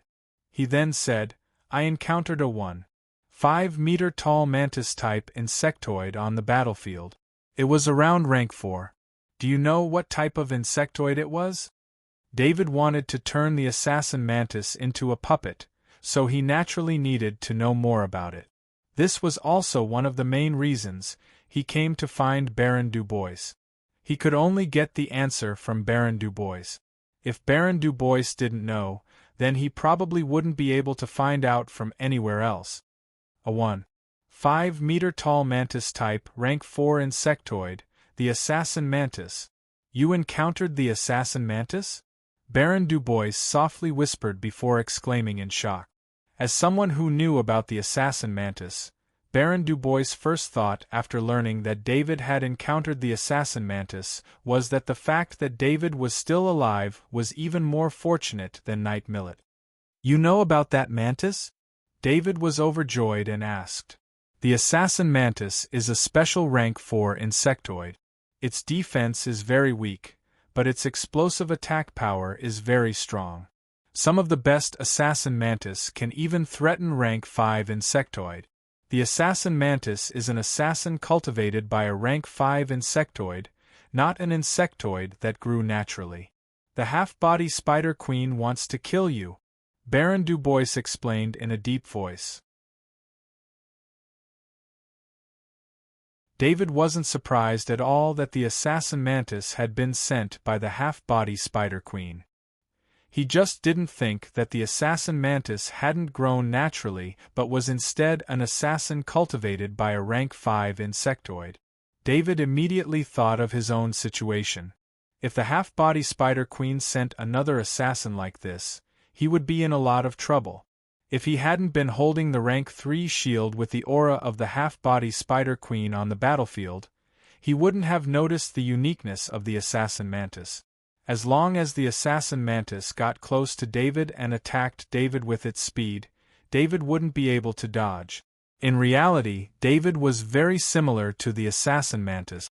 Both of them had the ability to deal a fatal blow and hide their aura. It was just that the assassin mantis defense was weak, but it was the weakest rank 4 insectoid. David's defense was only rank 3. David, you have to be careful for the next few days. Try not to go out alone. If possible, you can leave Warstar for a while. Although the half-body Spider Queen holds grudges, as long as it can't find you for a while, it won't bother you anymore. Baron Du Bois continued. Uncle Du Bois, I'm a soldier. I have to listen to the military's orders, but I'll be careful. David solemnly said. Actually, I'm just worrying too much. Since you were able to safely escape from the hands of the assassin mantis, you should be able to escape the next time you meet one. Baron Du Bois said with a smile. I still have something I want to ask Uncle Du Bois. I heard that there's a kind of golden krypton. Is that true? David asked. Where did you hear that from? Baron Du Bois looked at David curiously. I just happened to hear about it. I've never seen it before, and the transcendent I met didn't mention it either, so I'm a little curious. David said, a little embarrassed. He didn't want to lie to Baron Du Bois, but this involved his core secrets, so he could only find an excuse. This is a high-level secret. With your strength, there's no harm in telling you, Baron Dubois said after some thought. He paused for a moment before continuing. The golden krypton is called perfect krypton. Only the best krypton mines produce it in small amounts. The energy within perfect krypton is very important to immortals and rank 5 insectoid. Even the Federation's most powerful weapons require perfect krypton to provide energy for their cores. I've also discovered krypton mines before, and they produced quite a lot of top-grade krypton. At the time, I didn't find any perfect krypton. David suddenly stopped halfway. He thought of the terrifying stone-skinned worm king. He had never imagined that there would be such a powerful insectoid on the Guardian planet with such special abilities. Back then, 14 Transcendent had been sent out, but they still couldn't do anything to the Stoneskin Worm King. Many of them were even killed by the Stoneskin Worm King. Now that he heard about perfect krypton, he couldn't help but suspect that the Stoneskin Worm King had mutated after absorbing the energy within the perfect krypton crystal. What happens if a low-level insectoid absorbs the energy within a perfect krypton crystal? David continued to ask. It's very rare.